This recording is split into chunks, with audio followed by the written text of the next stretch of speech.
Oh shit.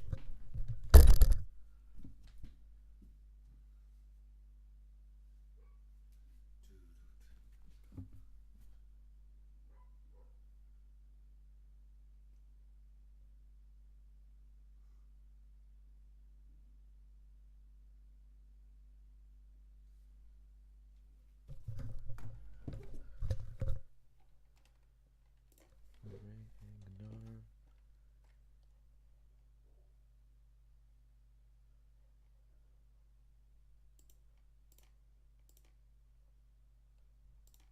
Oh, wrong one.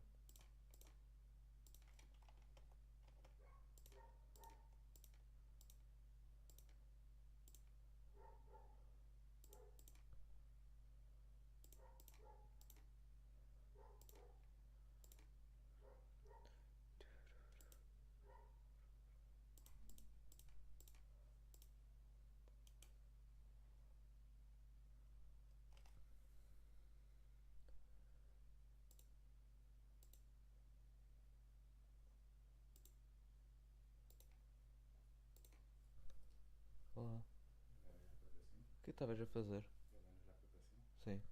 Mas o que é que estavam a fazer lá fora?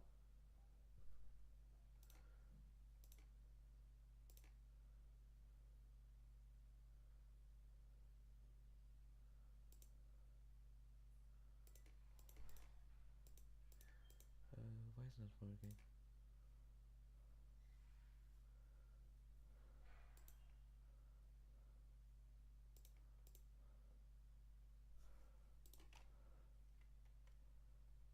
Wait. Can you hear me, guys?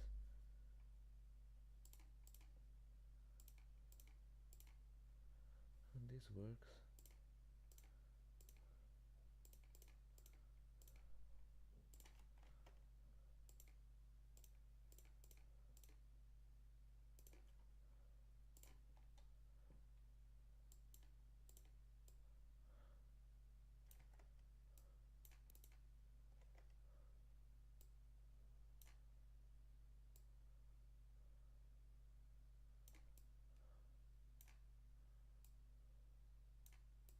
No, this will cover a bunch. Is there just a way to put like a...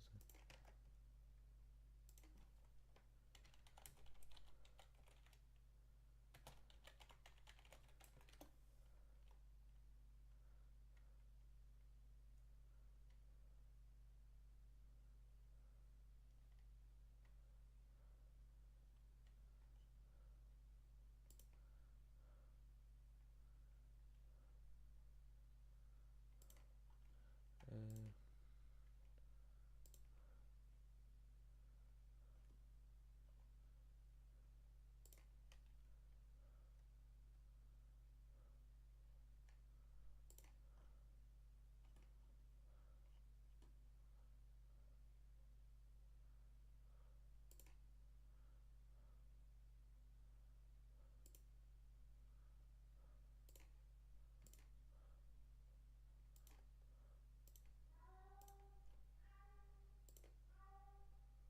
my god, the cat.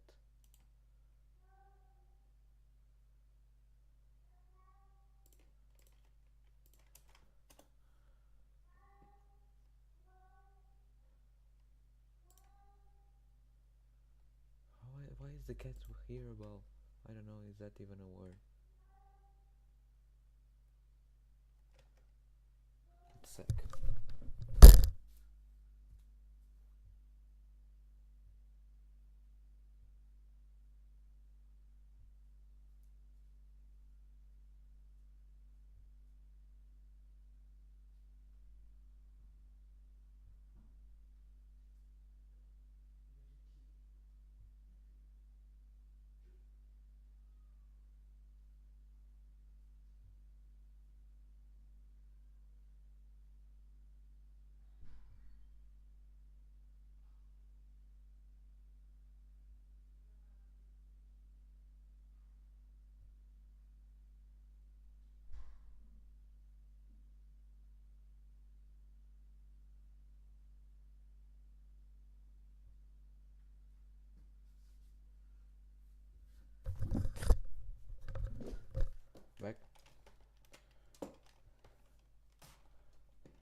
well, I don't need a counter.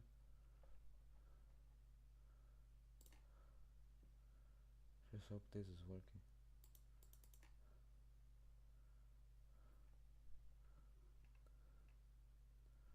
I will see the live. Why did I close that?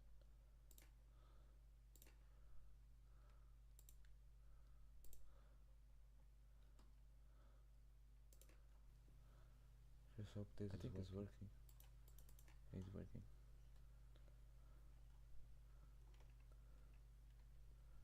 I will see the live.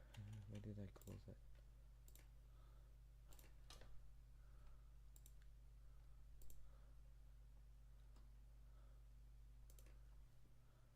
Just hope this is working. Why is it a little... Hello? I will see the live. Why did I close that? Hello?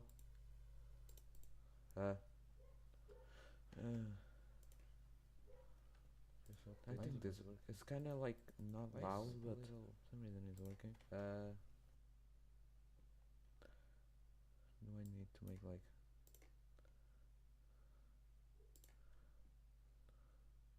No.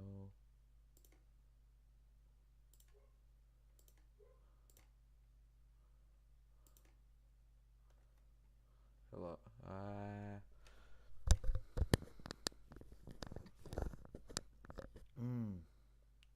So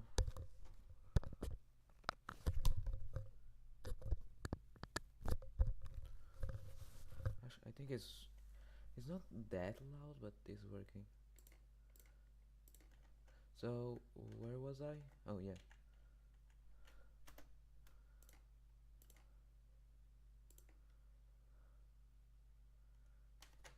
Actually, can I like put the chat as like a...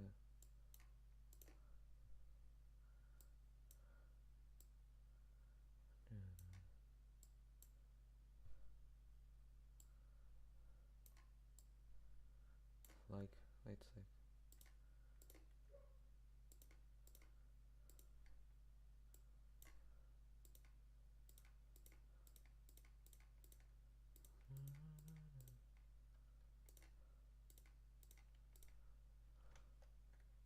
Yeah, Discord is working. I don't care. Let's just play mods.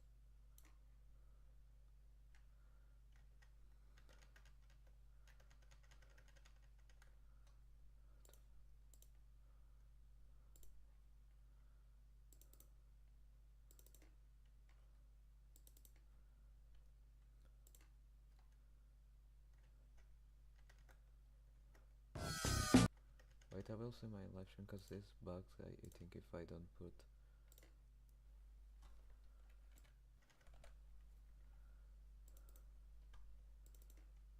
Just see...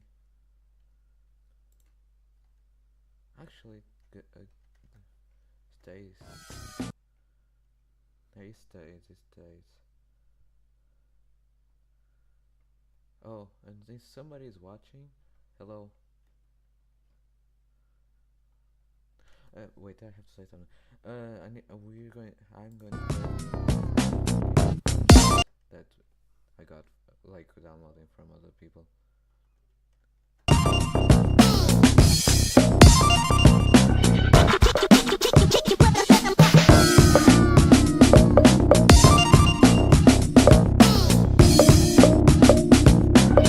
Get freaky on a Friday night, yeah.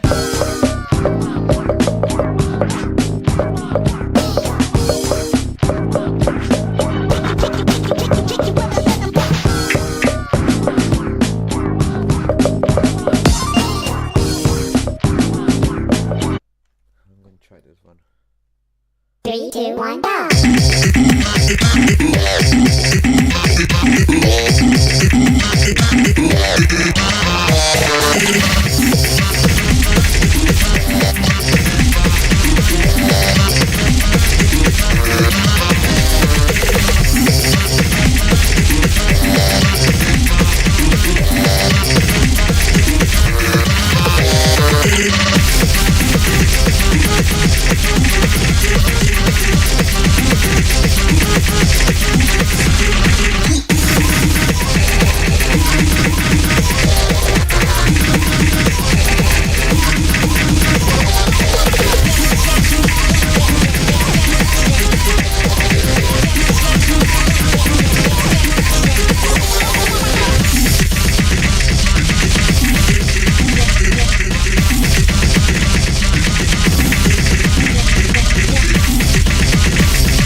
somebody in chat?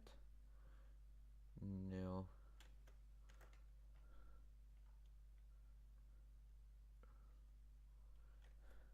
There was somebody else watching. Probably it was somebody that passed.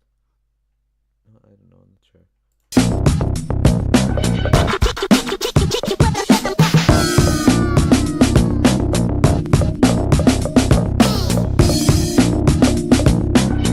Getting freaky on a Friday night, yeah.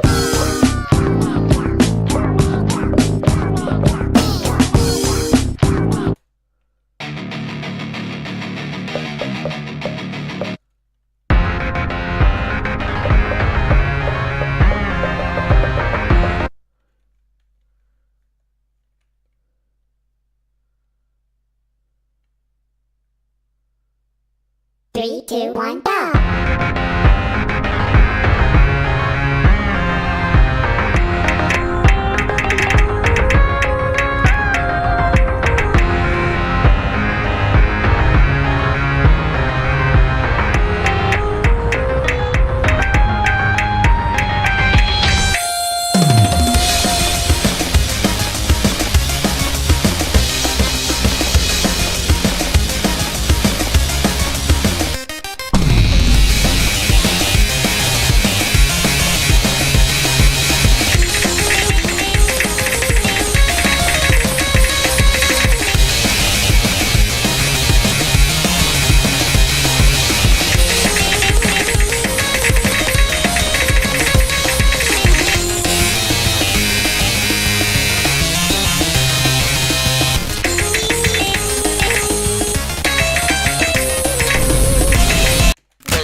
The hell?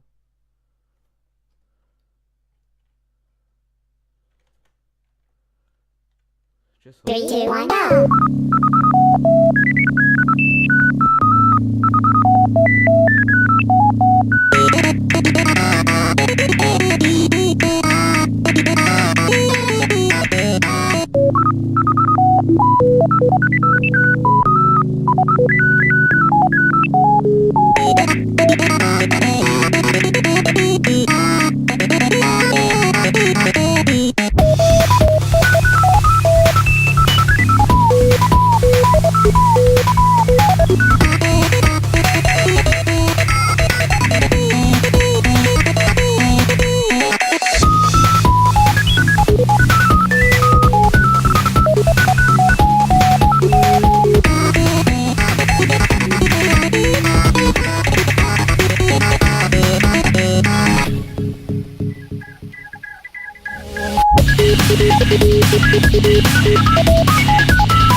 Well, just to see how is my live stream going.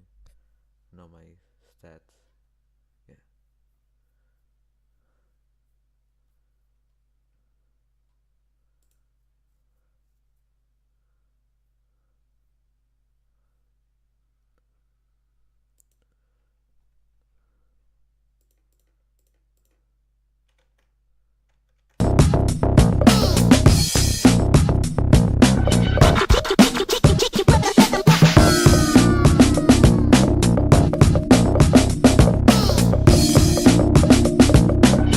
Getting freaky on a Friday night yet.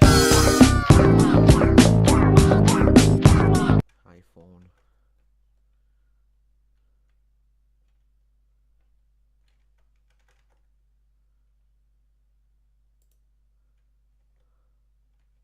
I'll just wait a sec.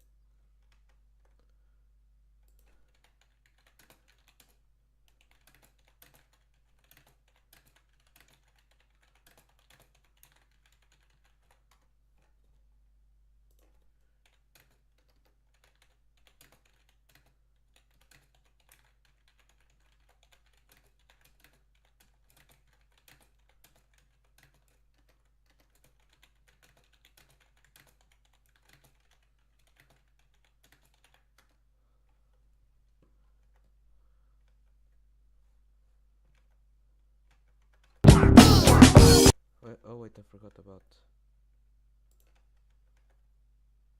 need to put this out.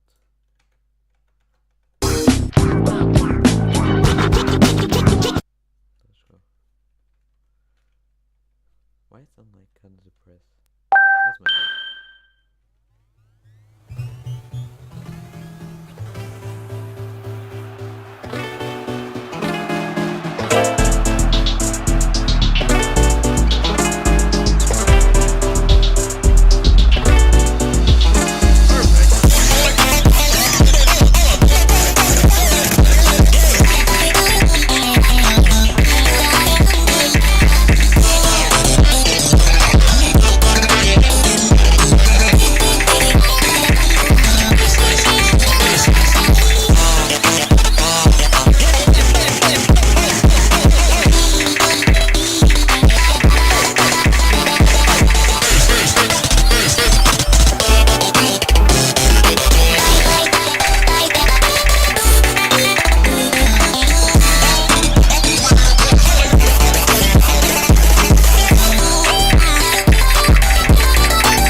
Somebody send me a message, wait a sec.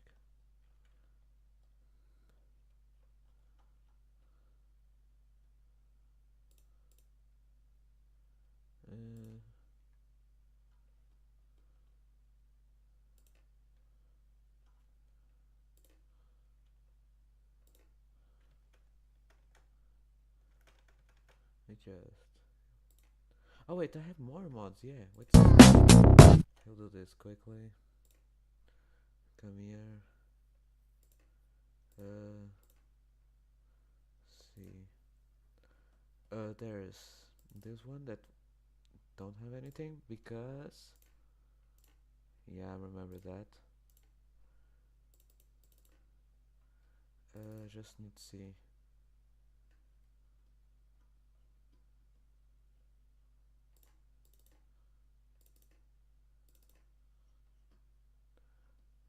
So these ones have the same mods. No? Or no? Yeah.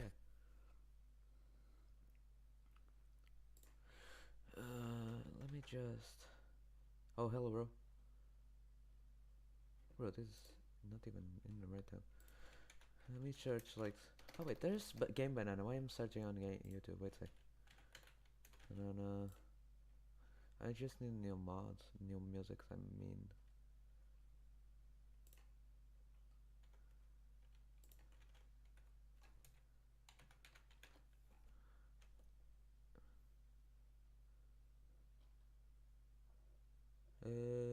Hey bro, do you know any Fanchart to play? Because there's, I know. Oh, there's some maths ones. Probably I'll put down here. Probably yeah, I will put.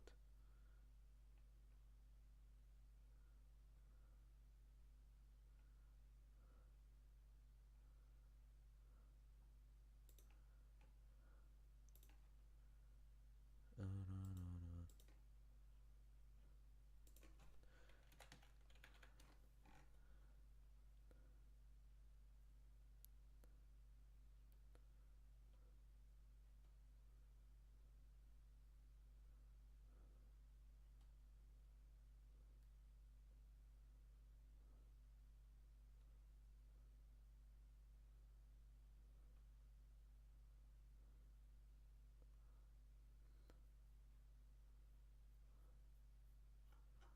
Actually, there's not the option to search for Fanchart. Uh, uh,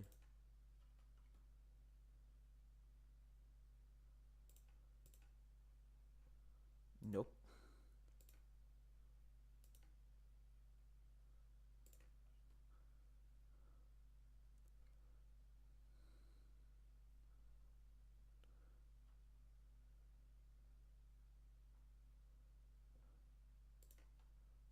What DWP means?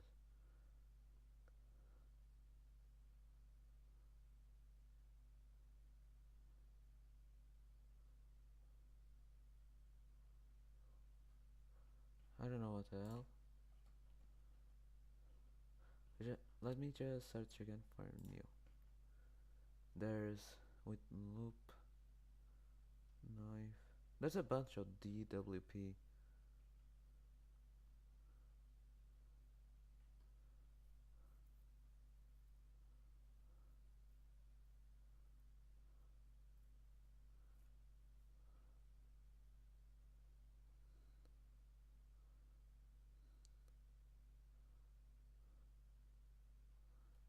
Fanchart.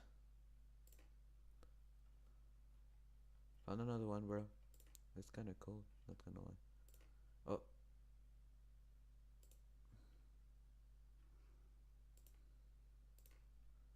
I have to unzip everyone. Machine Love Red Max Medley.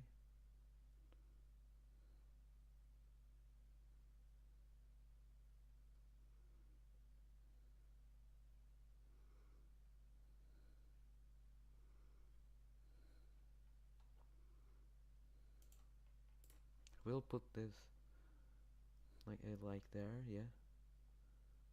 How does it work? Wait.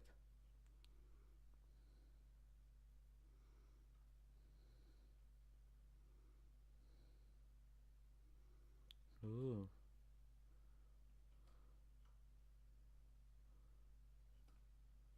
There's notes. Note. Okay, this one probably I will put. I don't know. Just I don't know, just put in my folder. Is this a fun chart? Probably not.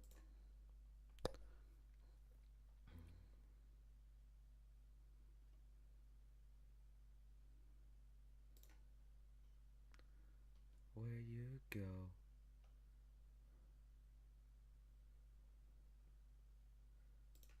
Another one? Another one. And another one. Who's running the show? Wait, now that I'm seeing, does this have a specific version? Probably not.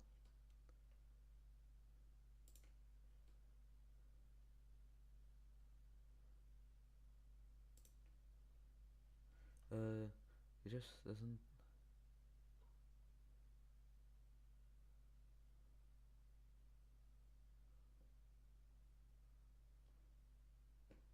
I don't know why they made this.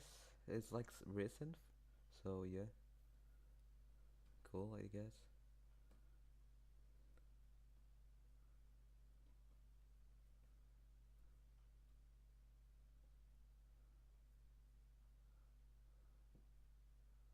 Uh,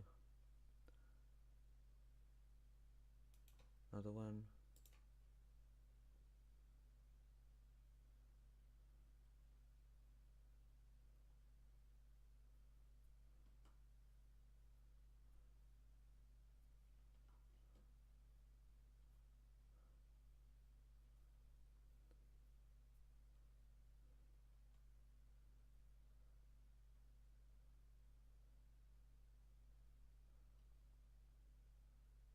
Hmm. Fanchart, another one. What the fuck?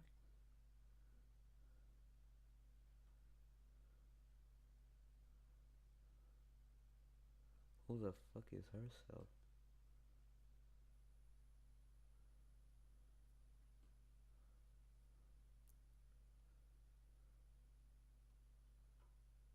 I don't know how to know that people download these mods. Let's go to like views, likes, posts. I think doesn't say then.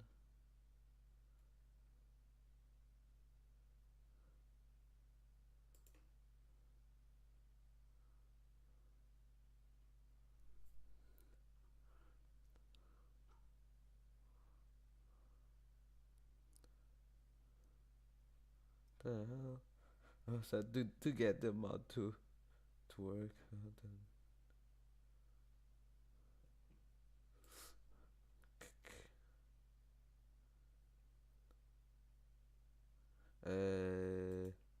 Don't understand what that says.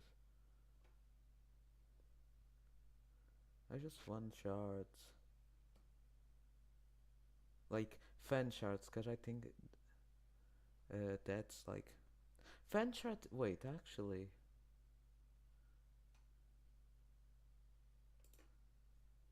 fan charts and charts at the same time. Say thing, right?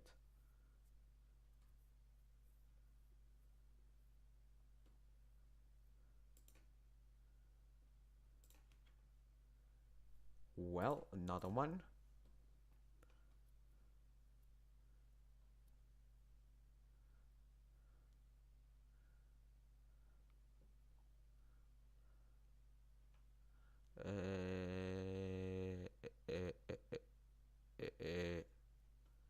No, no, no, no, no, no. Like, oh my god, the flying. Oh my god. Sus! Sauce.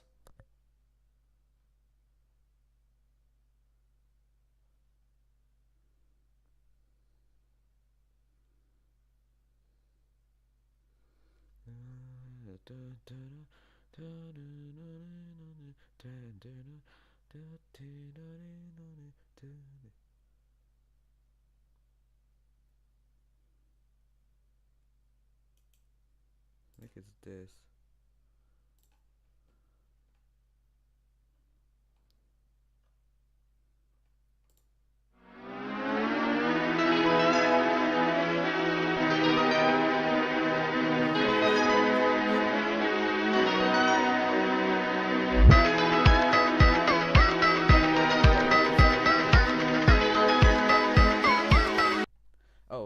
so basically we're going to now download all of this. I just hope I don't get a virus. I will get to. I need to. The only thing I will need to do is like unzip all of this. It's going to be so fun. Gonna take an hour. I hate my life. No worries.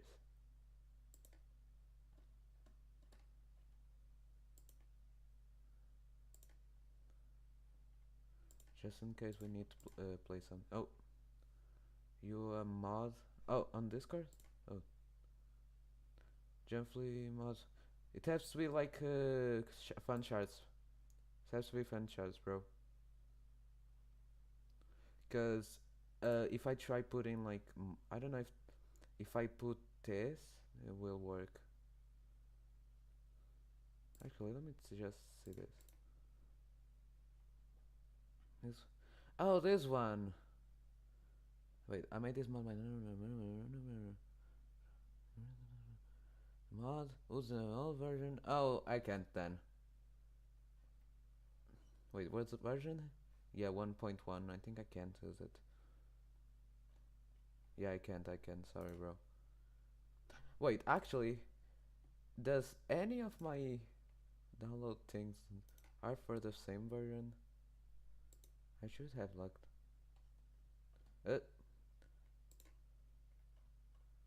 Okay, so collection. Tally hardware store. Oh, can I just select all of these and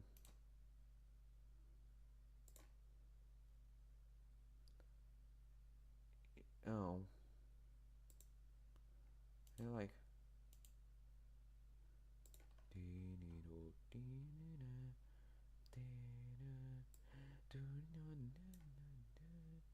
I have a plan. Wait, I'll copy this and put it on the thing already here. Yeah.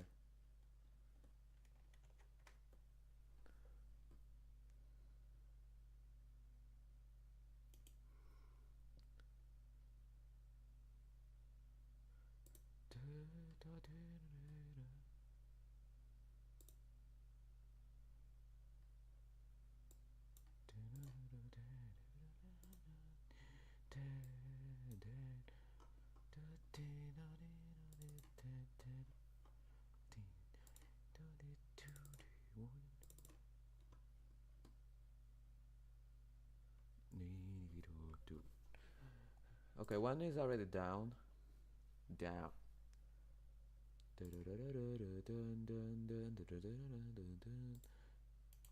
Next one.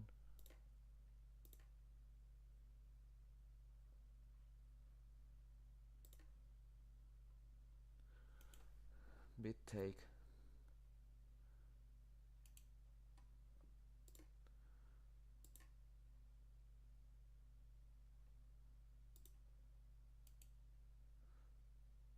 My god.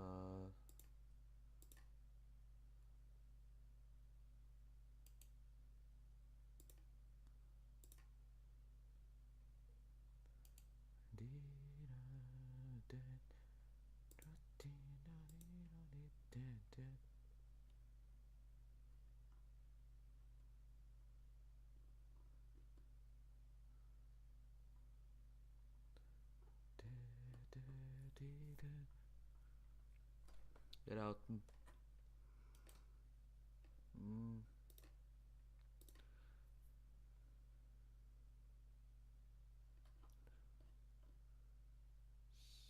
See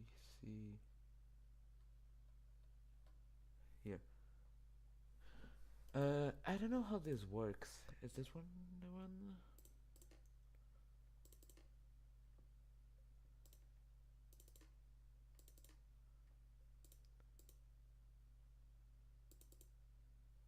What's the diff?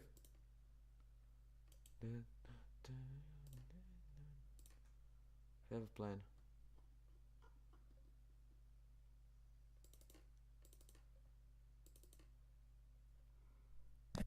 Oh, that's kind of cool. The guy did a good job on the notes. Not even joking.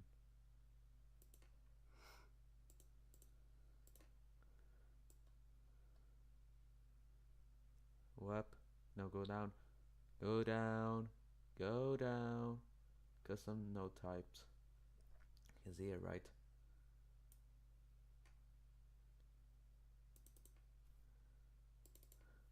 So basically, let me see. Add your custom note type Lua files. Oh, show. So it wasn't here, right? Am I doing? Oh my god. Removing.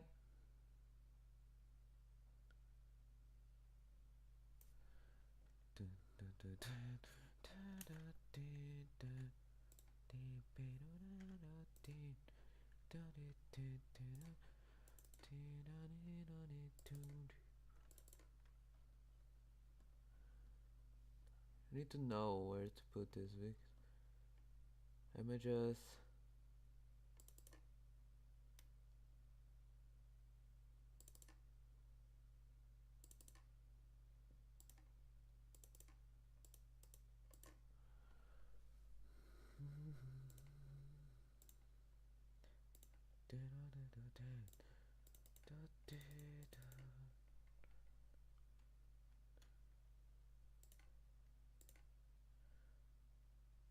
Probably there isn't a part for notes on my folder. Say just sound, songs, shaders, scripts, images.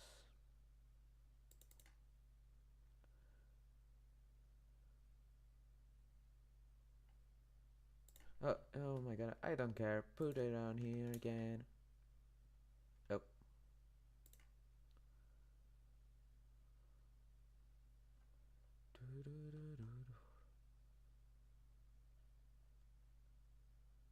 Oh, let me just.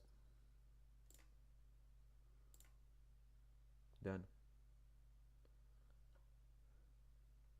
Now I just hope this works.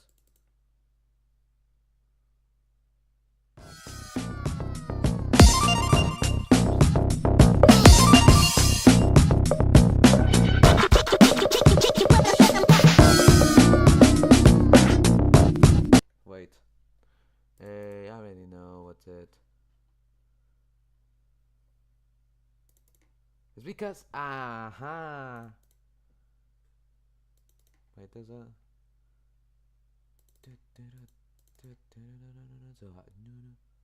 I know why is it now. So basically, I have to do this.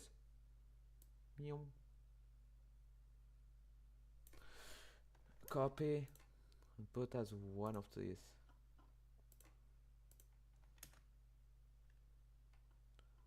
Yeah, now I need to do this for everyone. Check chat. Wait.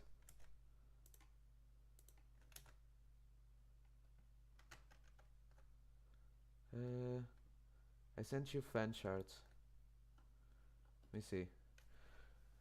Rigs Fancharts mod Fancharts. Oh.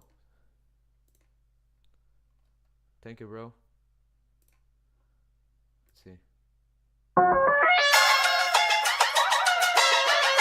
This looks like small. Wait, what is this version? Oh, if this guy doesn't know too. I think I can. Yeah, I think we can play it. Yeah, because here actually, how do I know? I don't care. Wait, what? Why is this as a RAR?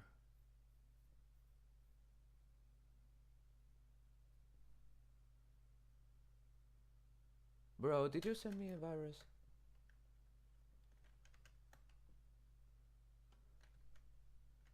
I just hope this is. Probably it's not, but or else it's because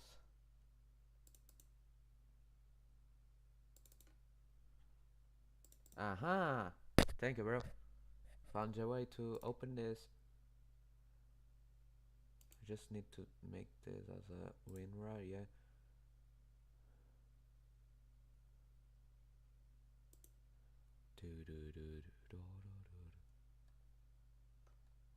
How the fuck now is it that?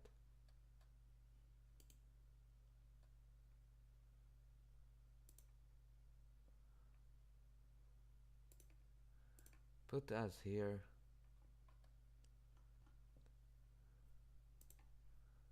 So basically, let's wait.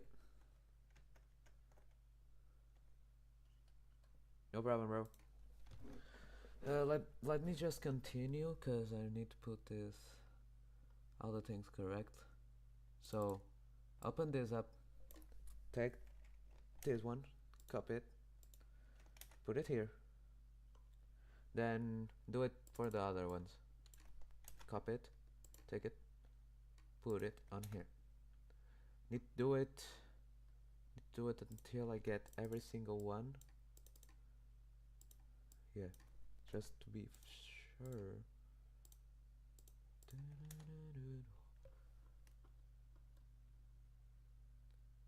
Mesmerize is already.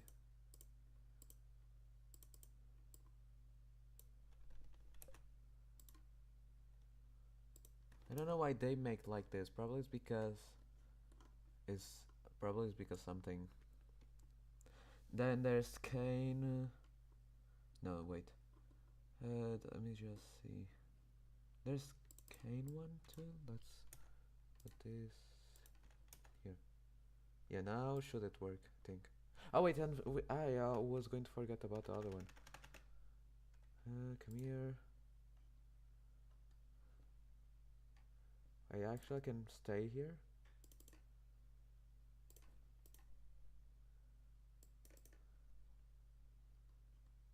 I think this is already like us. Yeah, because this is already yeah. Let me see.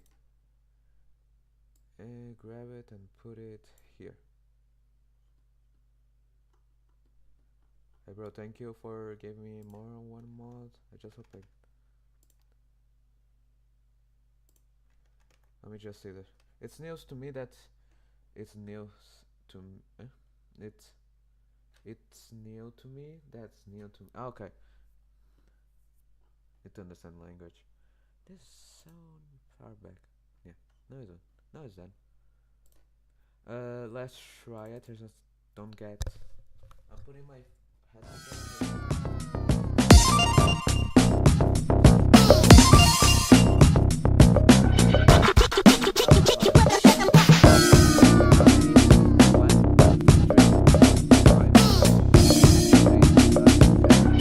Getting freaky on a Friday night yet.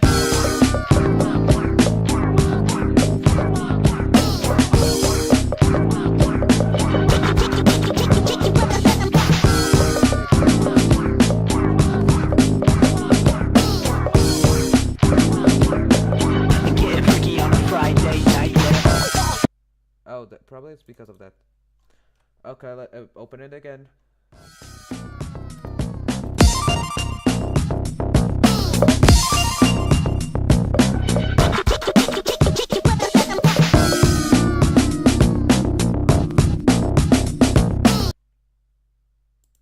Oh, so this one's...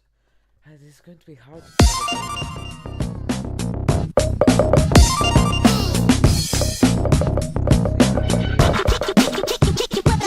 Oh, bro, really? We'll need to remove all of these ones.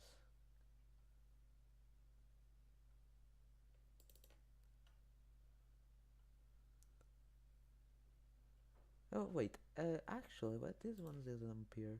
But, so the ones that didn't work were this one, and this one. Then this one, this one. I'm not sure, so let's hit here. Mesmerizer, machine left. And then we stay in the all ones, but now Yeah, sorry, bro. My mic is not one of the goods. So yeah, we'll need to like filter version.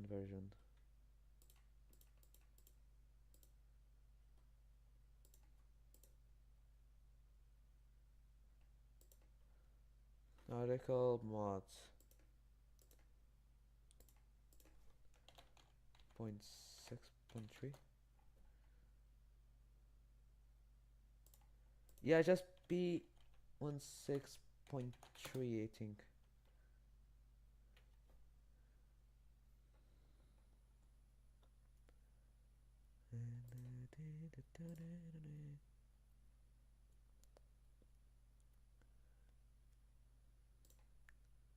Have a plan. Just add without.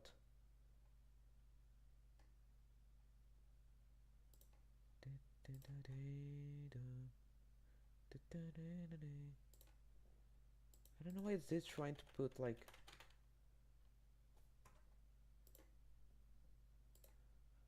one version.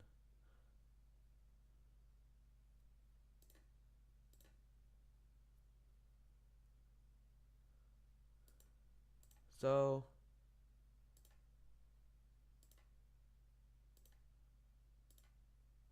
wait, what happens if I say me?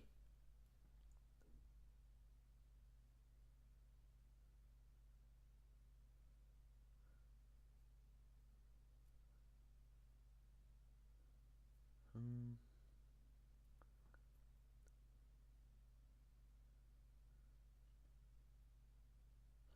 Let's add a chart. Oh, alright.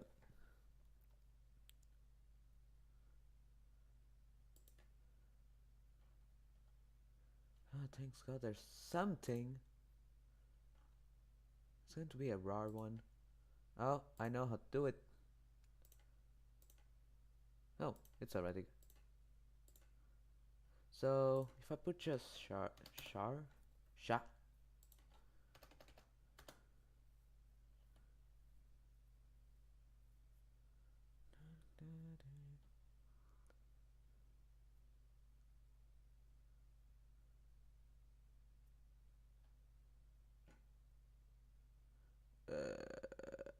Oh my God.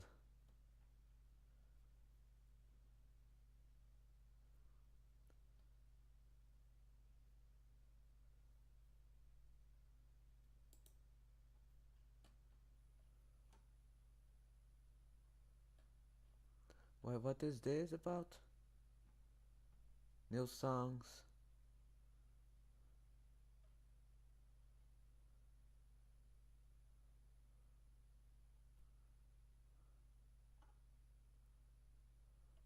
Probably these have songs. Let's try.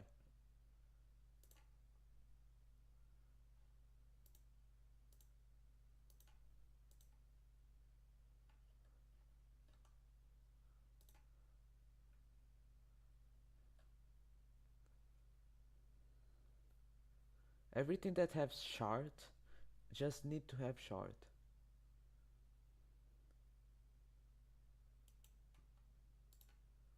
Let's try this.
Hmm.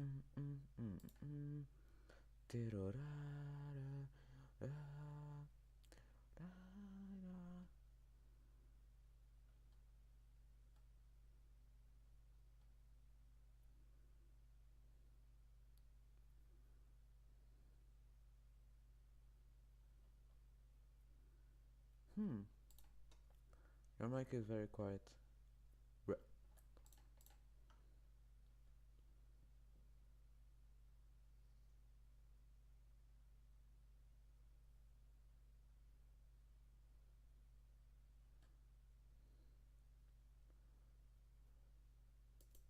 Why they call you?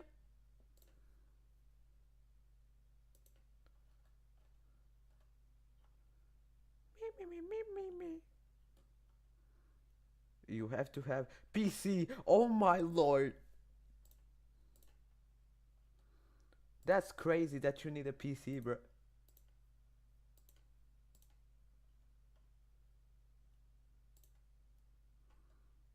Hey, oh my god, this mod that is Portuguese, bro.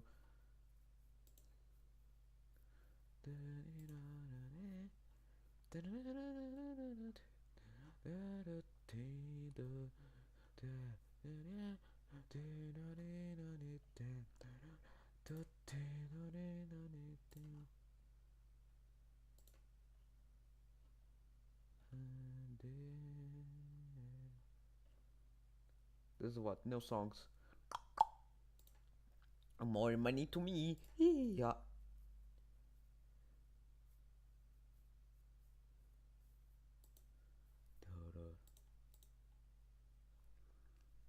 Okay, what were the ones that I...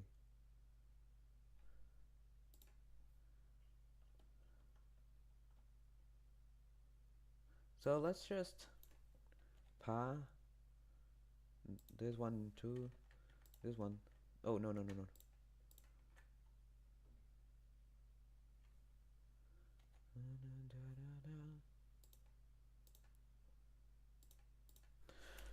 Now let's add another one. Modding is so hard. Or like putting mods, yeah. Too slow. So is this 4?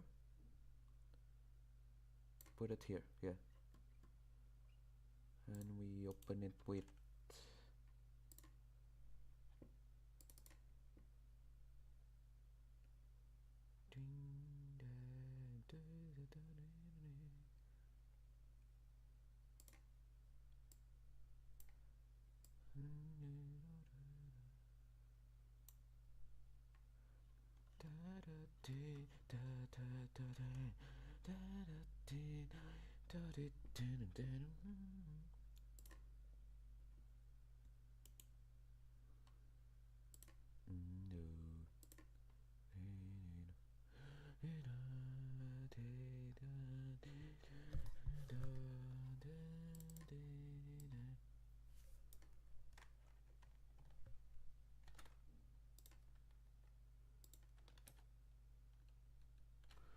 oh my lord, bro. This is the Miami 7.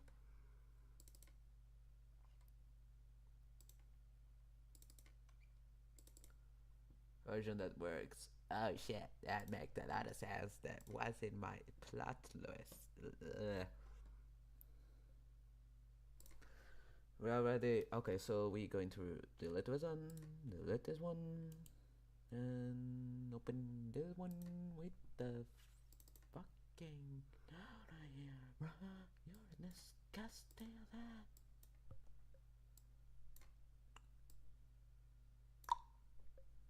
One down. Oh no.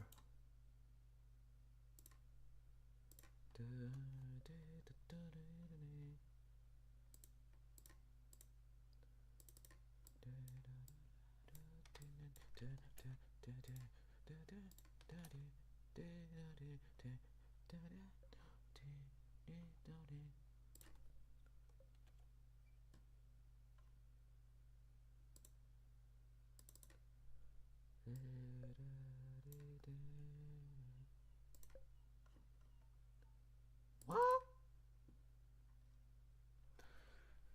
did I already put sidekick? Not sure. What the fuck? Wait, did I already put that one? Nah.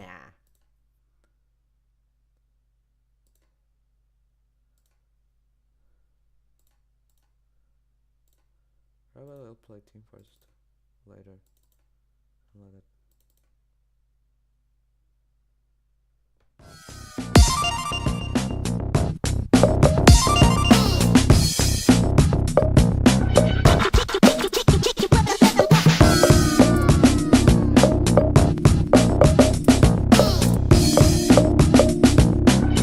Getting freaky on a Friday night yet.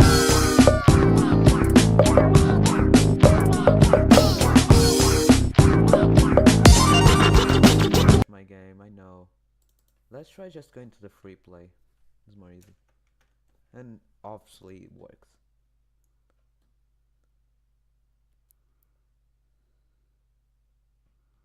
Oh no. I sent you something on Discord. Don't look at on stream. It's a link to my webcam. Wait a sec. I have. Oh, this is kind of cool. Just need to do still the yeah.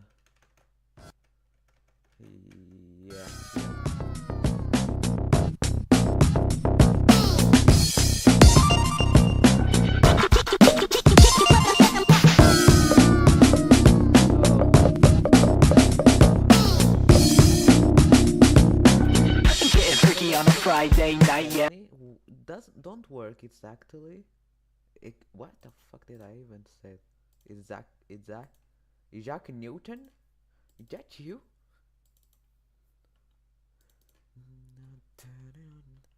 I need to see.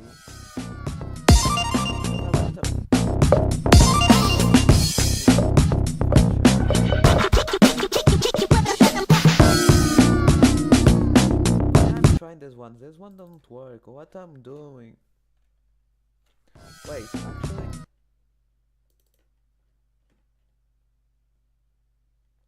Get this guy pen.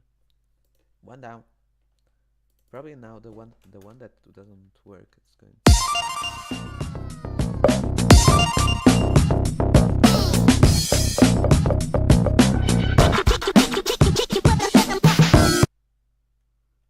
Is this a music?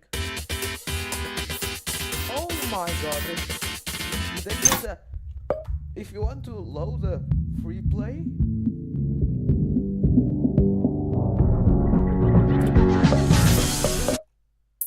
Fabiciolas Productions.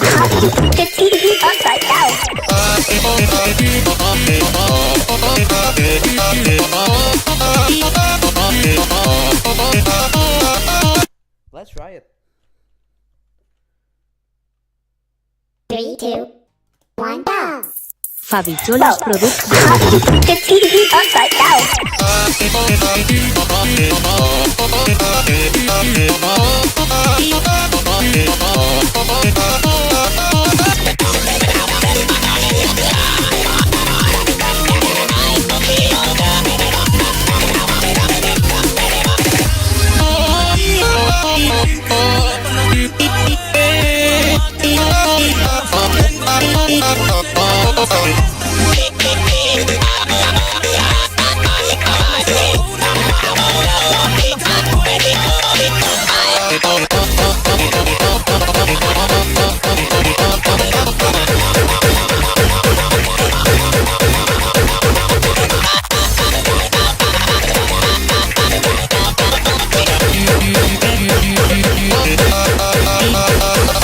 Why are oranges called oranges, but an apple is not called white? Apple.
Bro got roasted on Fortnite.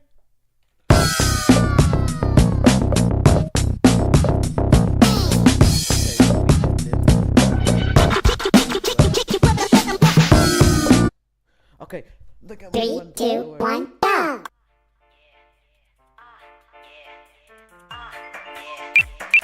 Let's go gambling! Ding it, ding it, ding it, ding it, ding it. Let's go gambling! Let's go gambling! Ding it, ding it, ding it, go, go, ding it, ding it. Ding it, on, ding it, ding it, on, ding it. Go, go, go.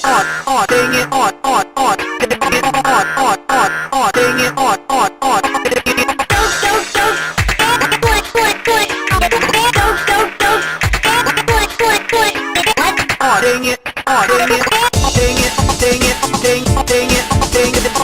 Let go, go, let ding it, ding it, go, ding, ding it, go, ding, ding, ding it, go, ding it. Let's go, let's go, ding, ding, ding, ding it, ding it, ding it. Let's go, ding, ding, ding it, go, go, ding it, go, ding it, ding it. What? What?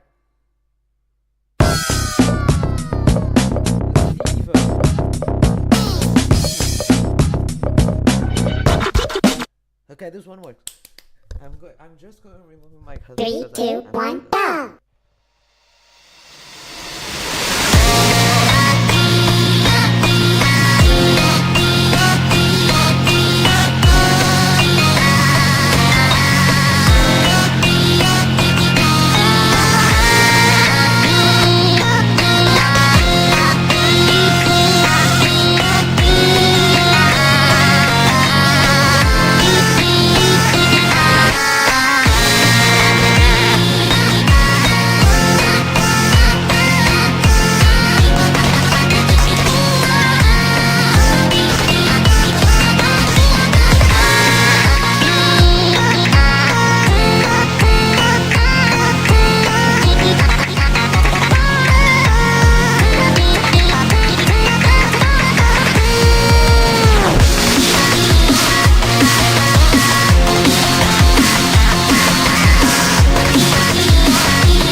Friday night yet.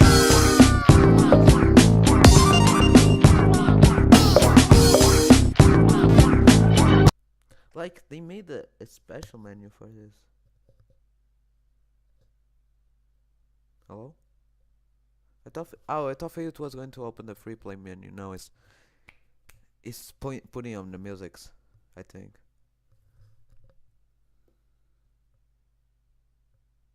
Well, see you in 5 months.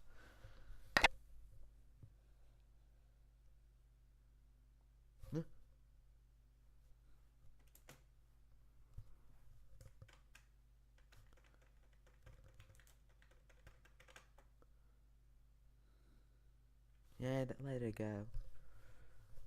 Oh my god, I will need probably to close the app. My mom almost saw my... Sorry, too young. What? Oh my god, this is so bad.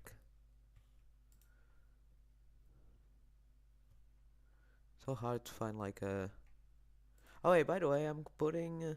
Hey bro, a Jacob, I'm putting you as a moderator. But don't like do... just be like... Don't do anything bad. Huh? Yeah, I will give you the basic one. Can you just say something in chat just to be sure that I gave you?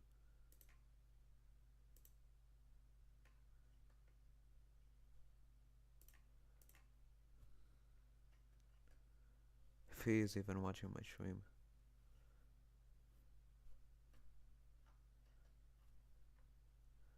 He will appear.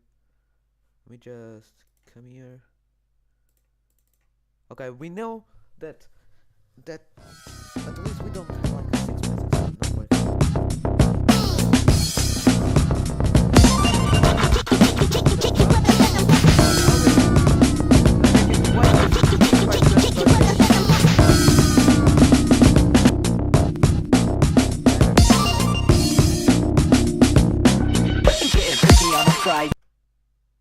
Oh, now it's better. Oh, it's working. Yeah. Day night yet. Continue, yeah. Get there. Let's try just this one. 3, 2, 1, go!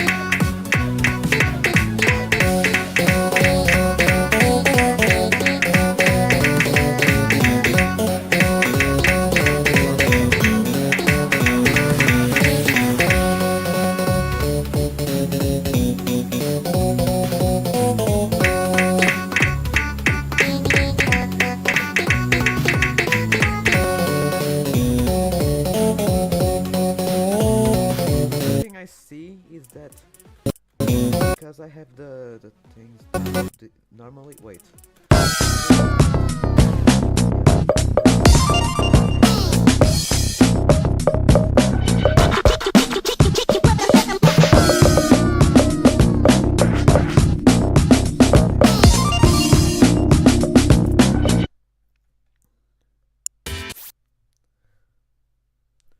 Three, two, one, go!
try this one. 3, 2, 1, go!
Let's try that last one.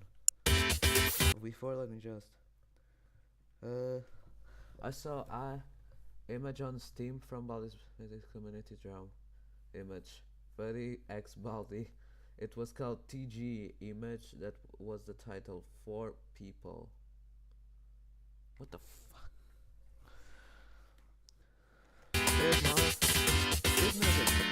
If there's wait, I'm putting the headphones too. I 3, 2, 1, go! Oh.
No, can I just say this one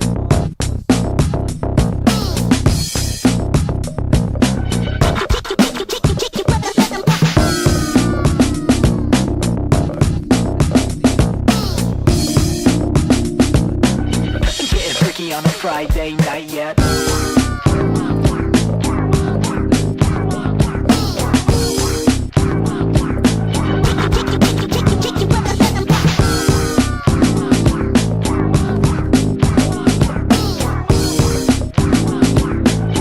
Getting freaky on a Friday night yet.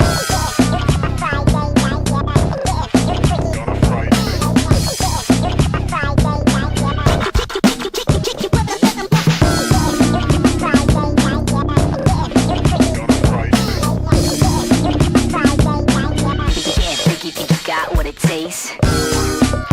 does this one work? You thought the Koopa worked alone?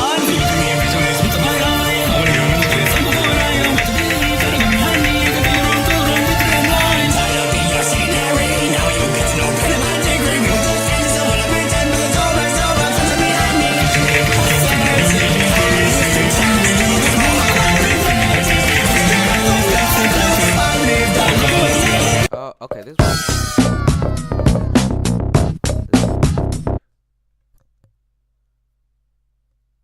I'm getting jump scared.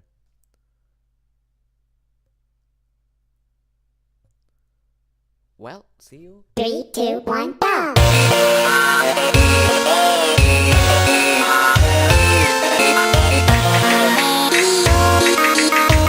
Okay, this one works. So the intention is that because what I'm going to try to do is like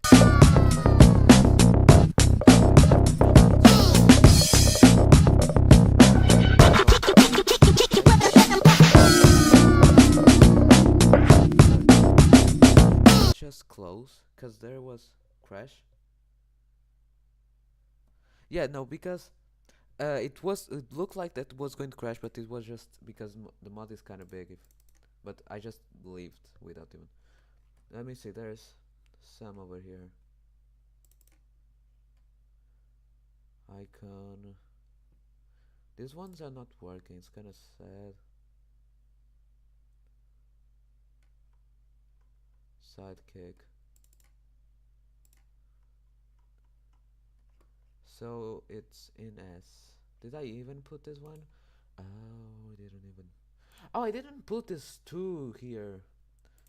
Oh, so that's why. My god, bruh, I'm so dumb.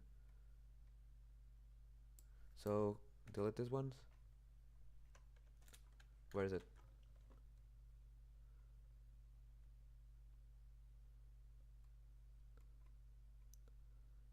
Okay, this one is already here, so this is going to be my biggest like file or like thing ever. Oh wait, I can make this happen. Don't show the stream. How do I just go down? Yeah.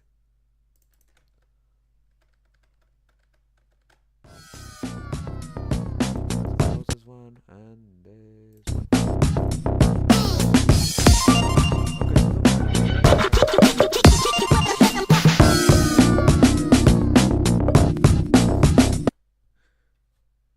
Three, two, one, go!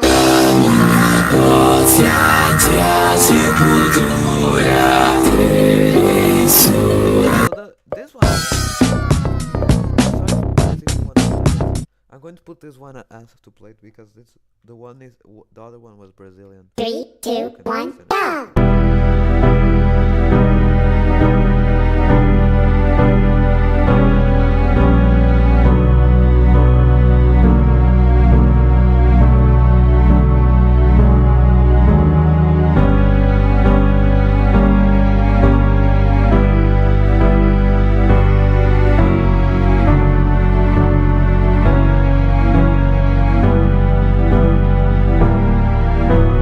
Hello, would you like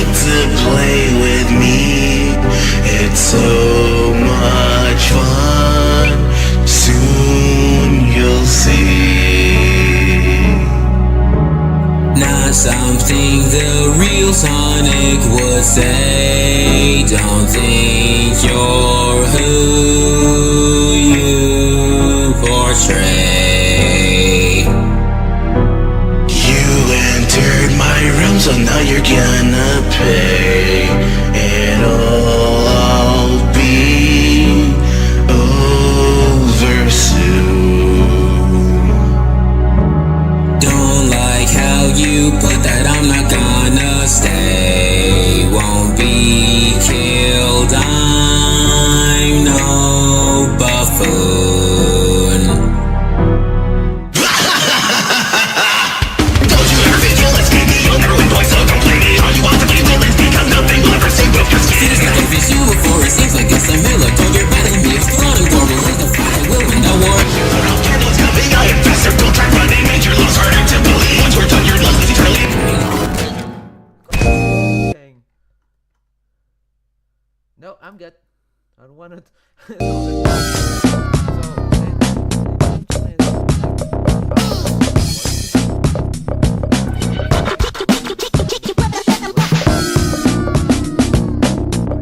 This one, I just hope that this music subtitle doesn't happen. 3, 2, 1, go!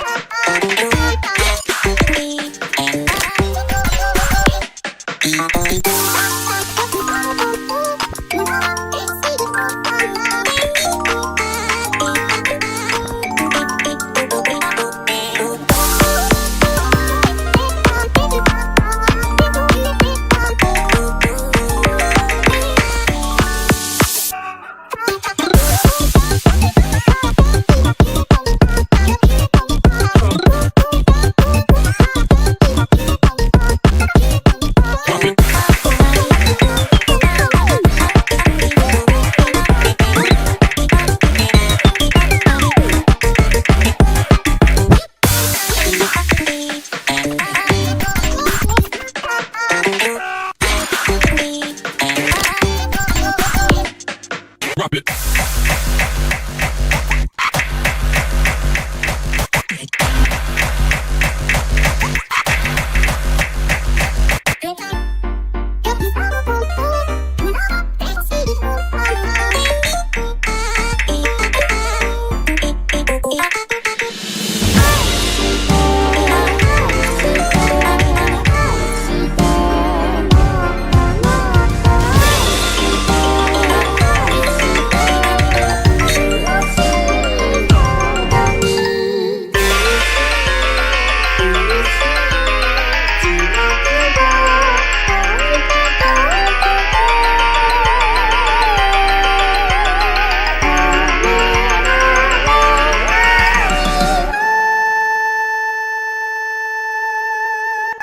Drop it.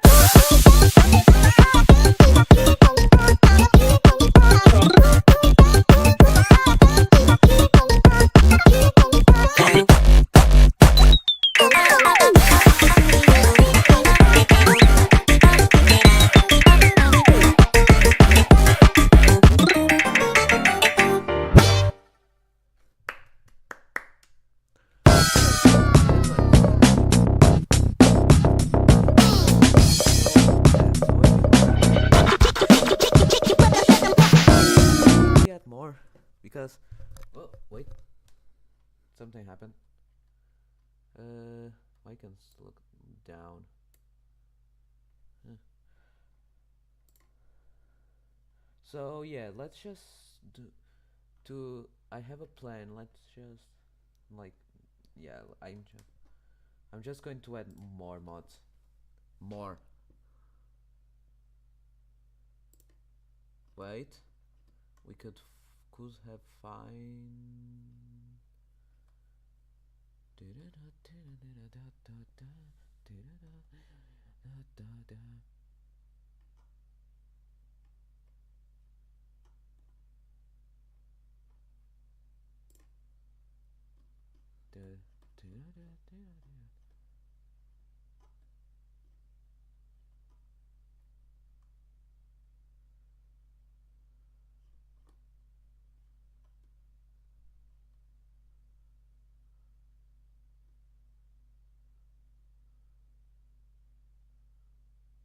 This one was already for which?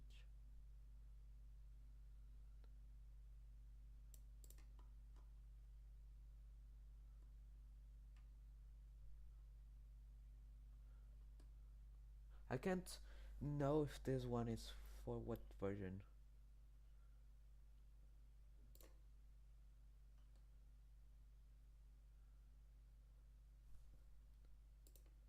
This guy has some rare badge.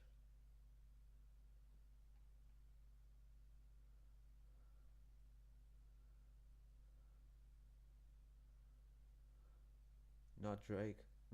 I think Drake.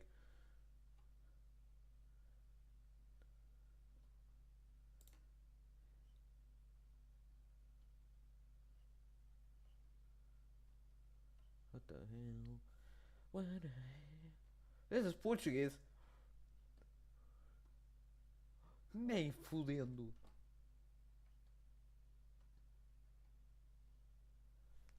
Fake harmonica. COVID. COVID? How did I COVID? Yeah, I'm so blind, bro. What the heck is DWP?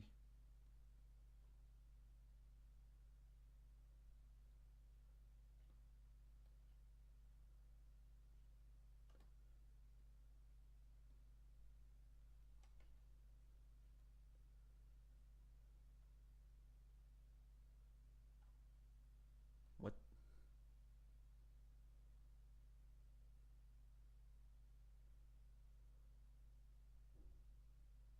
What this means by this?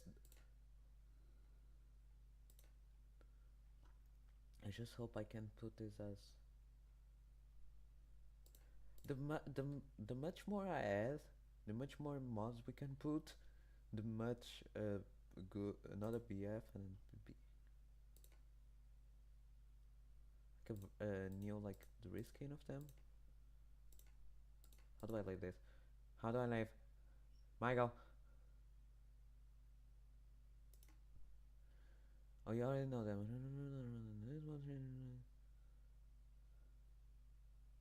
How do you change? Skins! No skins! No, no, no. Oh, version.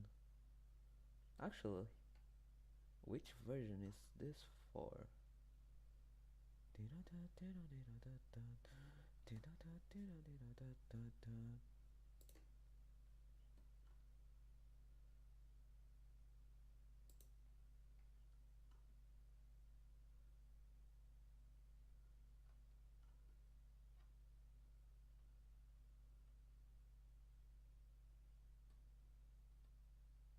Uh-huh. Uh-huh. Actually, how do I... Because I don't know exactly.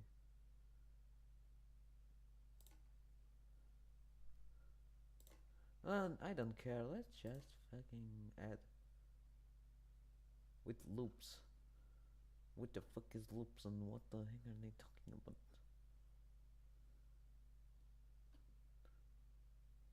What the heck is subtitles?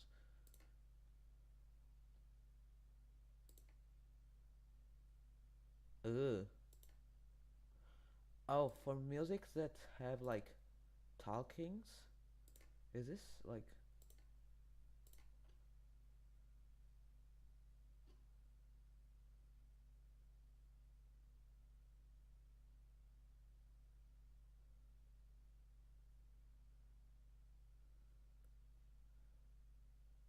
I can't even add it. Why Spanish?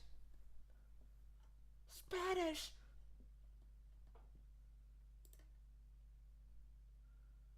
Da, da, da, da, da.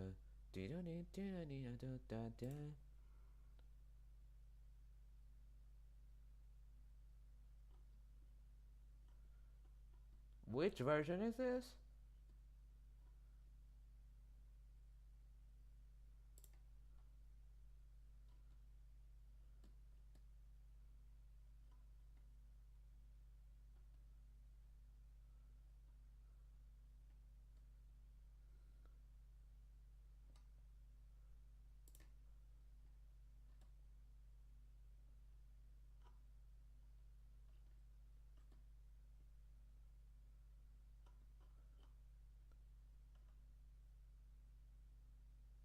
think there's no problem. Yeah, I already downloaded this.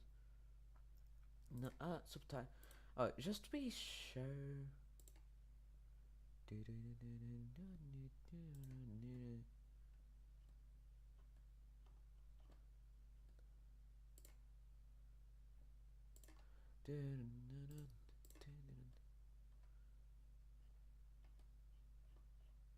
Oh, there's more.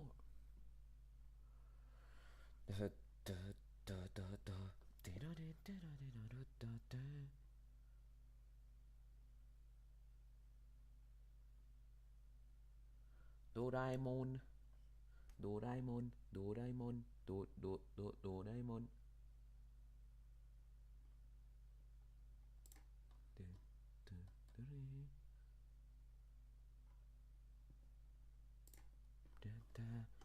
Yeah, let's do this all again, cause we really will not will.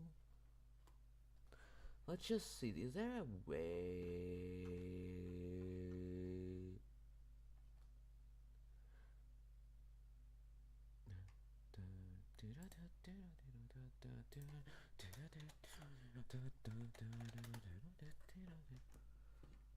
Let's try with new. Updated.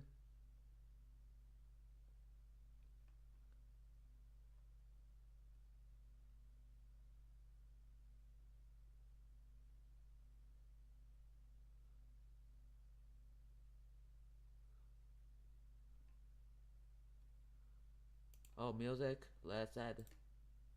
And the tailhead.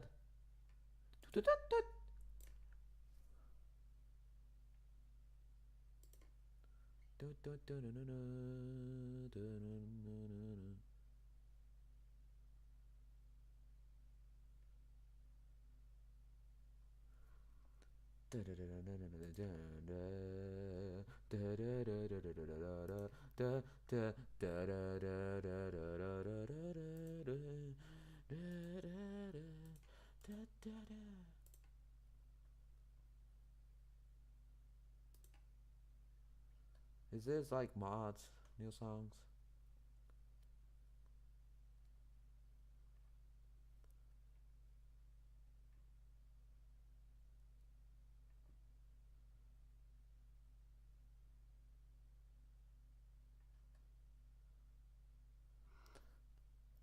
Yeah, so this say 0.6.3, but like in that Cami, wait, it's saying that is ejectable.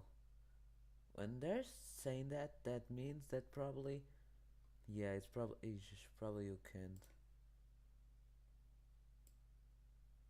Yeah, you started already in the game.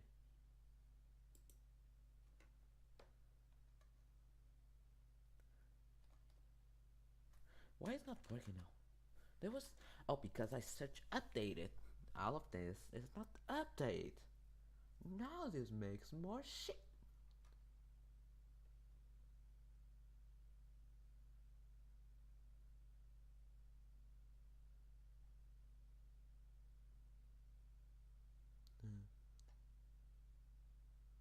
It's like a shard.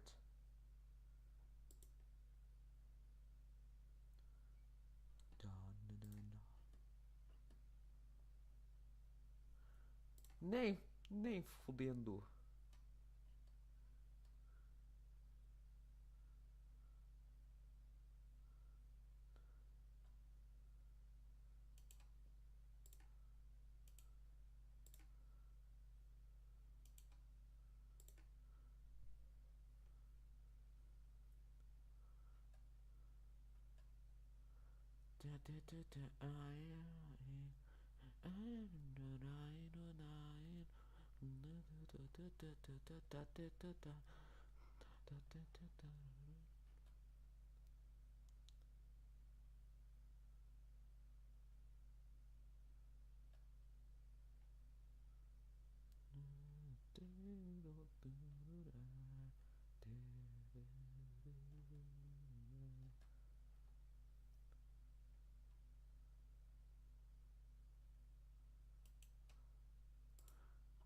Let's add this one.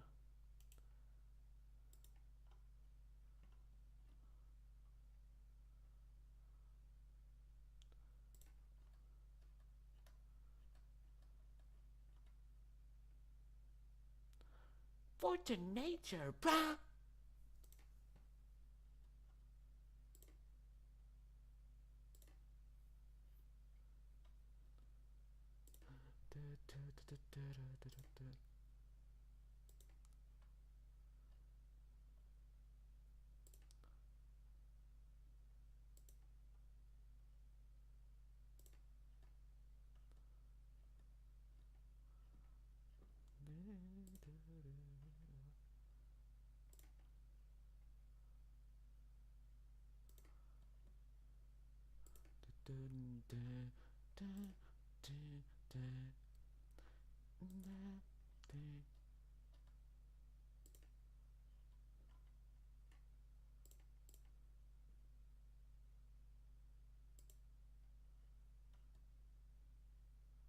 So every one of these has gloves.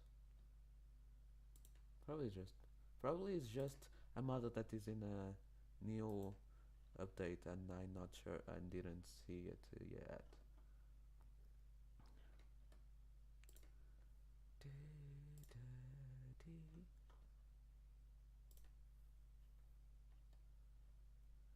How to I changed the to like also it and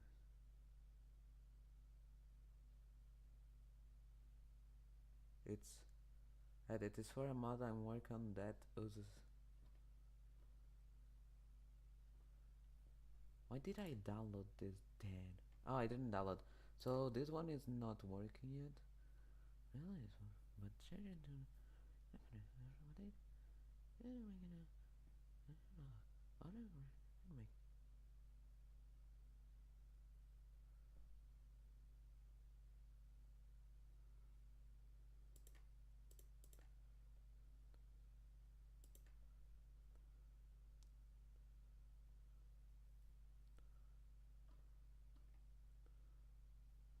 this is actable. So we had some. Let me just. Hey! Oh my god! No, I'm good. I want to play with you. Okay. Oh, more music. More music. More. I copy that for copy. I drink an 8 ball of Coke. What? 8 ball? What? I wanna just add. We'll need to leave there.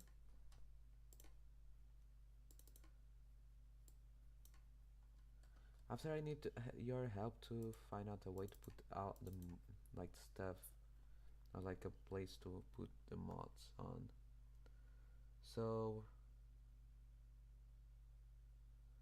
is all these ones right? Let me just.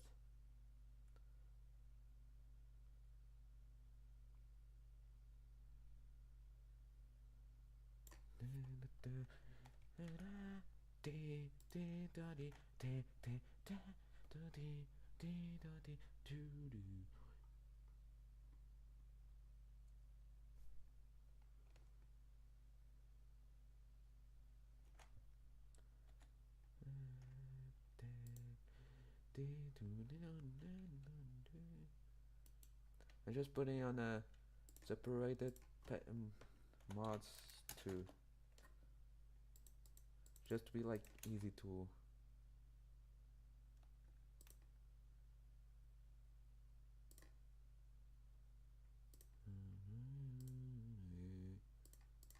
Ignore. They didn't even put anything. You suck. Oh.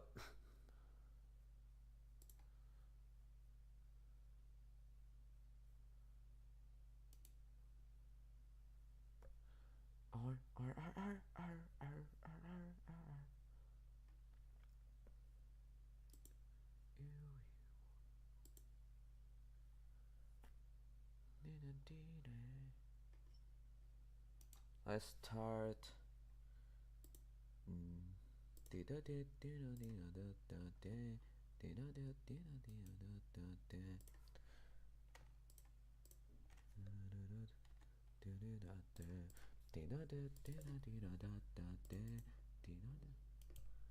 This will take me a lot of time, and I wanted to play with somebody.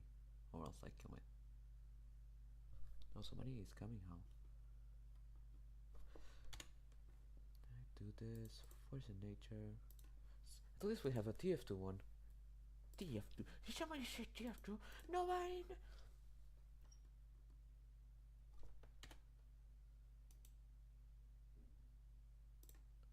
Bro, this will take a month.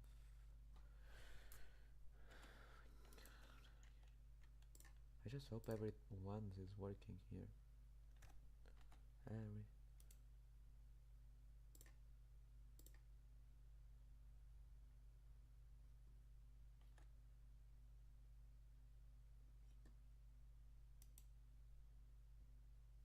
I know what drip means, and I don't know where I was in 1997. 80, it's 9/11.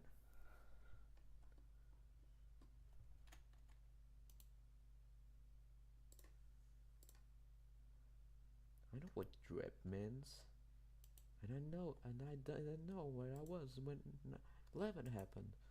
That was a whole line I have to say. Now, goodbye. Like I don't like losing this voice.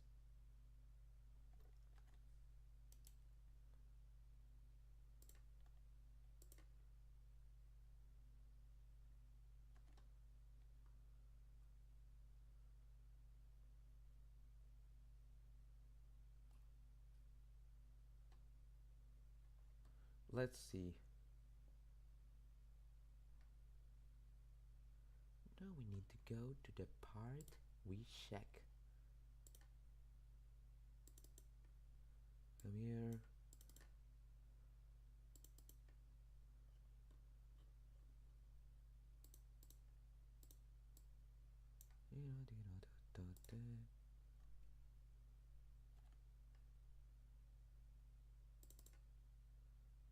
How it make it work? Take mod from the zip file and put it in the mods folder in funky point. You understand it now? Yeah. Okay, if you don't, then search it on YouTube. Me funky. Also, you can try using dark for more mod transfer. But then probably can't put it, so say. Então era por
It was my mom. Okay, I'm back. Yeah, so she's because I skip today's school because I didn't want to go. So yeah, we'll do something and take a break.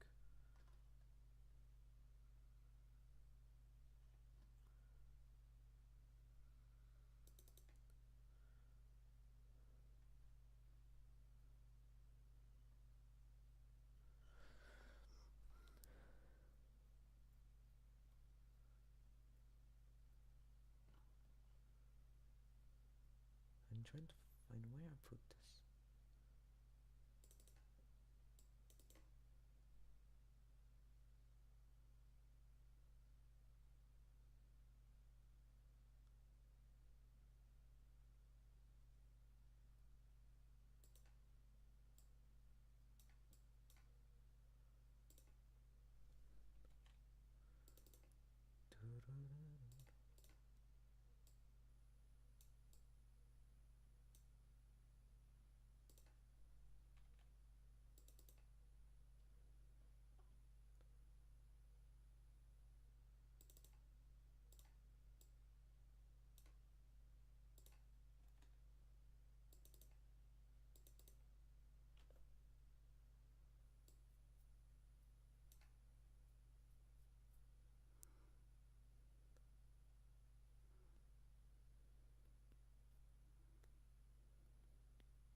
Categories and fonts. Oh. So this will go to sounds.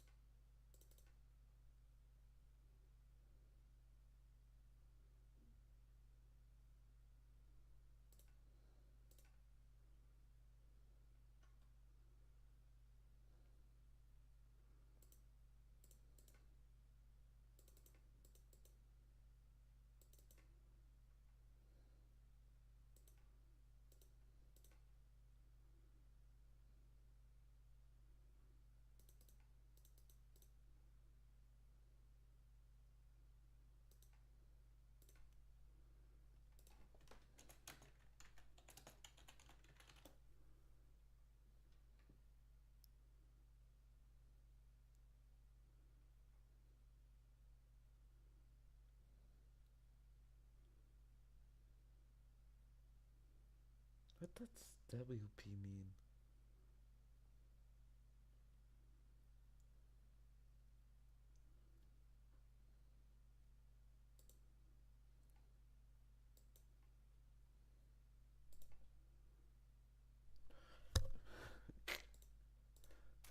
Okay, so this one I'm not sure.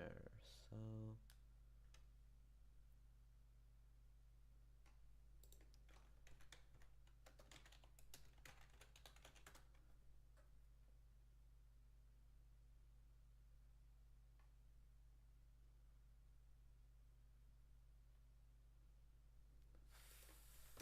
file meaning?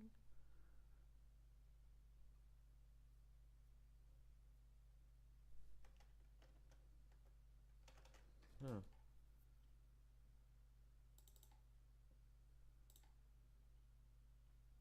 So yeah, I think it's in sounds. Let's try.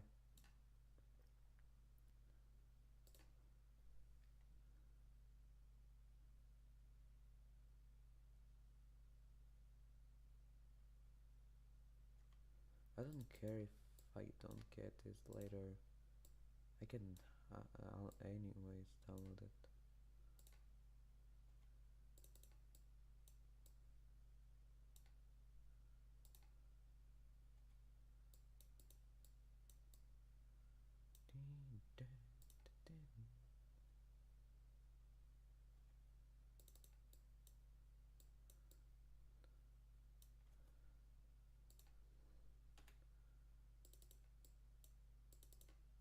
Oh, actually, I need to know this.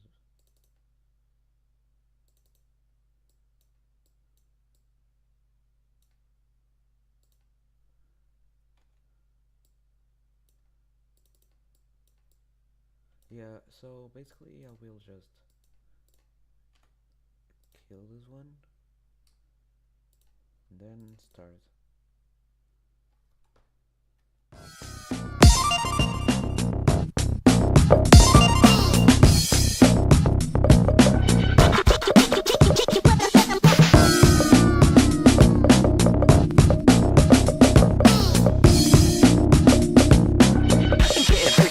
Friday night yet.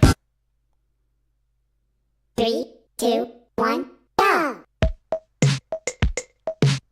So the thing shaking works. Left, right, left, right. Outside. I thought this.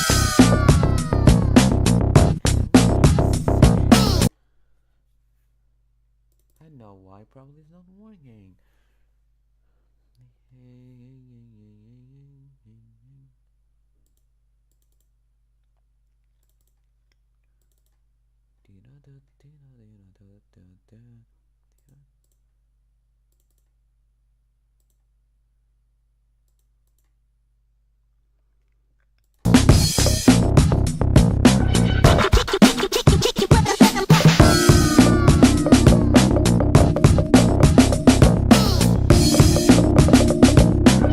Getting freaky on a Friday night yet.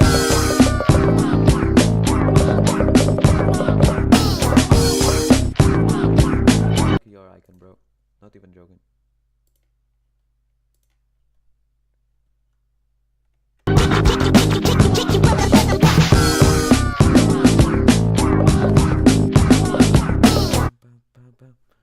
I need to eat something. Like take a break. 3, 2, 1, go!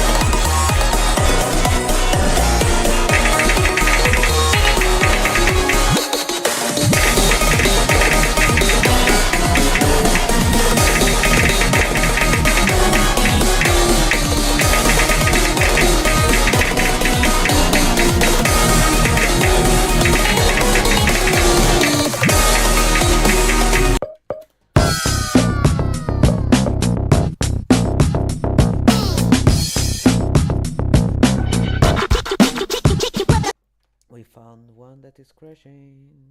Surprise! So let's see. Let's see.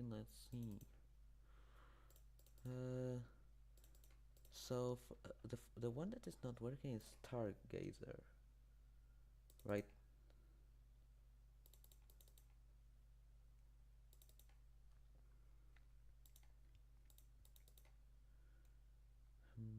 Kinda nervous to remove this one. Okay.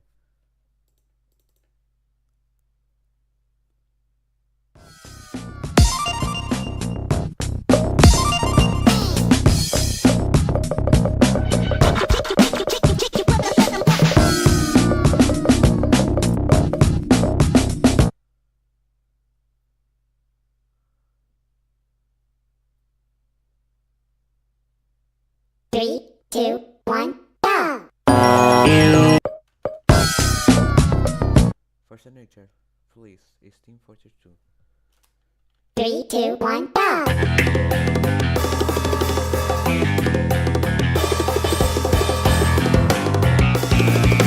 This map ain't big enough for the two of us.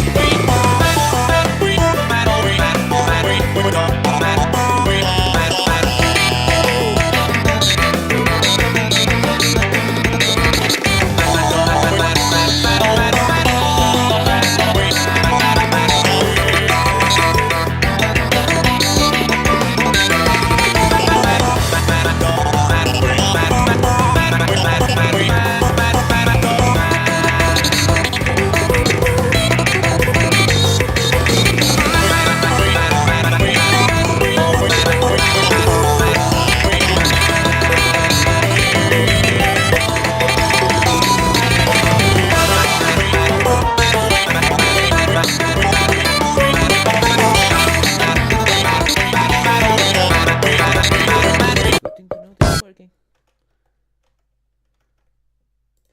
Somebody's sending me messages. Oh wait, that was in the what's called this whole time. Somebody here.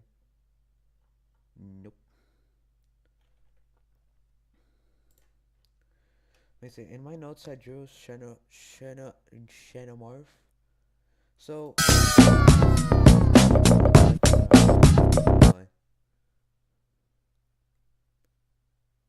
Oh.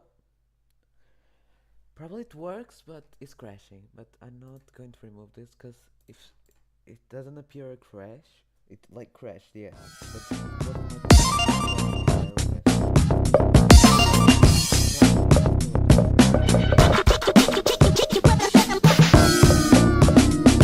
play this one again because it's peak. 3, 2, 1, go!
On a Friday night yet.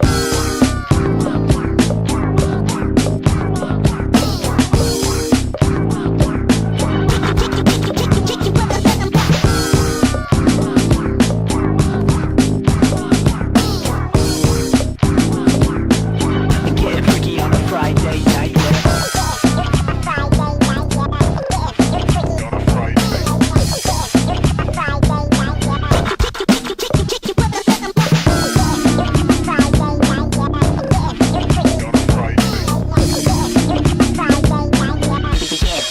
Got what 55. it says.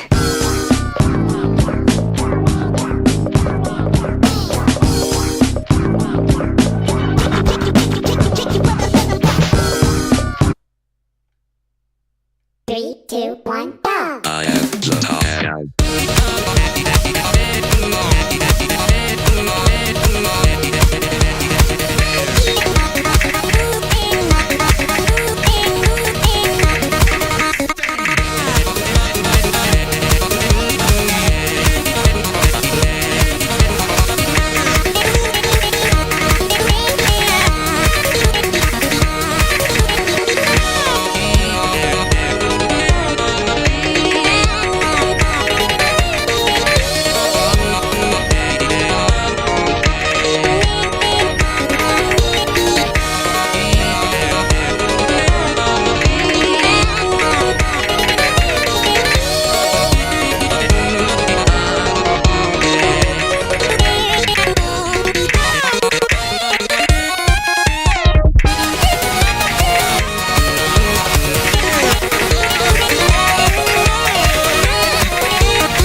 it works.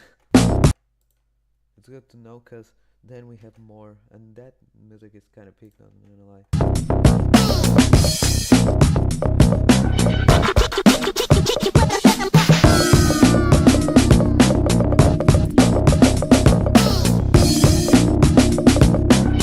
Getting tricky on a Friday night.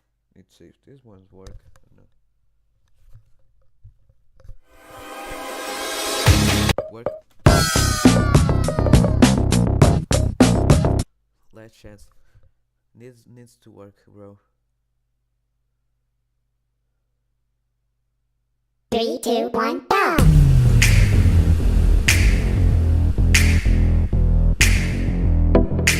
Yeah, this one works.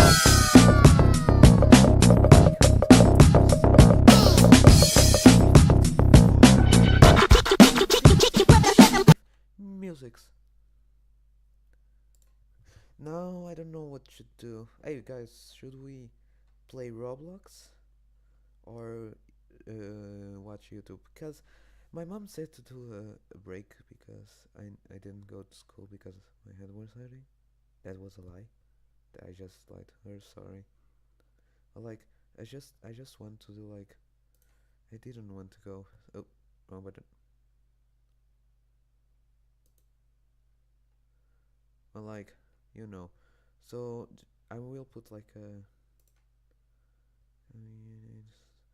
initiating cat.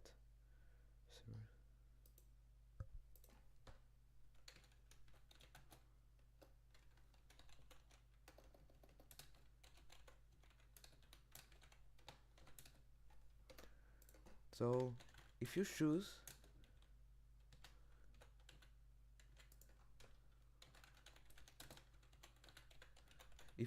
play games, you will I will make a thing to determine which game we're choosing, and then if you choose to watch something, I will just go to YouTube page and search something to watch. Just choosing.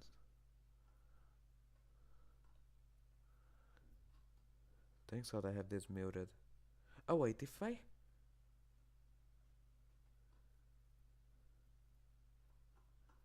wait, put the mouse in. So yeah, because I have this muted, I think it doesn't make watch something. Okay, so basically what you're going to do, because the first option that wins will. Oh my God, I got 3 subscribers. Okay, so I will wait 4 minutes or 3 minutes for like at least you guys to determine it, and then because like my other friend is here too, so he can vote. I don't know if he's in chat still. So yeah, 5 minutes, and then we'll just go to YouTube Studio.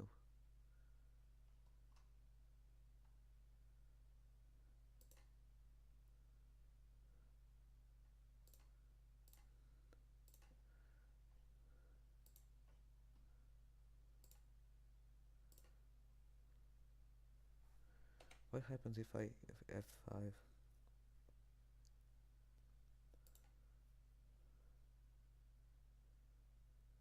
Why is 2 people dislike my video? My chart, I mean. Literally just FNF. Probably it wasn't cool. I don't know. It's better than others, sincerely. Of the difficulty, yeah.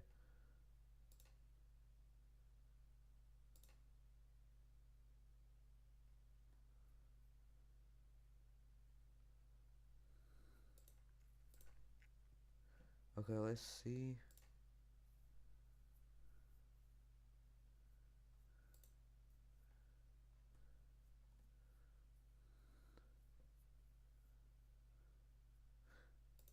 I don't know if he's still here, by the way. Math teacher. Hey Jacob, are you still here? You need to vote, bro. And for the in cats. In cats? No, that's not in English. Just vote something here. Because we need to determine which one wins. Because I can see that's 3 people watching.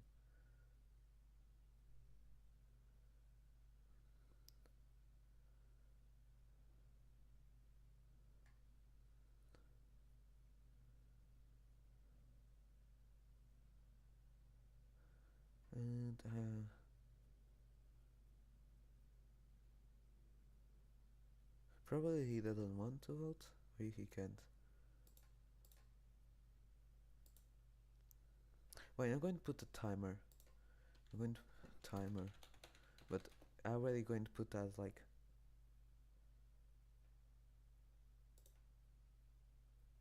Yeah, so 3 minutes.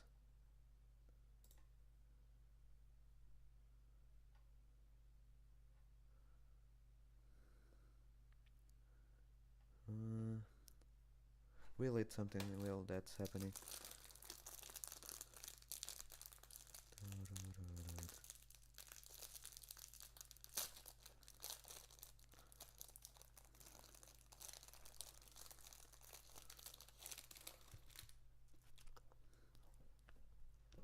Mm.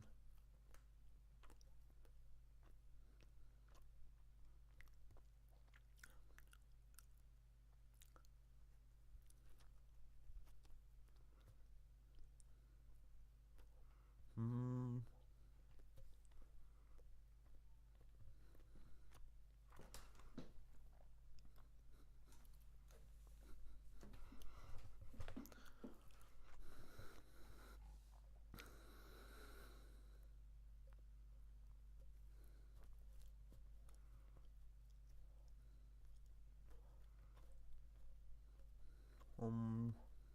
Delicious.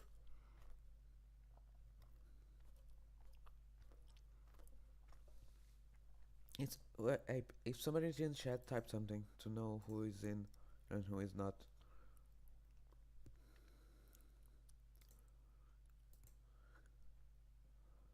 Okay, in 1 minute remaining.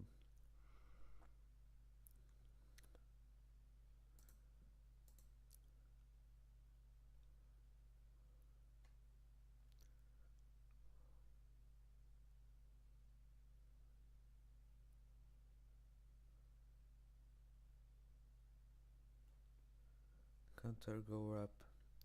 Hey, people vote. I need like here to watch or like play. So basically, if you choose play games, I will play something. Watch something is like if I will find a video on my For You page on YouTube and watch it, and then I will play something. Or if we play, we watch something later. Or I need to find something that doesn't have copyright. Okay, 30 yeah, wait, 30 minutes.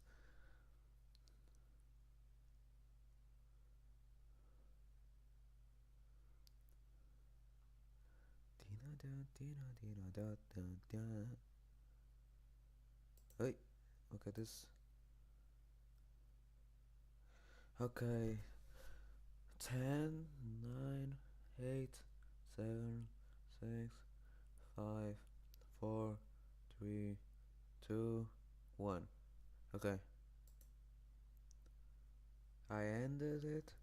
Which one? Okay, watch something. Okay, so basically, we're going to watch any video, but I know that probably you guys. So, wait, now I'm going to do another voting. I know that, yeah, it's kind of annoying, but like, we'll do a voting that.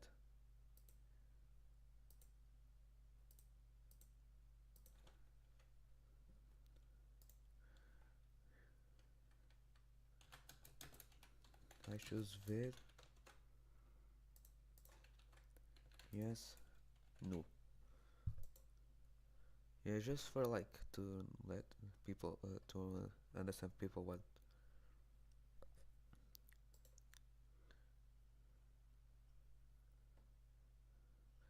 Vid is like video. You can understand that.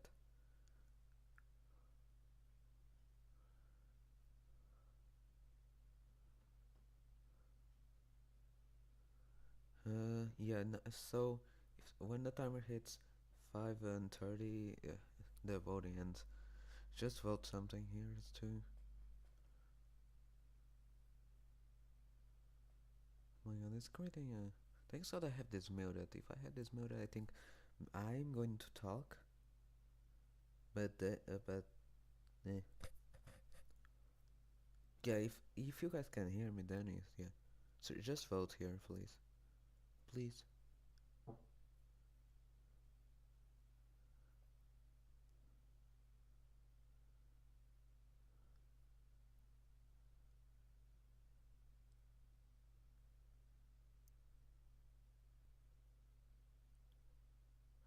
And if nobody votes, I will just go on a tie.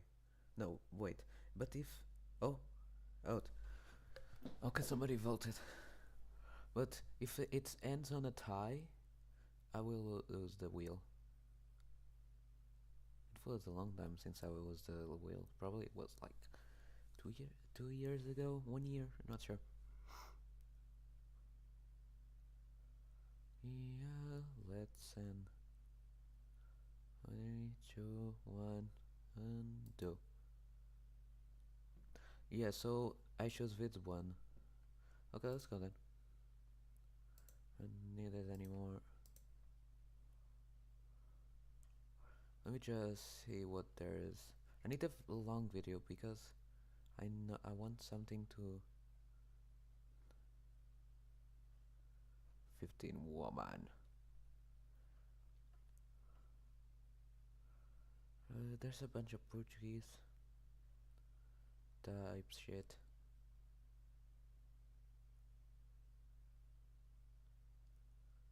Catfish shit, what the fuck?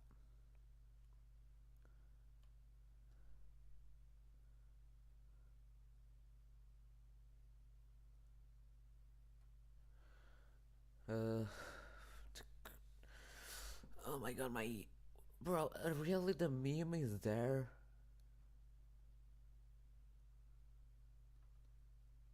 Scammers panic after I stealed. I need to find something. I need to find something. I need to find something. I need to find something.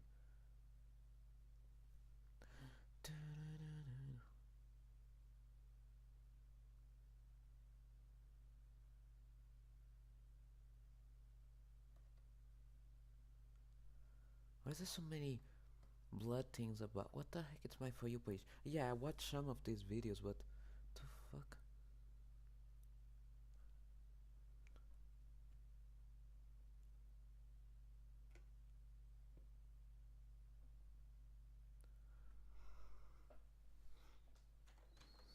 What the hell is, wait, guys? What the hell is this?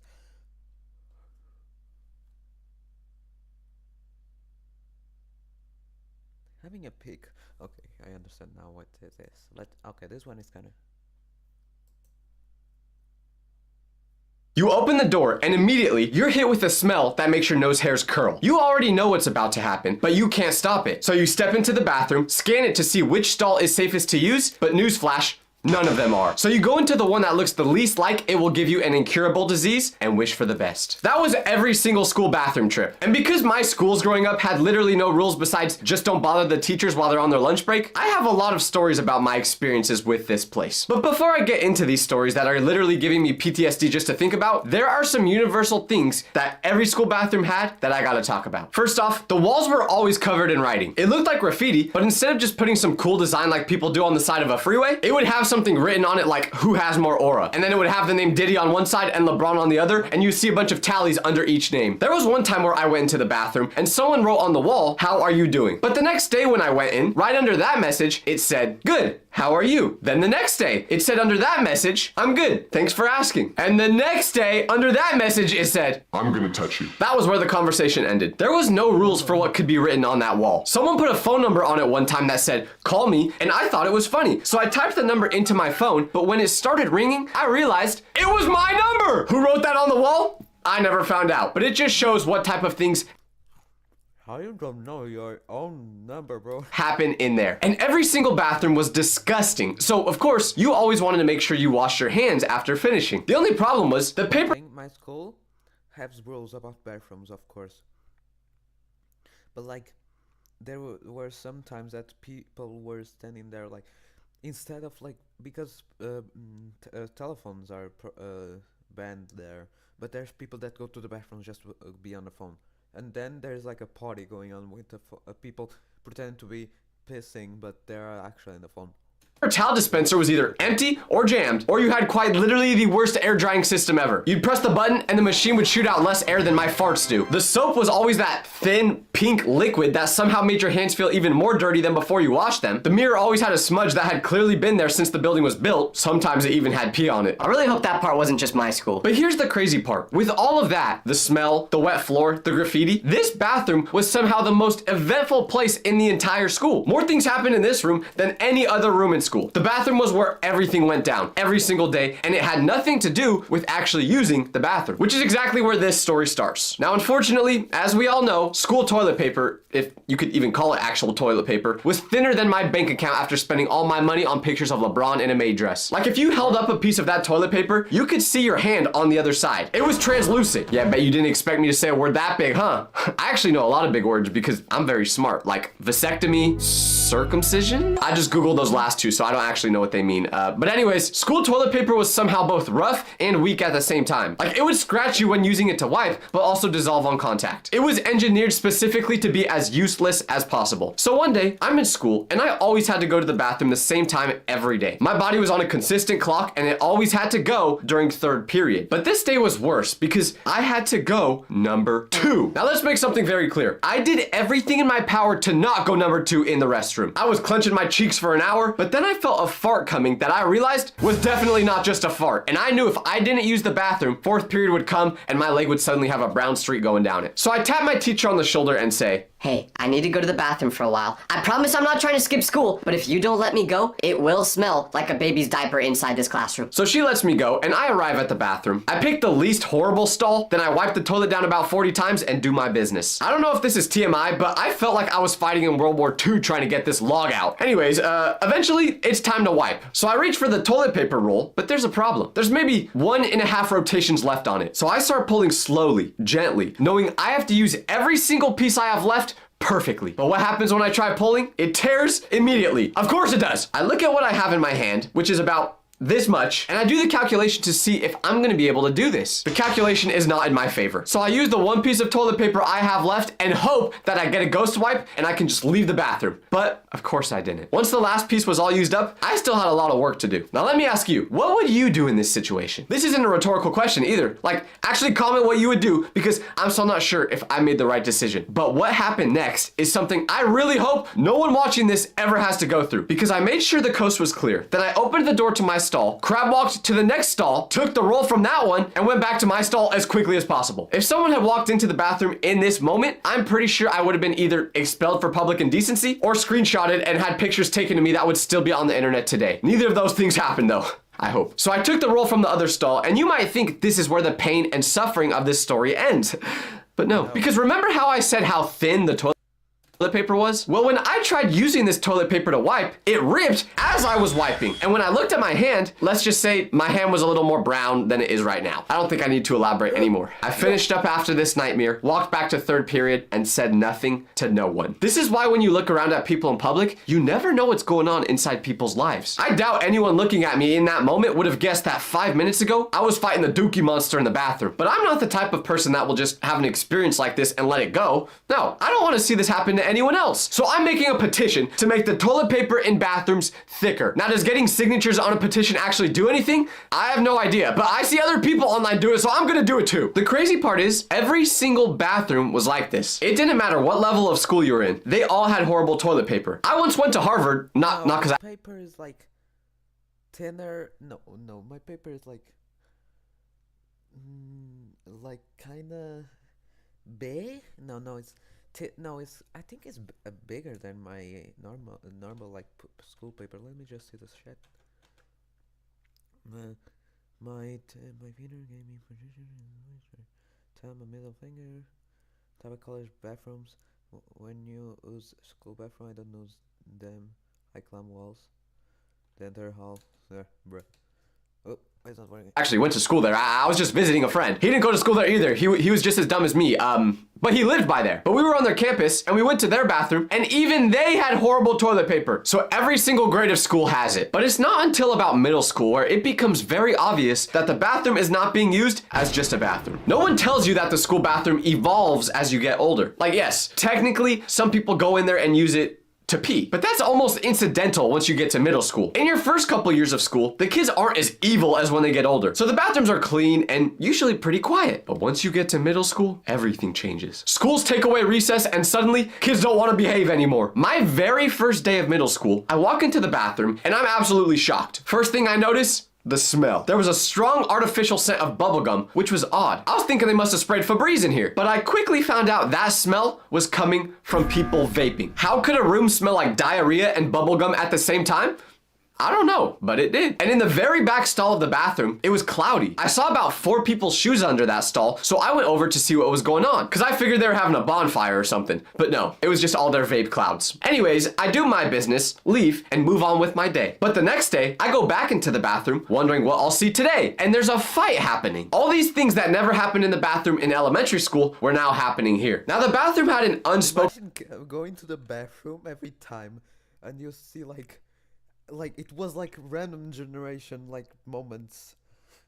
Imagine you can have like something happen. There's like people vaping, people like fighting, people, I don't know, people pooping on the ground. Everything's special. An agreement when it came to fights that I learned that day. If you need to settle something, you go to the bathroom. It was basically Fight Club. But the vaping and the fights, that you expected. What you could not anticipate was the completely random stuff. One time, I walked into the bathroom and there were 2 kids doing a speed eating contest with Lunchables. Now I'm sure you're very confused, so let me elaborate. These kids had lined the Lunchables up on the counter, the same counter that probably had every germ under the sun, and one kid would say, 3, 2, 1, go! Then they would build their Lunchable as fast as possible and eat it. 3 more people were just standing there watching. You may ask why they were doing this, and I was wondering that too. So I asked what was going on, and they just went, To be honest, I don't really know. Understandable. Have a great day. there's 2 things that could have happened to those kids. Either A, they got really sick from eating those Lunchables and may never recover, or B, they built up an immunity so strong, almost giving them superpowers, and they'll probably never get sick in their life again. You may wonder, why did the bathroom ever become the place where everything happened? Well, the answer is, this was the only spot on campus that had no adult supervision. Every hallway, every classroom, every cafeteria, someone was watching, either cameras, teachers, or administrators. But the bathroom, it was a safe space, and we abused that. Especially on this one day where I had 3 minutes before my next class started. I walked into the bathroom just trying to mind my own business, but I stopped moving immediately after pushing that door open because there's a kid, one singular kid, standing in the direct center of the bathroom. He's not near a toilet, he's not at the sink, he's in the center, and he's giving a speech. He's got the hand gestures going, making eye contact with the wall, literally looking like he's giving a TED Talk. When I walk in, he does not stop. He doesn't even flinch. I look around and think to myself, Is there some sort of audience I'm not seeing? I mean, kinda. There's one other kid at the sink who has clearly been there for a while. He's just standing there with his wet hands. Then there's another kid using one of the urinals with his pants down to his ankles. Wasn't expecting to see the moon at 9:30 a.m. But the speech kid makes eye contact with me, and I immediately look away because I need to get in and get out so I can get to class on time. I walk to my urinal and do my business, but he's still going. I'm starting to hear him say phrases like, And that's exactly why. Nobody wants to acknowledge this, but... you could tell there is passion in his voice, but I still don't know what he's actually talking about. So I finish, wash my hands, and I look back one more time before I leave. Now, the kid from the sink is gone, and it's just me and the speech kid left alone in there. So he definitely wasn't talking to anyone. But right as I'm about to leave the bathroom, he breaks character for the first time and goes, Because this is the reason...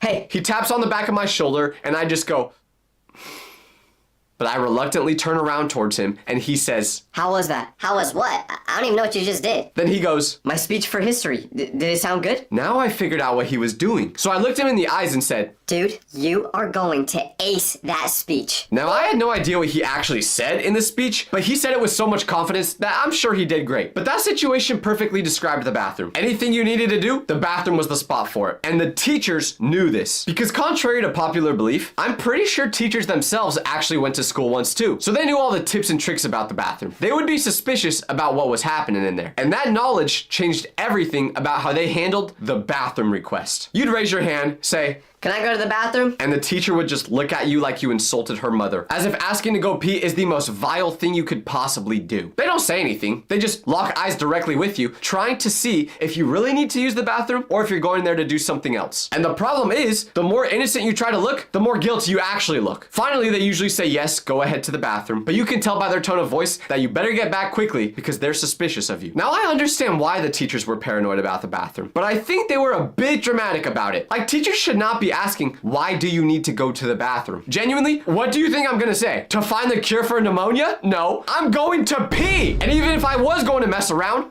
I wouldn't tell you, but the Why the people were freaking doing stall doing?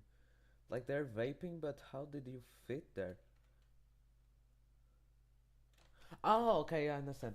You're saying that they're like, how the heck are 6 people in the same place? I don't know. Probably they. most rage bait thing a teacher could say when you ask to go to the bathroom is, I don't know. Can you? listen, teach, I did not wake up at 6:30 a.m.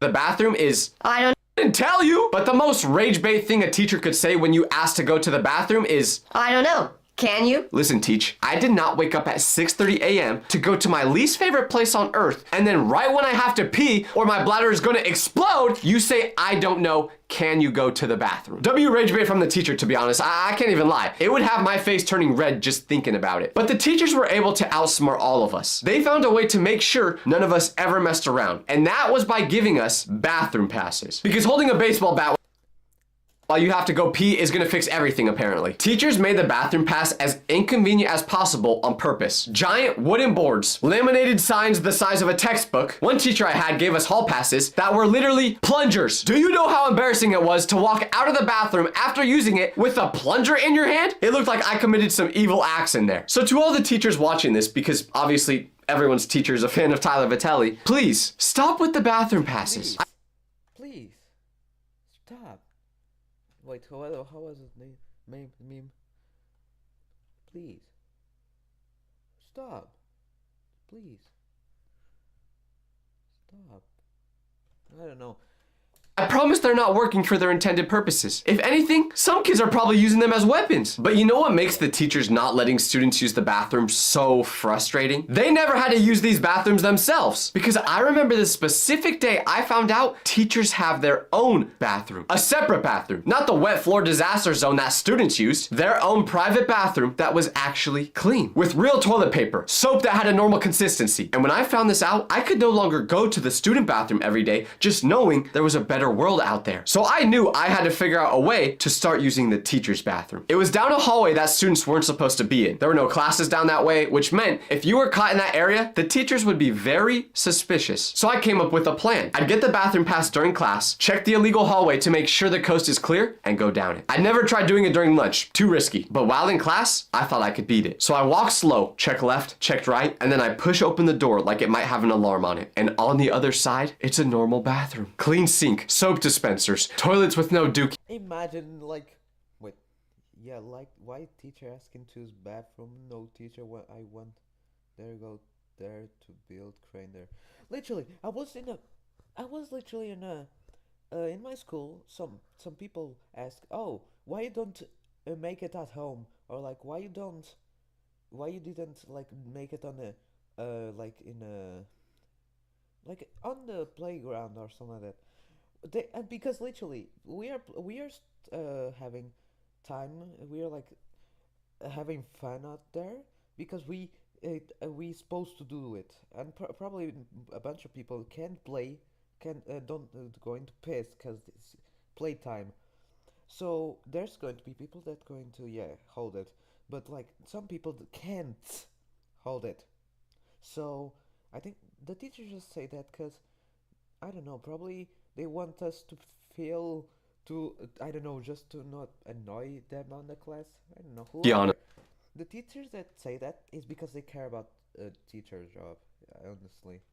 Paper towels that were actually paper towels. The kind that exist in the adult world and don't disintegrate when they make contact with you. Now this was a long time ago, so I may not be remembering this correctly, but I'm pretty sure I shed a tear when I walked in there. I then used the bathroom. It was a beautiful experience. But as I was mid-hand wash, I hear footsteps in the hallway right outside the door. Slow, purposeful, teacher-paced footsteps. So I freeze with my hands still wet over the sink, completely still, not making a noise. The footsteps stop right outside the door. I'm not breathing for a full whole 5 seconds, but then they keep walking. I stand there for another 30 seconds after I can't hear them anymore, just in case it's a trap, and then I dry my hands, compose myself, and open the door. But after opening that door, I see the teacher at the end of the hallway, and she can see me. So I speed walk around the corner to disappear from her as fast as possible. And luckily, I don't think she had the best eyes, because I never got caught. Using the teacher's bathroom was risky, but man, was it worth it. Now, everyone who's watching this right now, I want you to stand up and give a round of applause. Come on, everyone watching. Why are you still sitting down right now? Get up! Good boy. Now, what are we giving this round of applause for? The janitors. Because with all these terrifying bathroom experiences I've been telling you, there was a person whose entire... Literally. I need to wash my hands. I'll be back. I'll be back. I'll be back. Oh shit, oh shit, oh shit. What you did, bro? Yeah, it's just, I like, wait. Don't worry.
Okay, I'm back.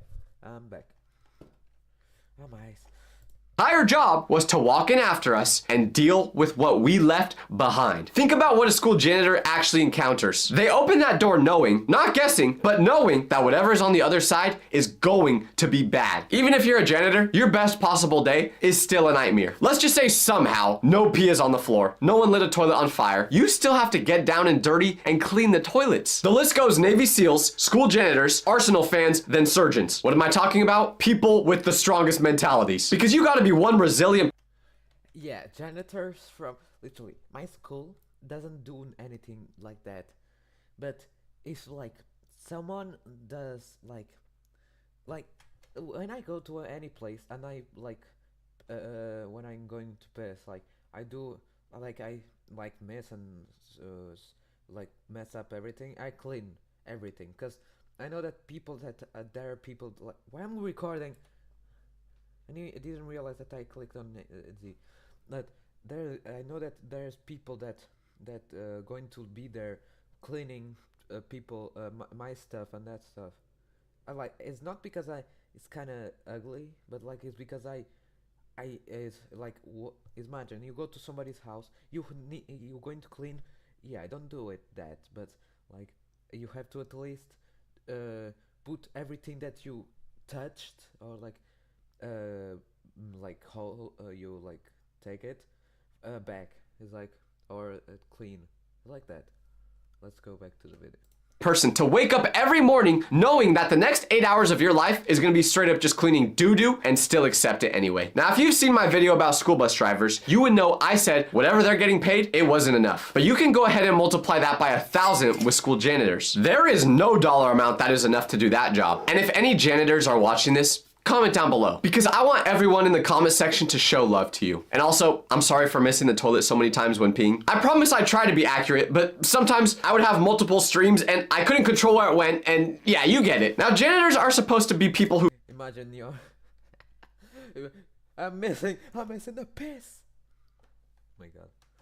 fix the bathroom. But there was one time where fixing the bathroom went very, very wrong. Because my school had 2 floors. And in one of the classes I had, there was a bathroom on the 2nd floor directly above it. I knew of this, but I never really thought about it until one very tragic afternoon where I'm sitting in class and I feel something hit my hand. It's small and wet. I look down and it's a little drop of water on my finger. So I look up at the ceiling and see nothing. And I just go back to what I was doing. But then there's another drop. I watch it fall from the ceiling. And now a small, dark spot has appeared on the top. No. Wait. Oh, I not. Bleh. No, no, no, I don't want to imagine it. I don't want to imagine it.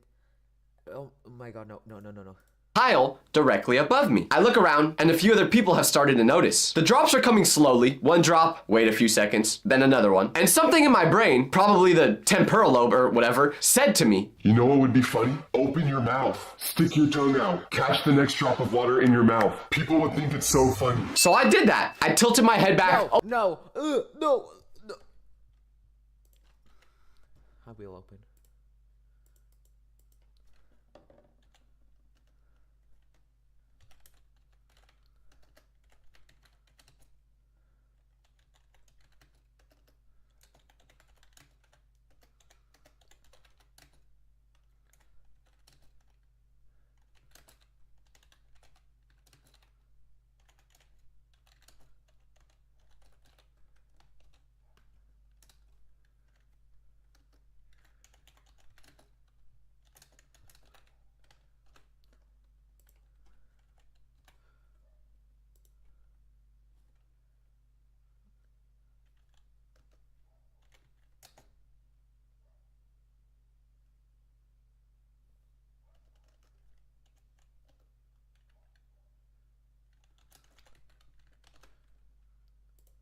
I don't know, just do something.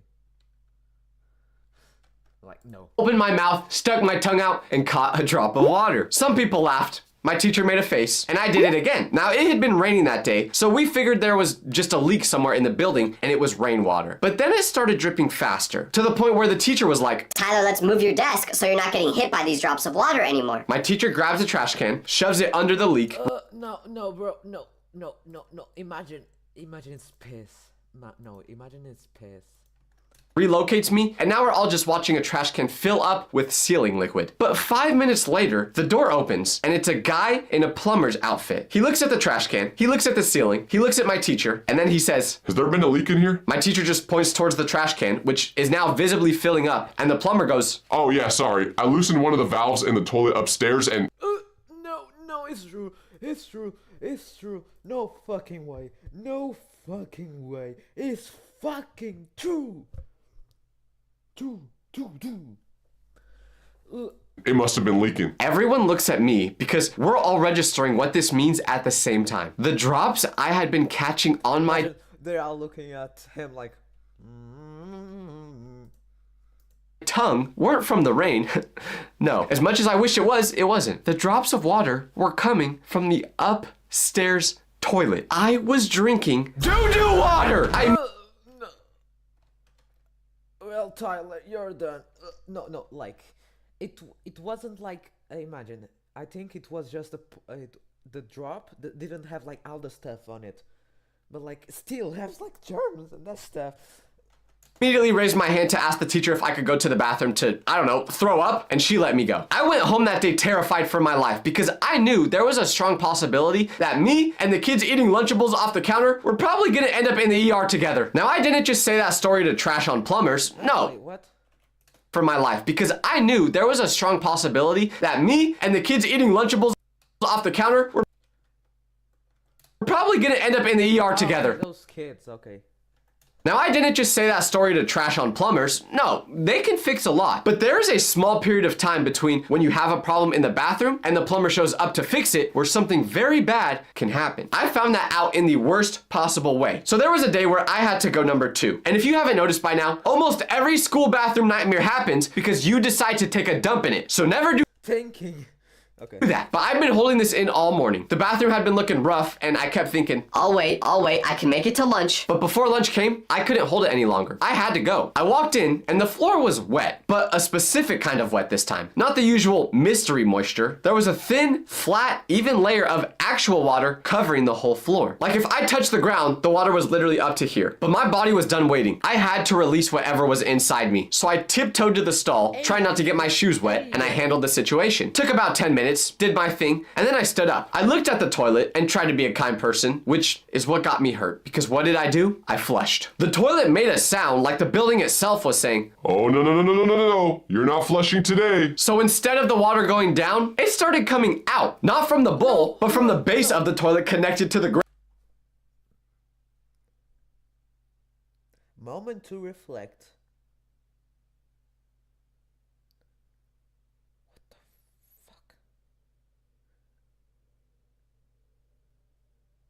imagine there's poop there. There's fucking piss there. Oh my god, can I put my mic up?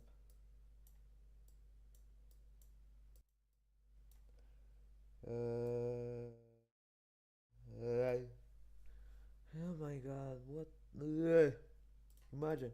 Slowly at first, then faster. And I started to realize now why there may have already been a layer of water on the floor. I personally knew I was not responsible for breaking this toilet. I just happened to use it at the worst time. But if I told someone what happened, would they believe me? Or would they think I was responsible for turning the bathroom into a lagoon? Because the water did not stop coming out. So it got to the point where it was leaking outside the bathroom into the carpet in the halls. So now people were noticing. And I'm sorry, I had to put me first in this situation. So I left the bathroom before anyone could put the blame on me. The water was still spilling out, but I didn't tell anyone because I didn't want to look guilty. I'm freaking out just thinking one thing. Please do not find out I did this. That bathroom was caution taped for a full week. For 7 days, I walked past it, and I don't know what it looked like inside there at the time, but based on the fact that it was closed for 7 days, I think it's fair to say it must have gotten significantly worse in the 3 hours between when I left and when someone discovered the situation. I never got caught though. Now this was 100% an accident. I did not mean to destroy the bathroom, but there was a time where it became a trend to absolutely mutilate the bathroom. And this trend was called devious licks. Devious licks was a period of time where kids across the country decided that the correct use of the school bathroom was to remove things from it, or destroy things, or steal things, and then post it online. Soap dispensers, gone. Mirrors, pulled off walls. Someone even dismantled an entire sink. I don't know who started it, but they caused a revolution. This trend was happening at my school, and the administration responded by essentially treating the bathroom like a crime scene at all times. Teachers were walking kids down in pairs like it was a kindergarten field trip. Bathroom doors were being locked periodically. There were even rumors that they were going to put cameras in the bathroom. Not like inside, I hope, but pointed at the entrance to it. I didn't participate in this trend because I was always too scared to get caught, but I definitely experienced the effects of it. Because one day, I walked in and the toilet was gone. Not broken, not clogged, not sealed off, gone. Gone? You go to poop or piss and the toilet is gone. The toilet's just gone. What are they going to do with the toilet? What they need a toilet for? Why they need a toilet? The toilet's just gone, Michael. The entire toilet bowl. There was a hole in the ground. I stood there and just looked at it for a moment, thinking two things. One, how in the world did someone get this out of the ground? Unless the Hulk was going to my school, whoever did this couldn't have done it with their bare hands. So this meant they needed tools. But I'm not talking a wrench or a shovel. I mean heavy machinery. And the second thing that went through my mind was, where was the toilet right now? Was it in someone's house? In the back of a car on the way to becoming someone's weird trophy? And how did they possibly get it out of the bathroom without getting caught? I never got my answer to any of these questions. It's like trying to figure out how the pyramids were built. The only answer that made sense is aliens, but it's hard to convince yourself that's true. School bathrooms survived a lot, as you can see, but at the end of the day, we all loved them. Actually, no we didn't. I despised the school bathroom. I was trying to make the ending wholesome, but there's no way to make school bathrooms sound wholesome, so I guess I'll just leave now. Okay, bye guys, I guess. All right. Should we watch something? I'm going to play something, kinda. How they managed to take a whole toilet? That's my answer. That's my question too. I'm going to stay with this, like the questions here. So yeah, let's play Roblox because nothing to do, and my boyfriend is not even online. So like he is, but he doesn't look he's playing. Yeah, I'm going to peel. Peel?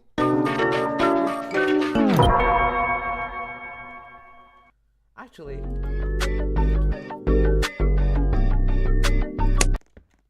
and I forgot to take my avatar, bro. Don't question my avatar.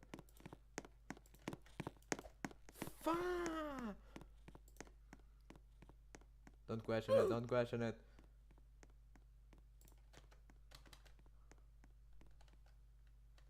They do.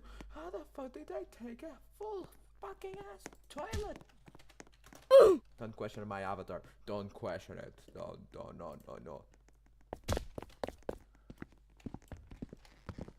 No, seeing there's music. My rival, my idol, you got me suicidal. My love, your rage, our dying claims to fame. Our battle legendary, our victory.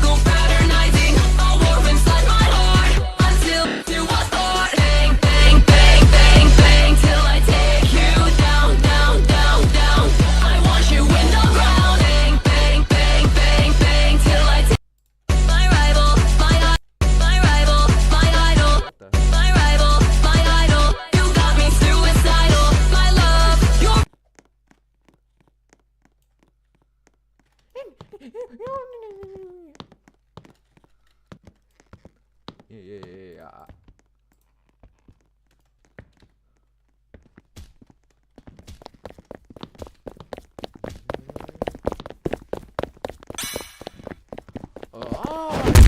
No, dude,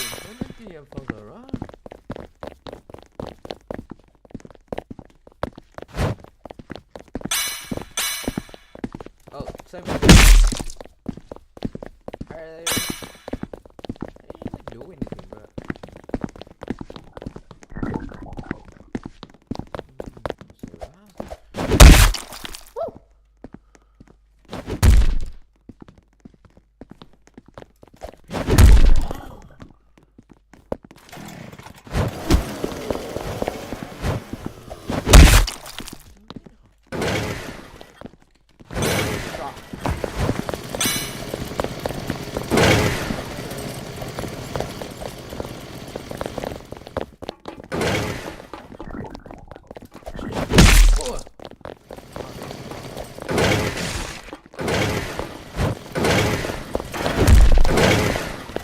I hate it.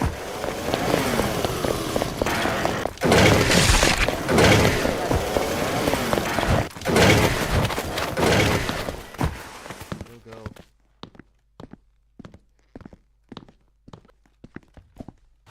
My rival, my idol, you got me suicidal. My love, your rage, our dying claim to fame. Our battles legendary, fickle fraternizing. A war inside my heart until you was thought. Bang, bang, bang, bang.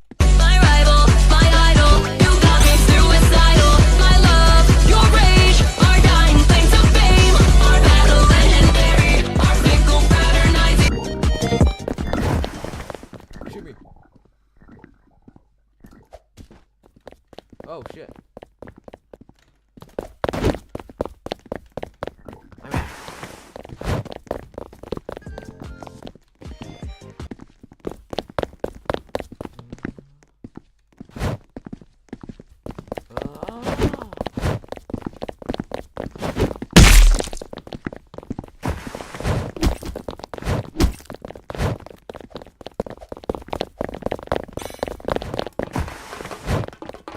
Same thing.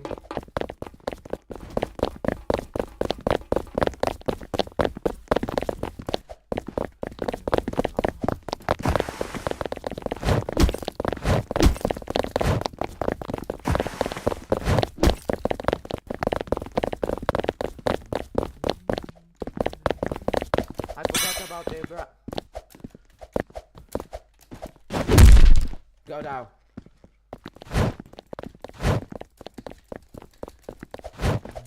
Buzzer off.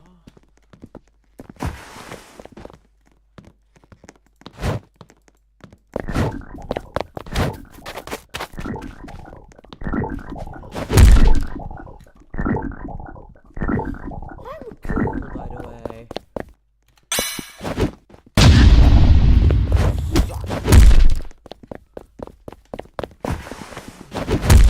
Ow. Oh, that's gonna parry. Ow. Wee. Wee. What? God damn it. You missed. I don't see how has this shield, by the way. Ow.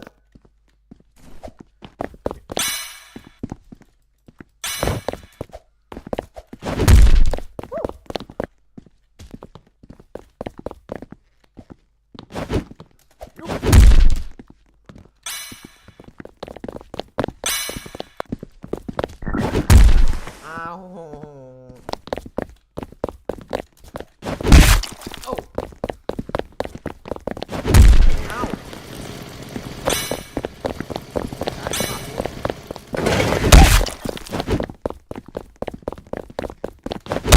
Ow.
Yo, going there.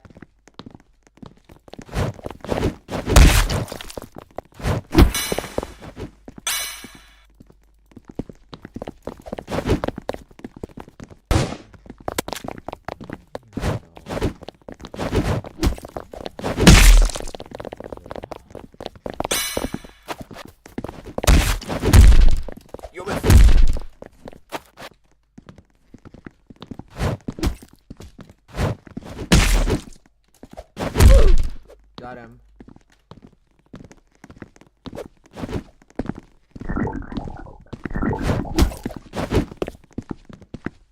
Is this probably a big bro?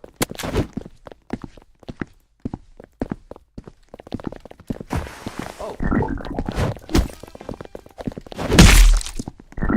Kill woman.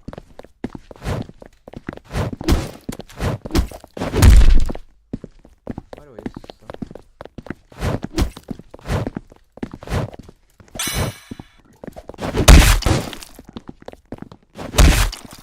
only works if you try, mate. Only if you try, by the way.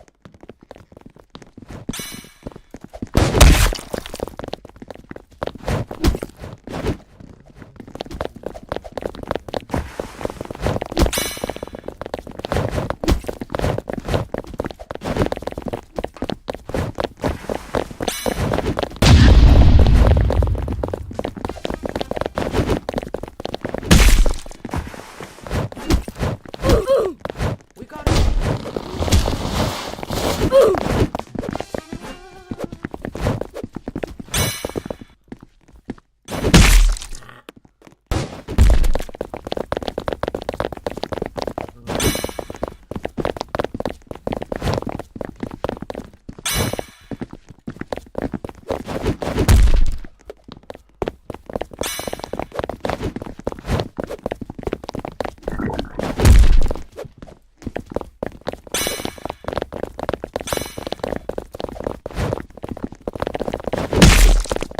Got him.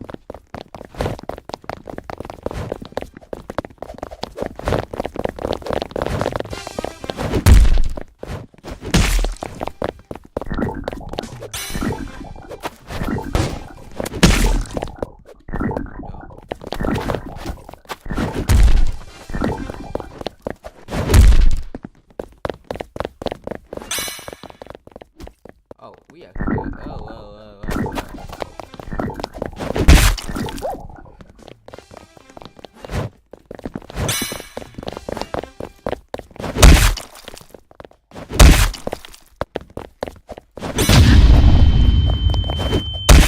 Thank you.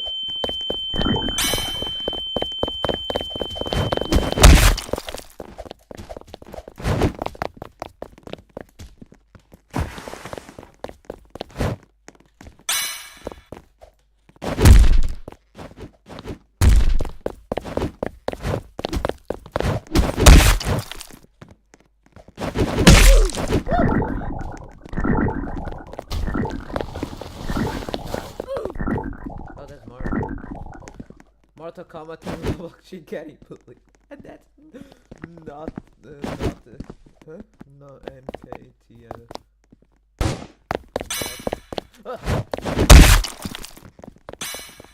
That jump scared me.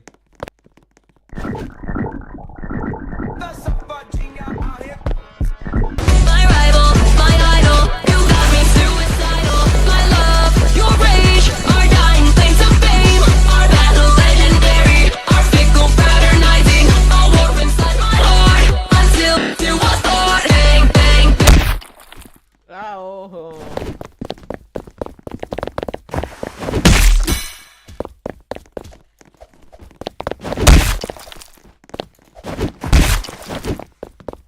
Shoot that guy. I mean girl. Ow.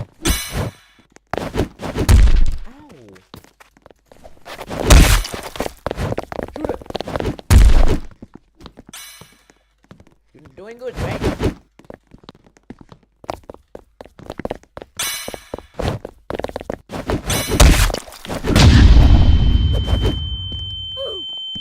Ah, filho da puta.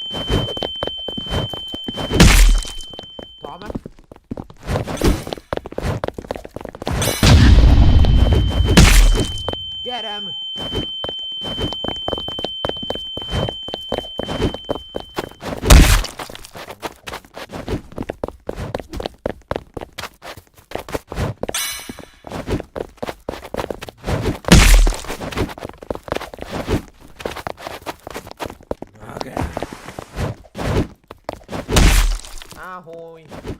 Nice. My rival, my idol, you got me suicidal. My love, your rage, our dying claim to fame. Born as a legendary, our fickle fraternizing. My rival, my idol, you got me suicidal. My love, your rage, our dying claim to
Antônio José Souza. How do I check? Yeah, she's cheating. She's cheating. She's cheating. She's cheating.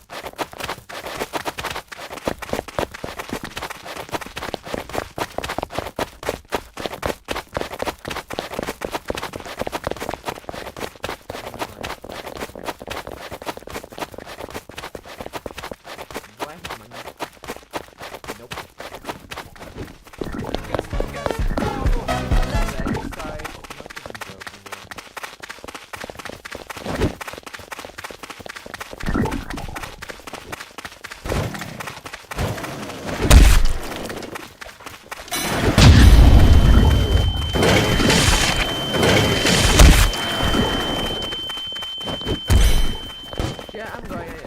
No.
got you.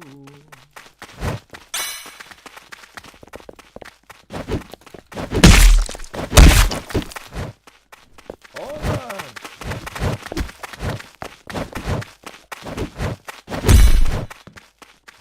At least we can regret.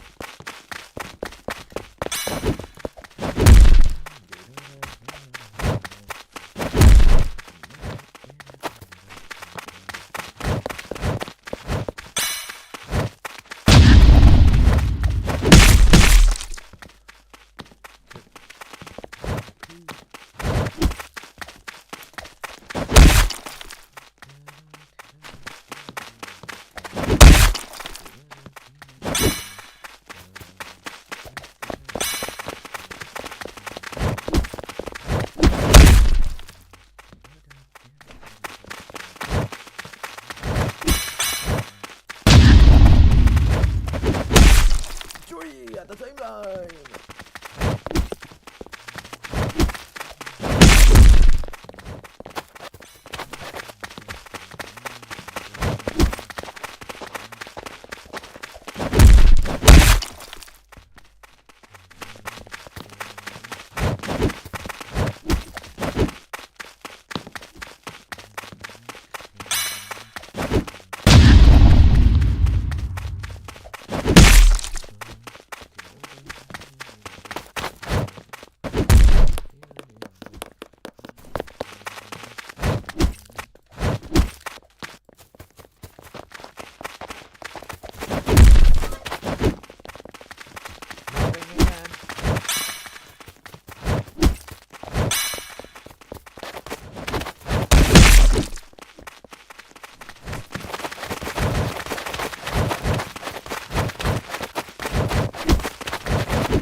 Go.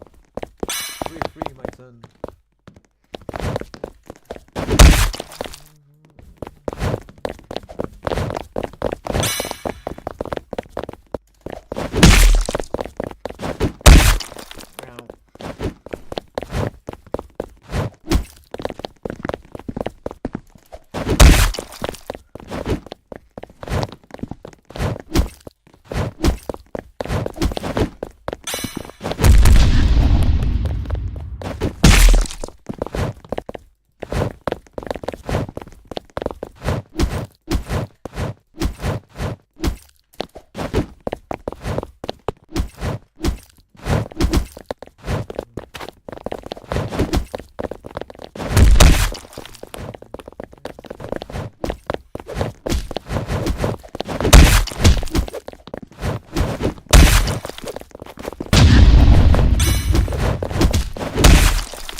Go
out.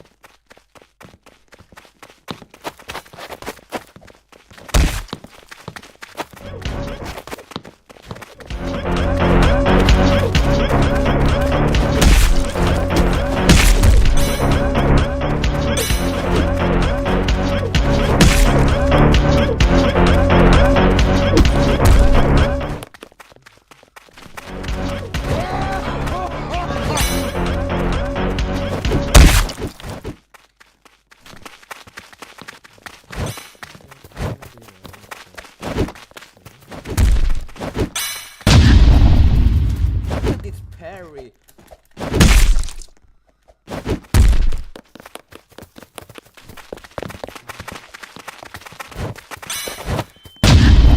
Okay, bro.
Bitch.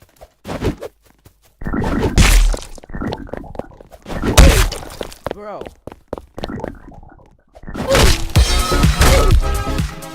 Yeah, bro, I killed more, bro. They just get here, kill. Oh, I did something. Oh my god, bro. Shut up, bro. Get alive.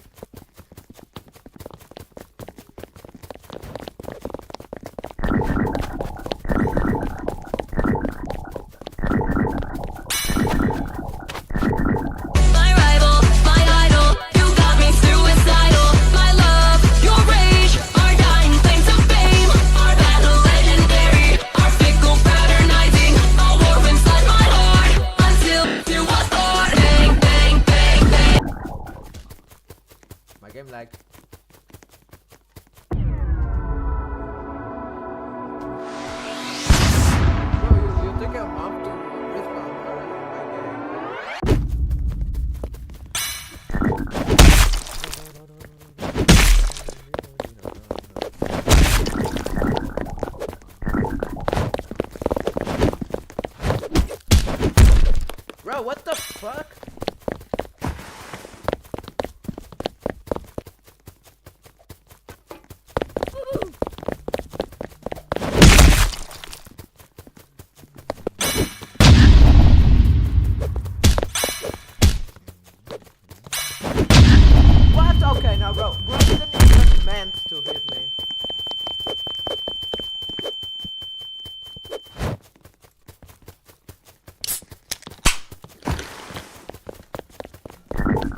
No! No, that guy's cheating. He literally, I punched him away and he wouldn't leave like that fast. My rival, my idol, you got me suicidal. My rival, my idol, you got me suicidal. My love. I just wanna earn that free work because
Hi, bro, mash. Bro, what? Bro, mash potatoes.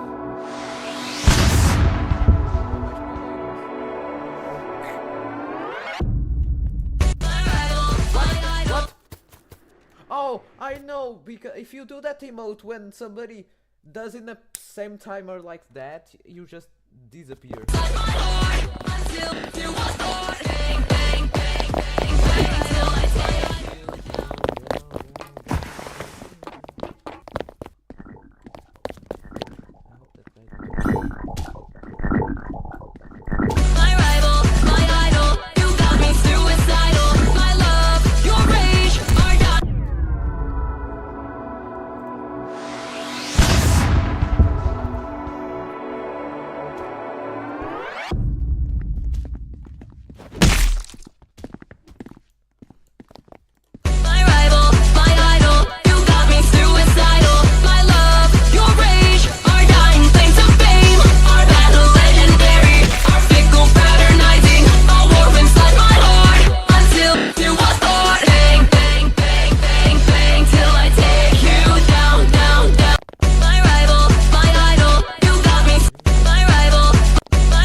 No, that's targeting, bro.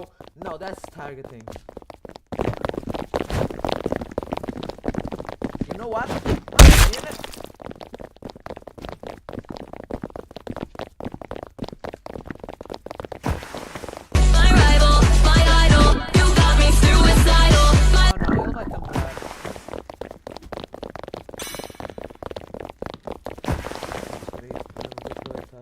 I'm talking bullshit.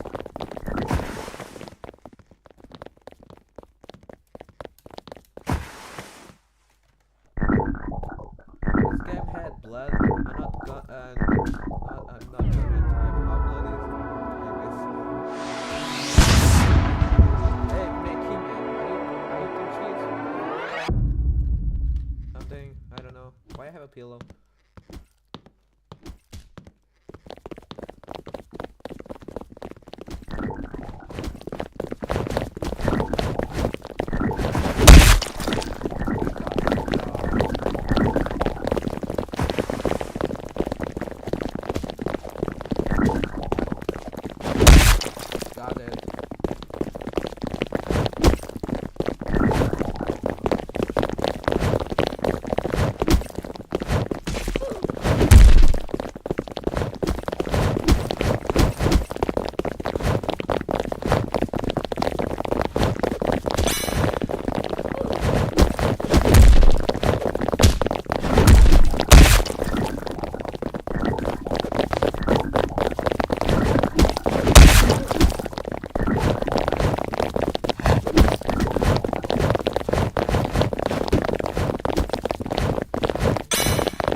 what, Michael Jackson? My rival, my idol, you got me suicidal. My love, your rage, our dying claims to fame.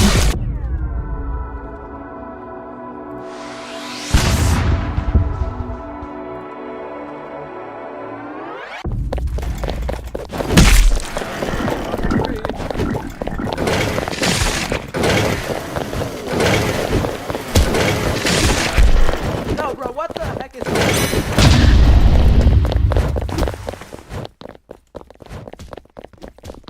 favorites?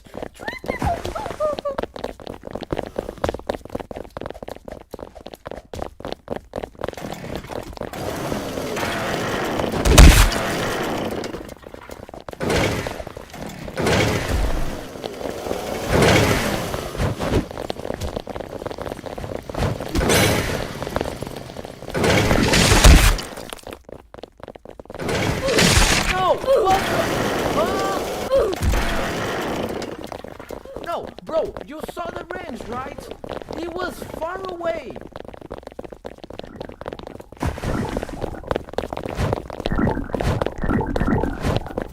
My rival, my idol, you got me suicidal. My love, your rage, our dying. Or die?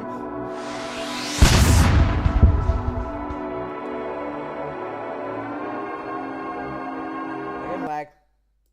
Did my game crash? Hello?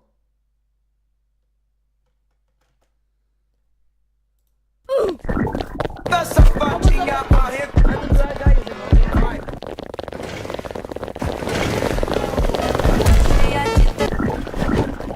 My rival, my idol, you got me suicidal. My love, your rage, our dying claims to fame. Our battle legendary. No, literally, they don't kill the other guy. They killed me. What the fuck?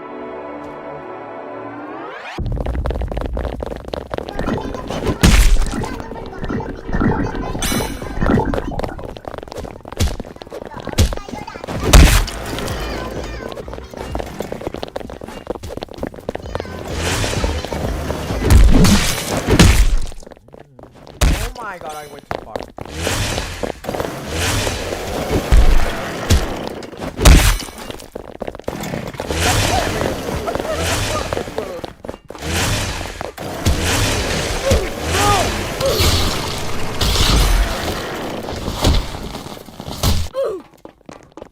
Bro, literally, no.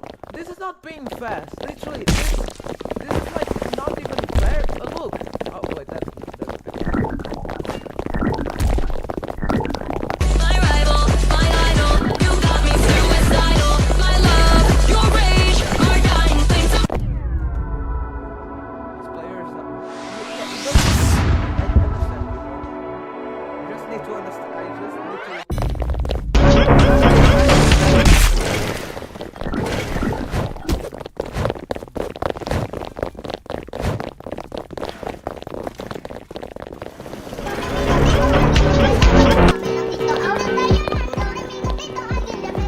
My rival, my idol, you got me my rival.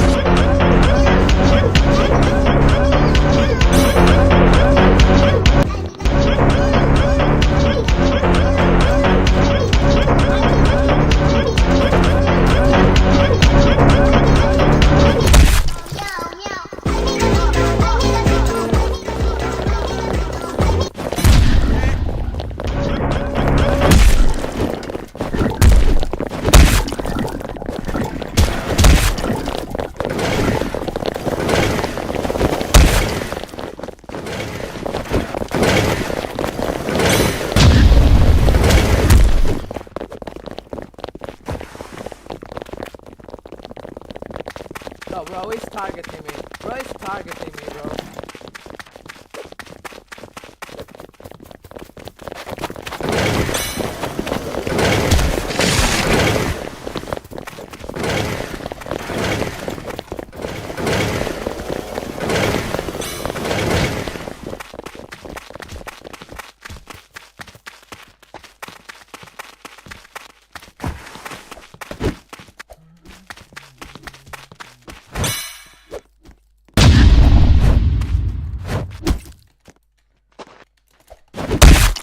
Go out. Please, thank you. God damn. You weirdo.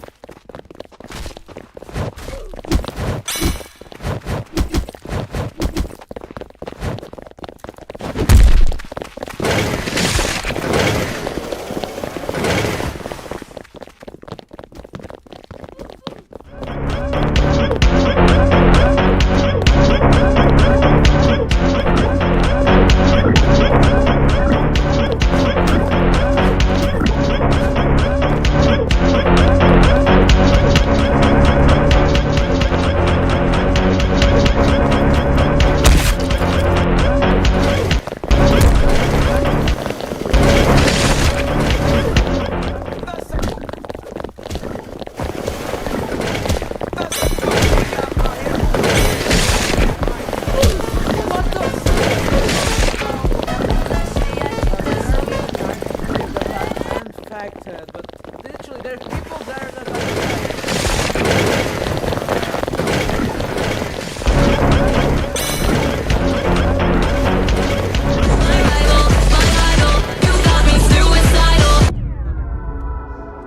returning to what?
bro, you even got me.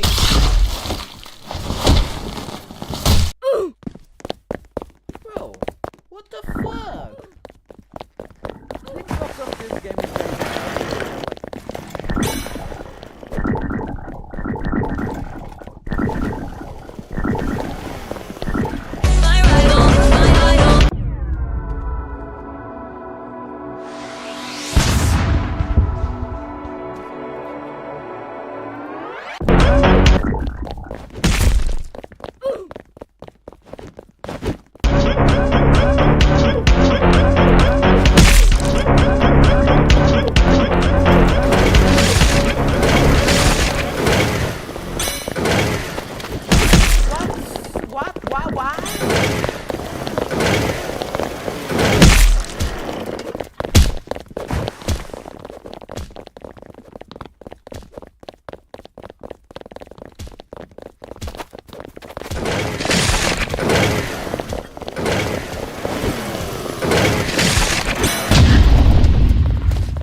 I can't hit them, but Diane can't hit them.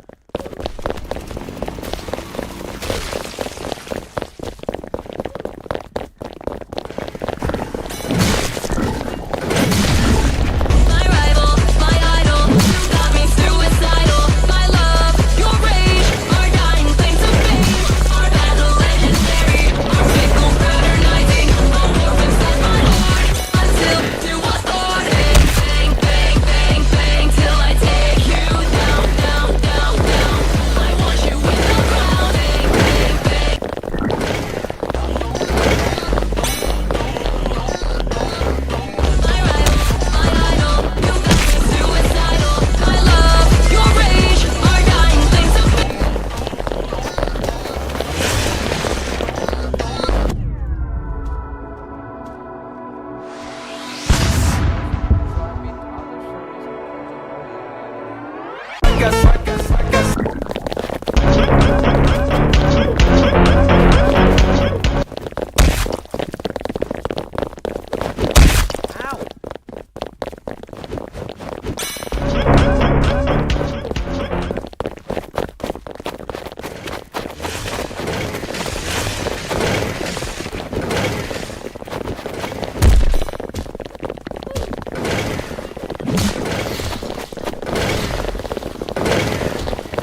always is that guy.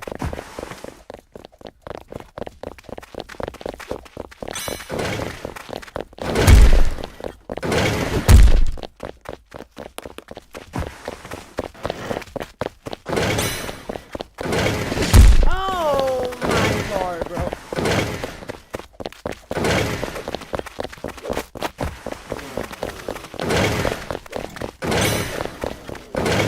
What? No. Oh my lord, bro.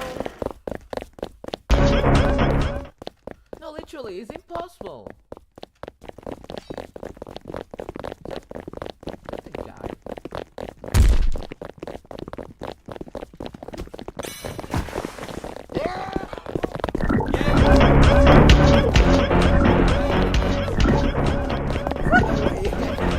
I understand that now.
going here?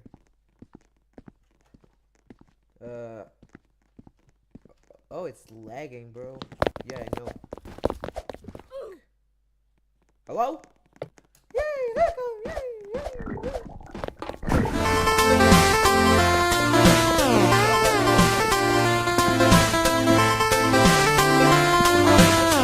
My rival, my idol, you got me suicidal. My love, your rage, our dying claims to fame. Our battle legendary, our fickle fraternizing. I'll warp inside my heart until through my thought. Bang, bang, bang, bang, bang, till I take you down, down, down, down. I want you. Yeah. Chavo. Call it.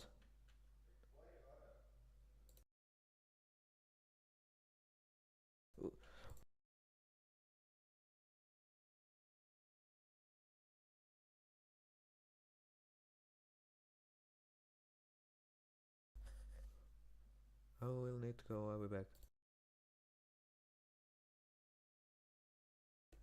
You can like leave and I message you when I'm back on the live stream.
Yo, what's up? I'm back.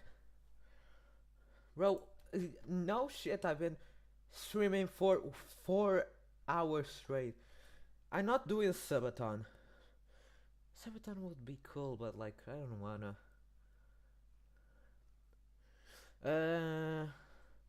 Wait, I'm going to. Let's see, there's nothing, literally. I wanna annoy, and you want to annoy like my. No. Literally, this stream, the longer the stream is, probably a lot of people are going to watch it. I don't know, I'm not sure.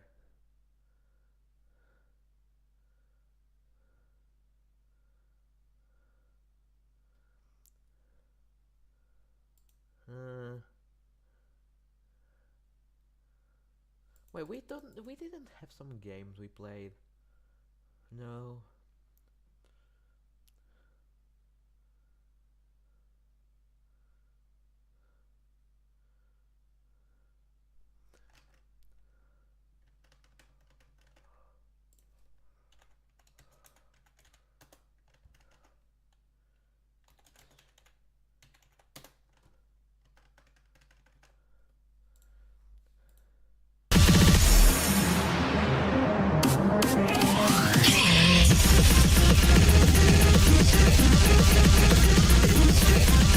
I wanna do like a, I don't know.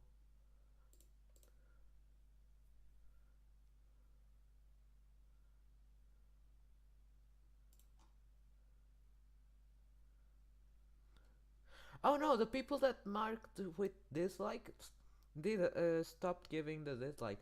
Oh wait, I'm going to check out my my TikTok. Just need to be quick. 3, 2, 1, go!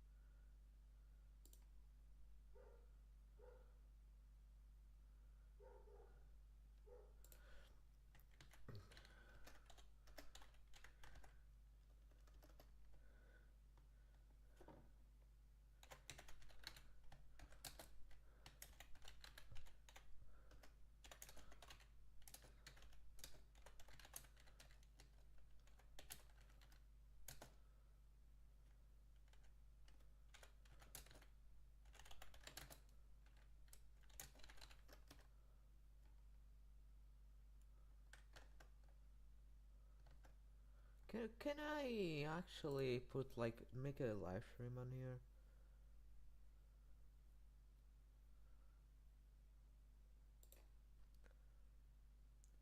Darla a subir al escenario o a bajar del coche. Ella siempre rechaza el gesto con cortesía. Incluso con tacones altísimos y vestidos elaborados, evita cualquier contacto físico innecesario. Muchos creen que es frialdad o exceso de cautela, pero detrás de eso hay una lección que aprendió en Hollywood. Habiendo alcanzado la fama desde muy joven, conoce perfectamente las reglas de ese mundo. Una foto tomada al vuelo, un contacto fugaz, y los tabloides pueden inventar una nueva relación. Ha visto con sus propios ojos a demasiadas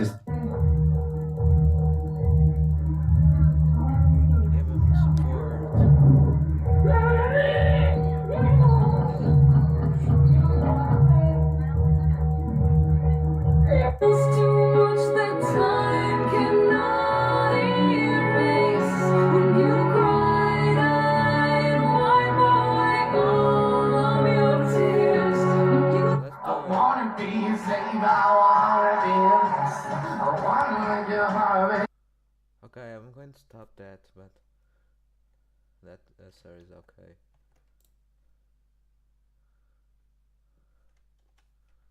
Three,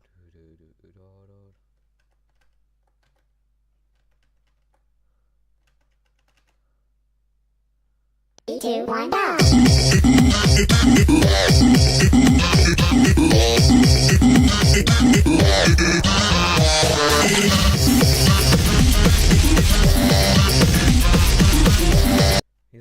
going to be my first time streaming on 2 places at once.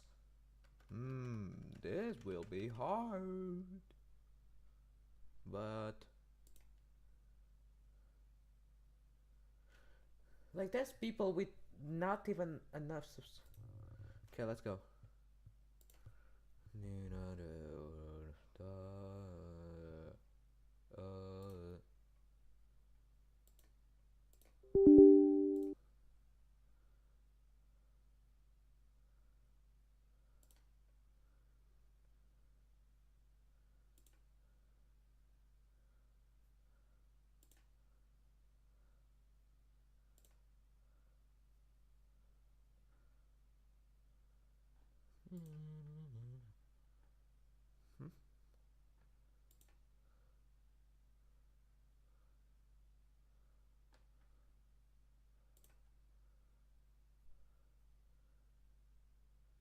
How do I access this?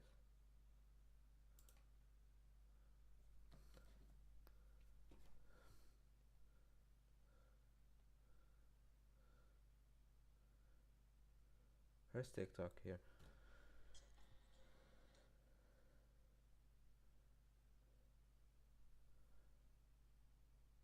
No, I want to read it.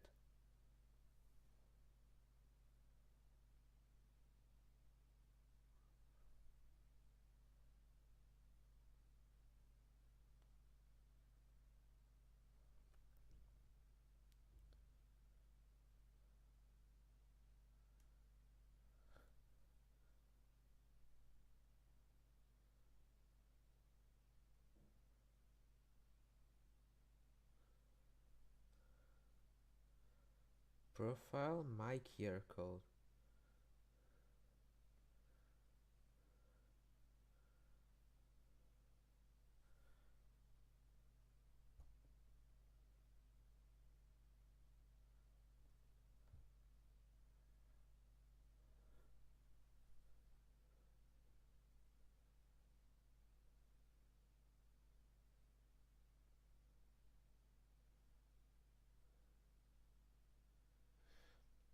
Something's wrong.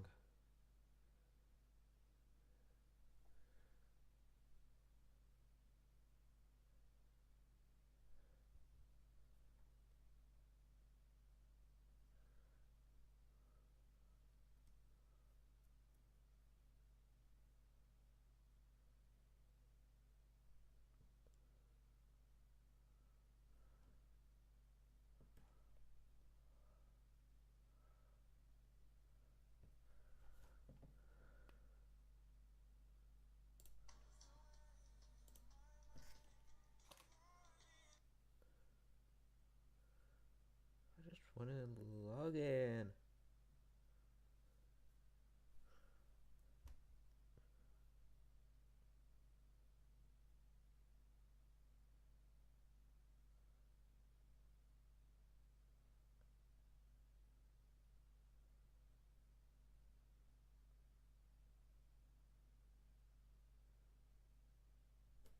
Finally.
Uh,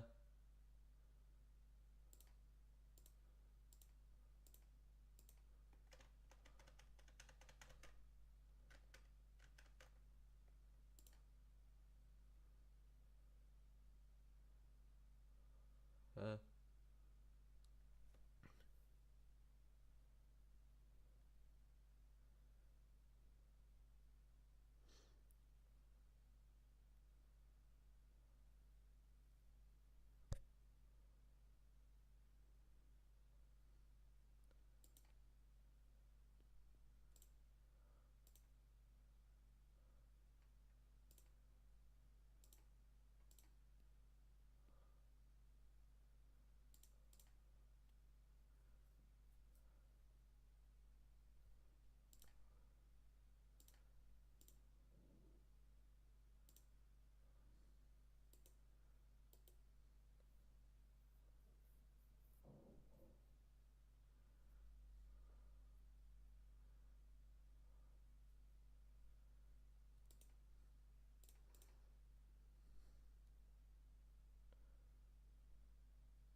oh, come on.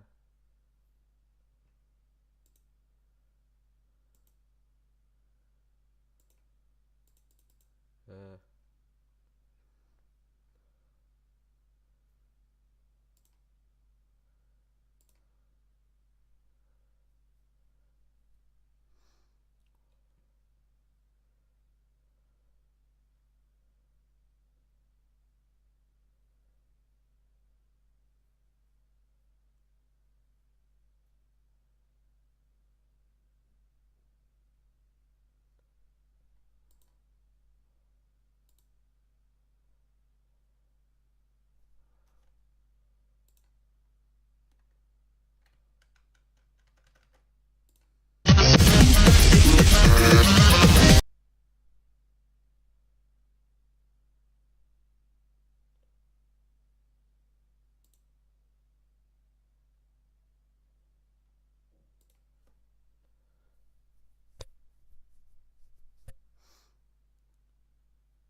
Pois pessoal, só quero dizer que eu.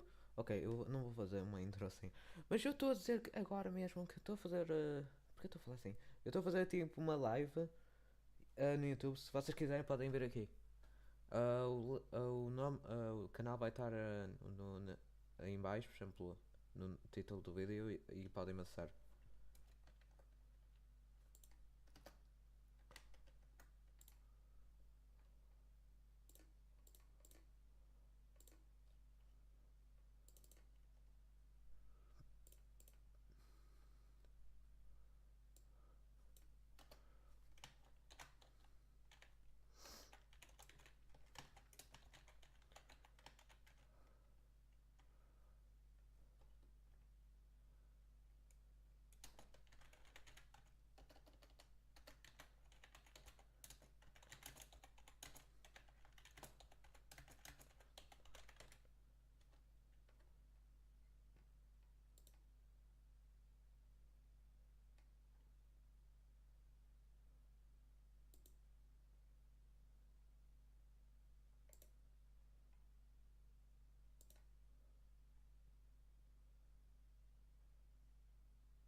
meio aborrecido este também.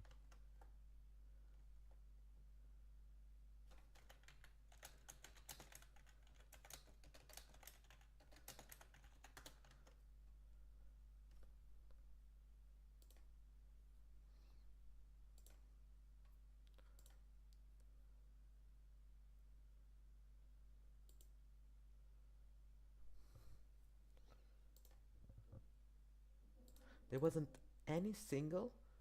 Oh my god.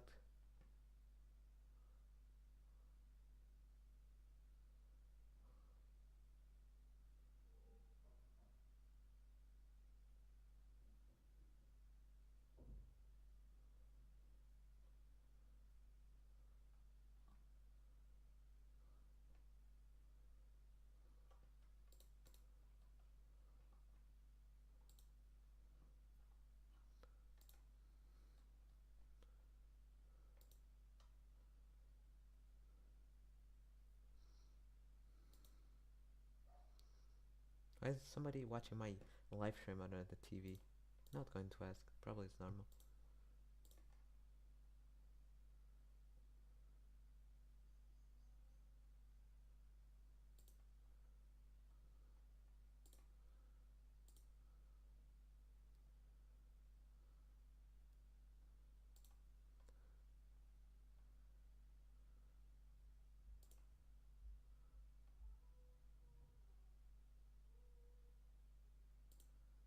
Two, one, go!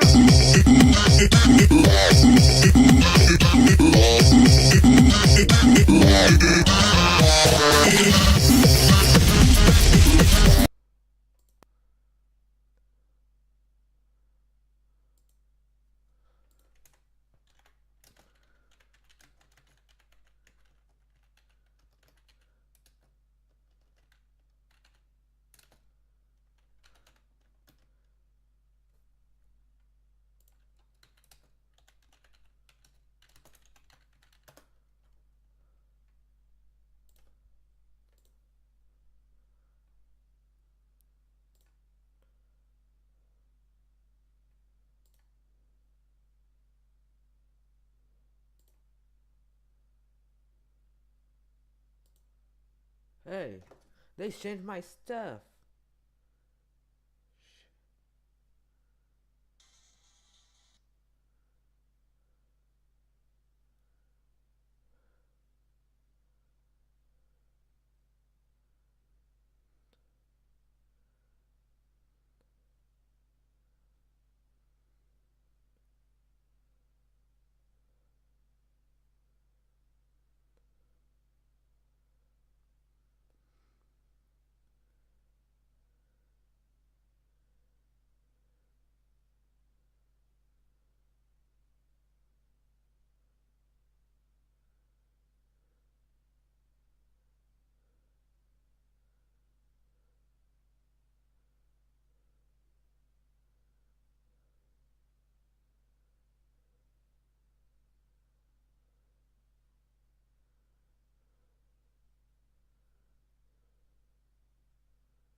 Eu não quero conta privada, assim dá.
que eu falei assim? Cringe para a porra.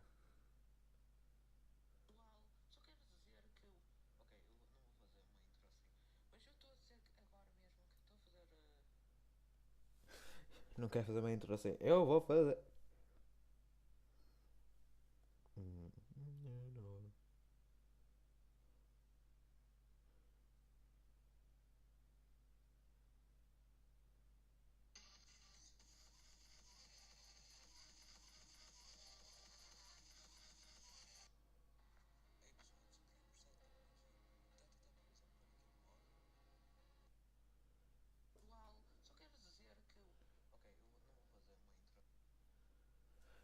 Eu sou tudo.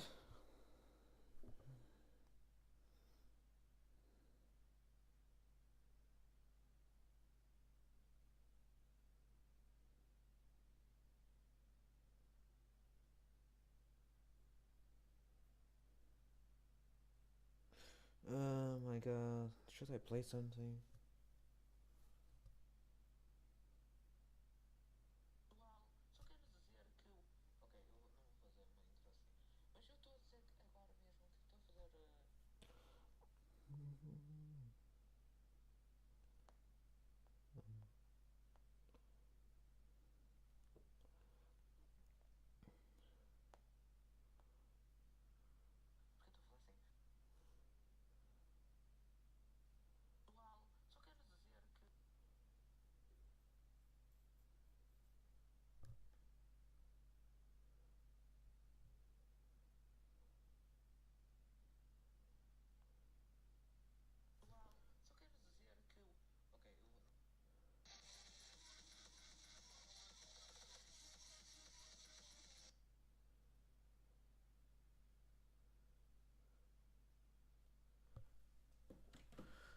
Okay, now I'm going.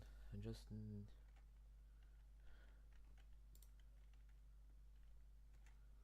Ei pessoal, eu estou agora mesmo a fazer live no YouTube. No YouTube, o meu canal é este. Entrem aqui, por exemplo, aí vocês podem ver-me a jogar. Eu vejo-vos aqui.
I just want this to be posted.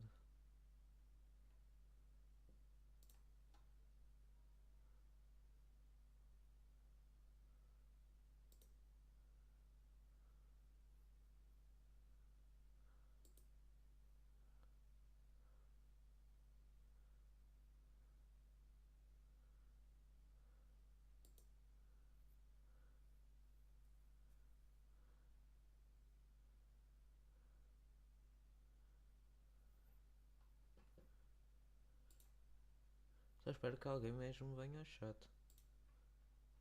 Why I'm talking Portuguese? Don't care.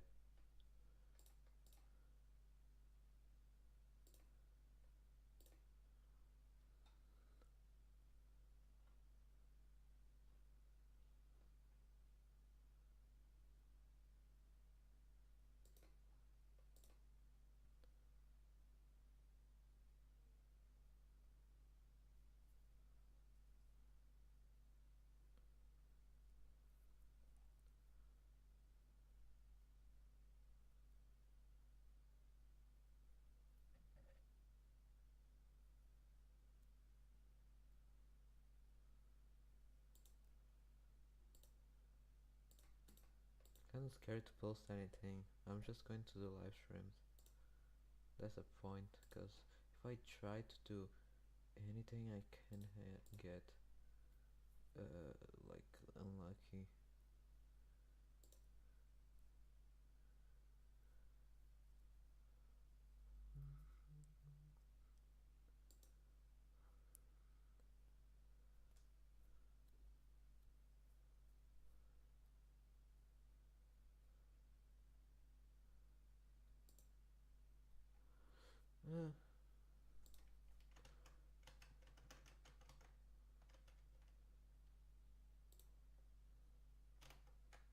I will just put my life.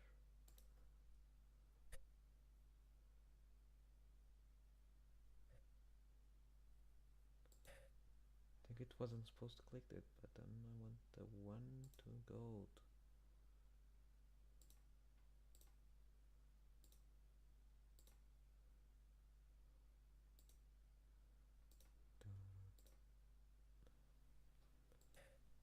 I think it wasn't supposed to click that button. I want the one to gold. Remove the sound before it makes it crazy.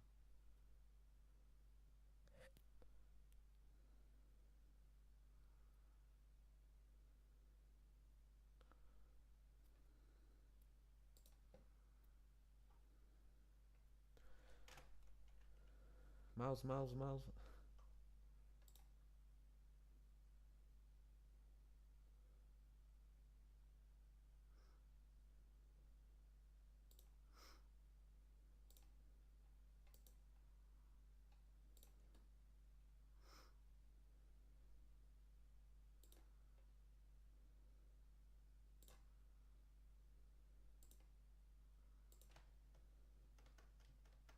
Oh, I'm recording. Oh shit.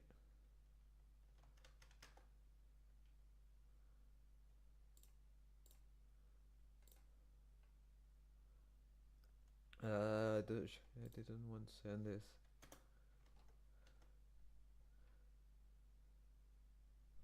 Can check my phone real quick.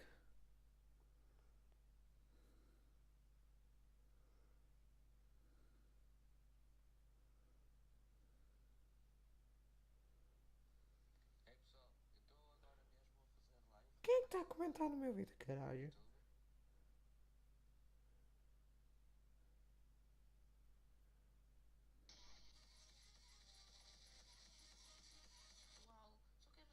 Parece um youtuber de Minecraft, bro. É sério.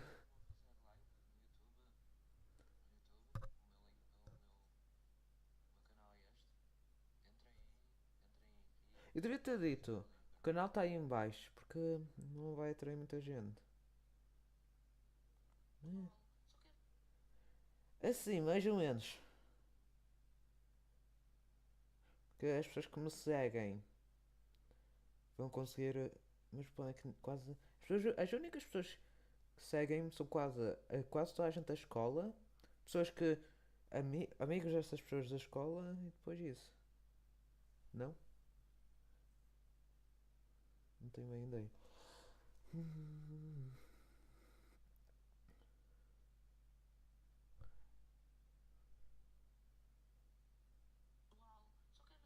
Ok, vai só entrar aqui.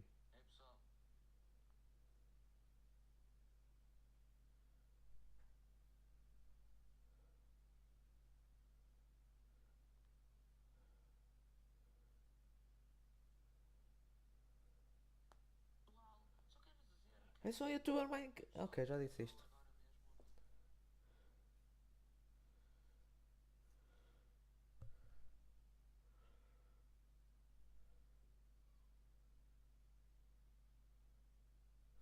Olha,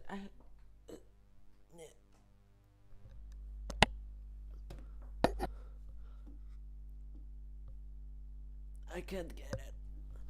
Got it.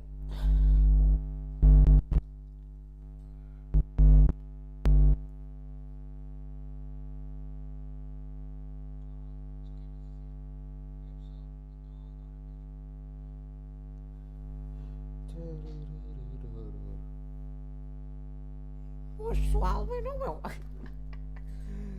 que é que eu estou a fazer? Tirar-me o like, filhos da puta.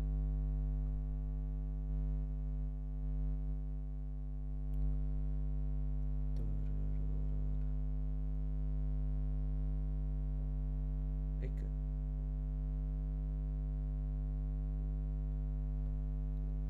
Não relamos, Tiago.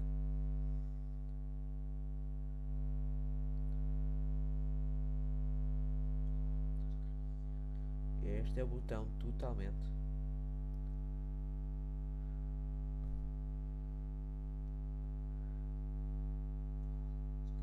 Para clicar no vídeo.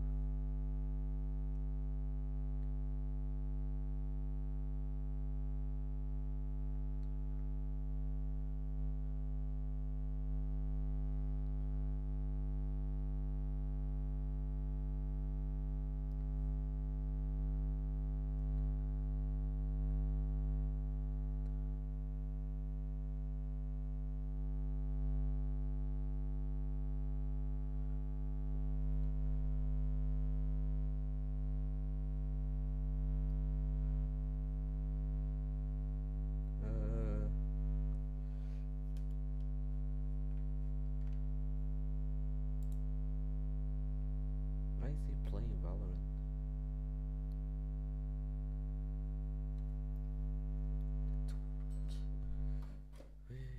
Ai, cara.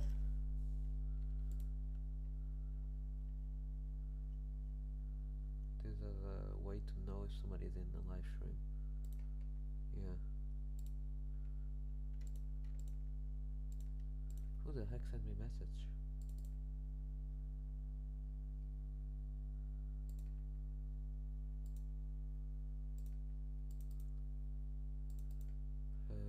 Key.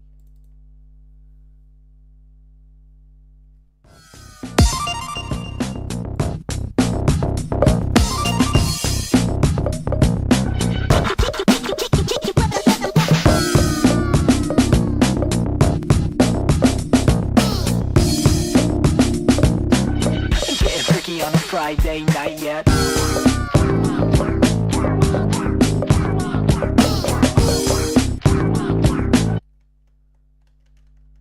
Somebody on live stream? Nope.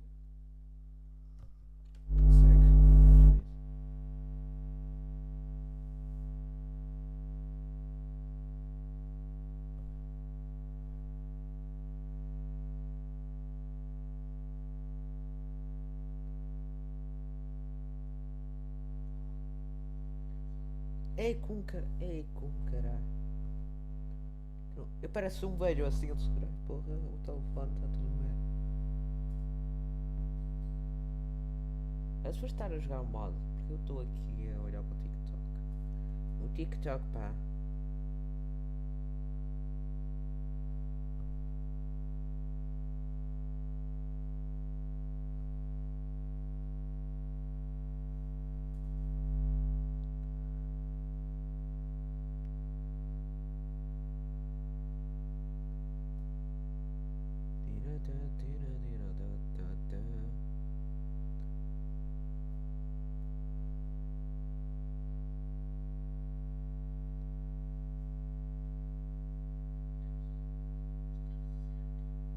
Eu quero ativar isto, mas não está a dar. A minha voz está uma merda. Não sei, parecia um youtuber de Minecraft a falar. Eu já disse isto, vai umas 20 vezes.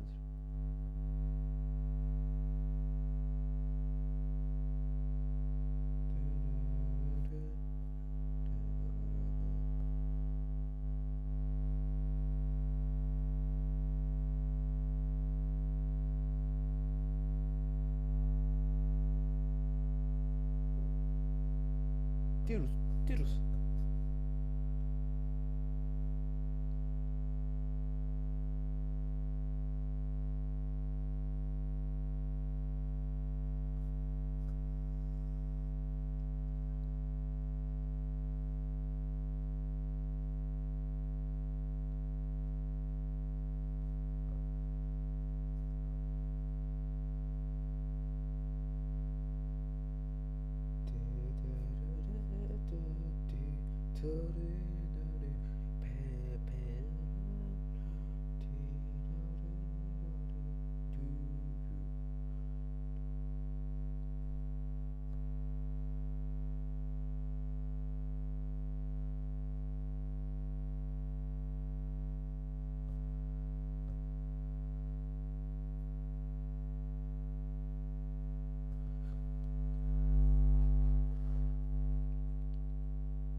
Minecraft.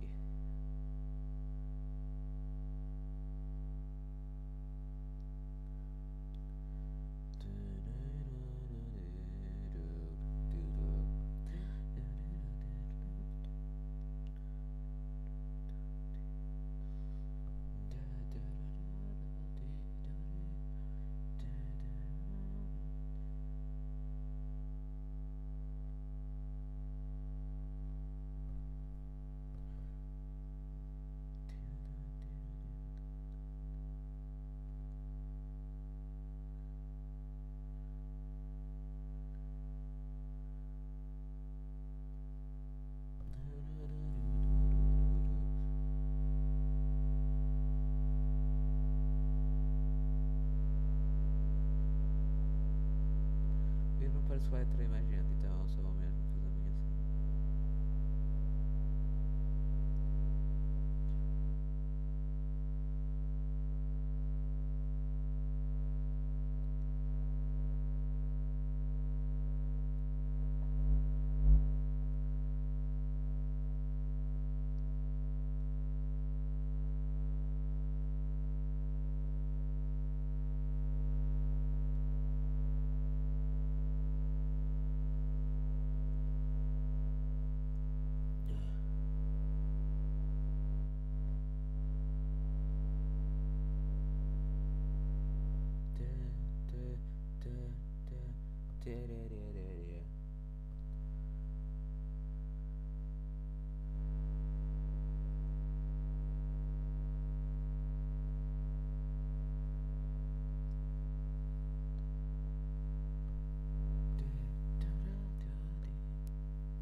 Até 200, até 200.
somebody in chat or tem alguém no chat?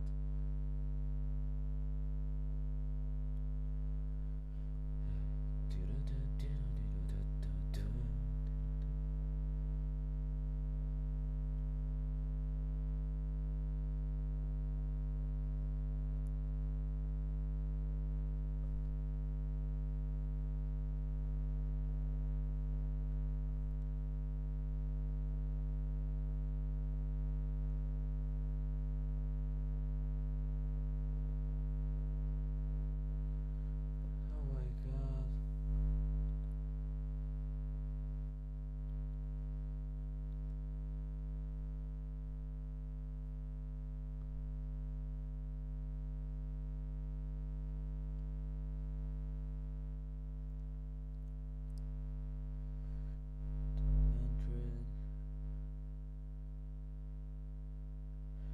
Oh, finally I can play.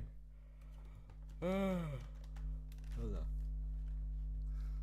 3, 2, 1, go!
Nice.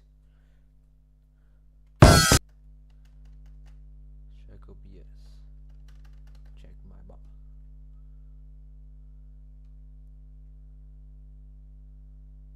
First playing a Valorant, I'm not gonna lie.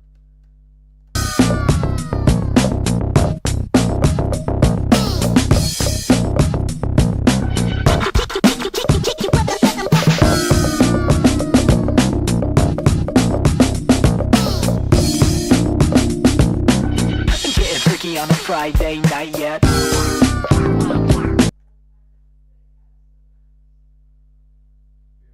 Que é? Depois de levar o mano. Ou agora? Pode ser agora.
Hello,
I'm back.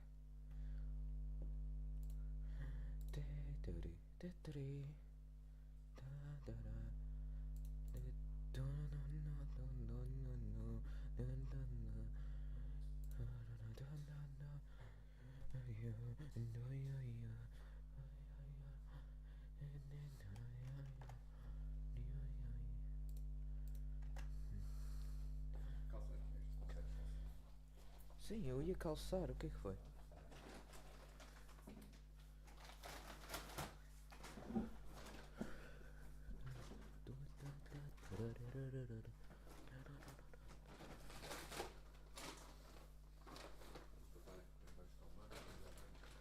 Ok, até já.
Three, two, one, go!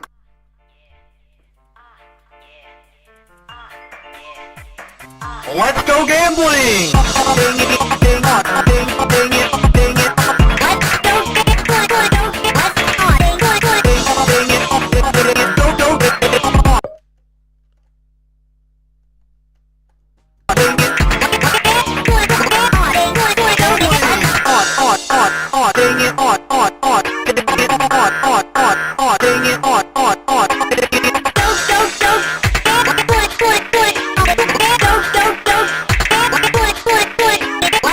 Dang it, dang it, dang it, dang it, dang it, dang it,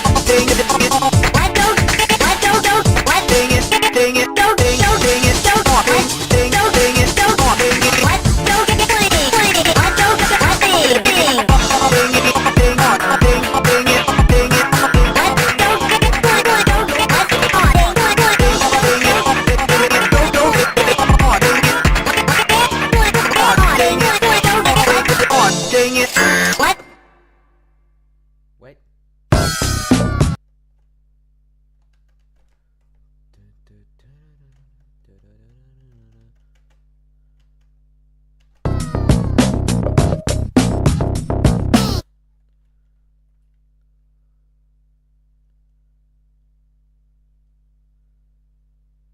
Three, two, one, go!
Three, two, one, go! I am the top.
On a Friday night yet. I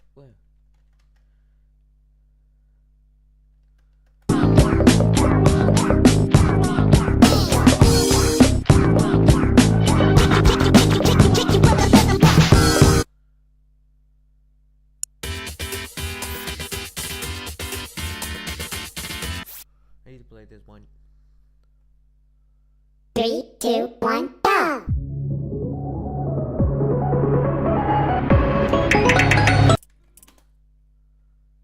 Three, two, one, go!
Let's go. 3, 2, 1, go!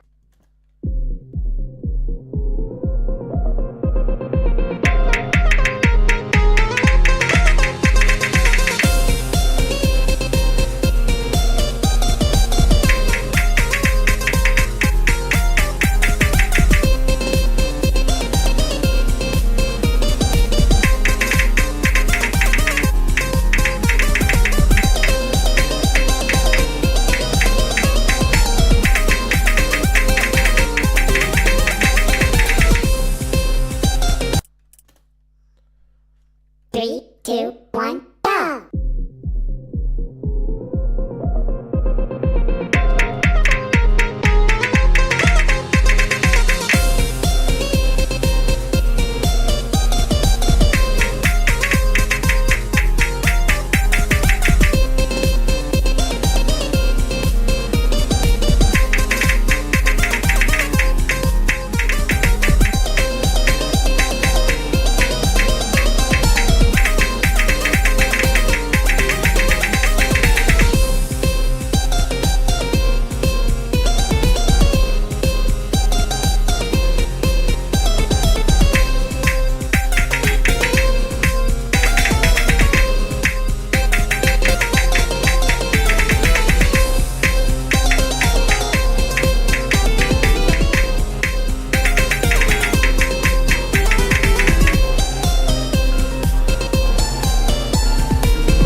Three, two, one, go!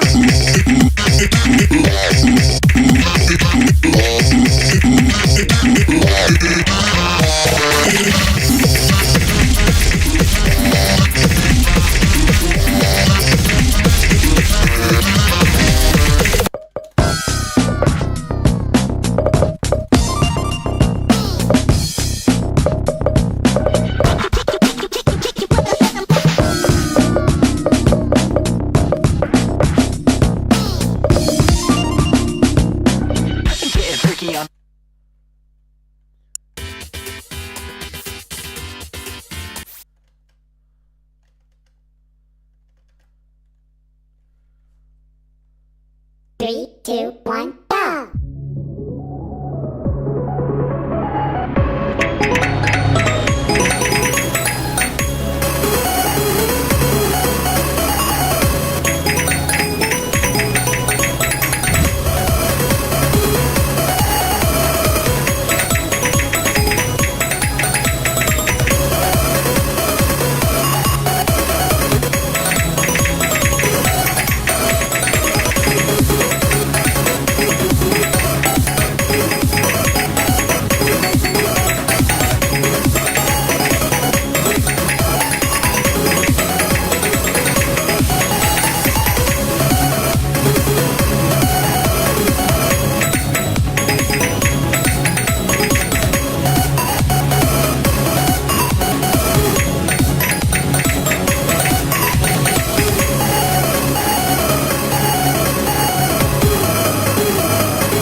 If somebody's in chat, you can send me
Three, two, one, go!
3, 2, 1, go!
Three, two, one, go!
If there is one thing you should know about sleepovers with your friends, it's that when you fall asleep, anything can happen. And I mean anything. And I'm gonna tell you about a sleepover I had that went way too far. But to understand how we got to this night, I have to rewind a little bit. So a couple months prior to this evening, my friends and I had a sleepover at a guy named Randy's cabin. Now, if you've ever watched this video, you would know all about that night. But let me summarize it real quick. My friends and I all went to Randy's cabin to have a sleepover, and the night started out normal with us doing the usual sleepover things. But unfortunately, I made the number one biggest mistake you can't do at a sleepover. I fell asleep first. And because I was the first one to fall asleep, my friends decided to prank me by moving the mattress I was laying on onto the lake right outside the cabin. So I woke up literally in the middle of the lake, having no idea where I was, thinking this was a nightmare. Like, it was genuinely one of the most horrifying nights of my life. And who was the person who orchestrated this whole prank on me? Randy. I laughed it off in the moment when it happened, but deep down, I knew I needed to get Randy back. I needed to get revenge. But I didn't know how I was gonna do this at first because he pranked me in such a big way, I had to get him back even bigger. So fast forward after a few weeks of me brainstorming the perfect payback when finally it hit me. I had the perfect revenge plan on him. So I sent my whole friend group a text. Sleepover at my place Friday? They all replied instantly. Say less, I'm in. And then the man himself, Randy, texted, bet, just don't fall asleep first again, Tyler. Ha ha ha. I stared at that message for a long time because what Randy didn't know is I was gonna be the one laughing this time, or at least so I thought. So what was my perfect revenge plan for this sleepover? Well, you'll find out very soon. But let's just say it involved me buying a realistic fake human leg. It wasn't some goofy Halloween gag leg. No, this thing had a knee, veins, skin tone, toes, and even a little bit of fake hair. Like, if you walked into a room and saw this thing sticking out from under a blanket, you wouldn't think, oh, that's a prop. My plan was simple. Step 1, wait for Randy to fall asleep. Step 2, slide the fake leg next to his real one under the blanket. Step 3, make it look like it's his actual leg. Step 4, wake him up just enough so he's aware of what's happening. Step 5, smash the fake leg with a sledgehammer the second he opens his eyes. And step 6, make him think we just broke his leg. Physically, he'd be fine, but mentally, that's where I was really trying to get payback. But little did I know, this prank would backfire on me horribly, and in a way you would never guess. So Friday night comes around, and all the boys are arriving to my place one by one. Jake shows up first, because he always does. This man treats the time I tell him to arrive at a sleepover like a doctor's appointment. He is not getting there late. He walks in, opens my fridge immediately, and goes, yo, what you got in here? Nada.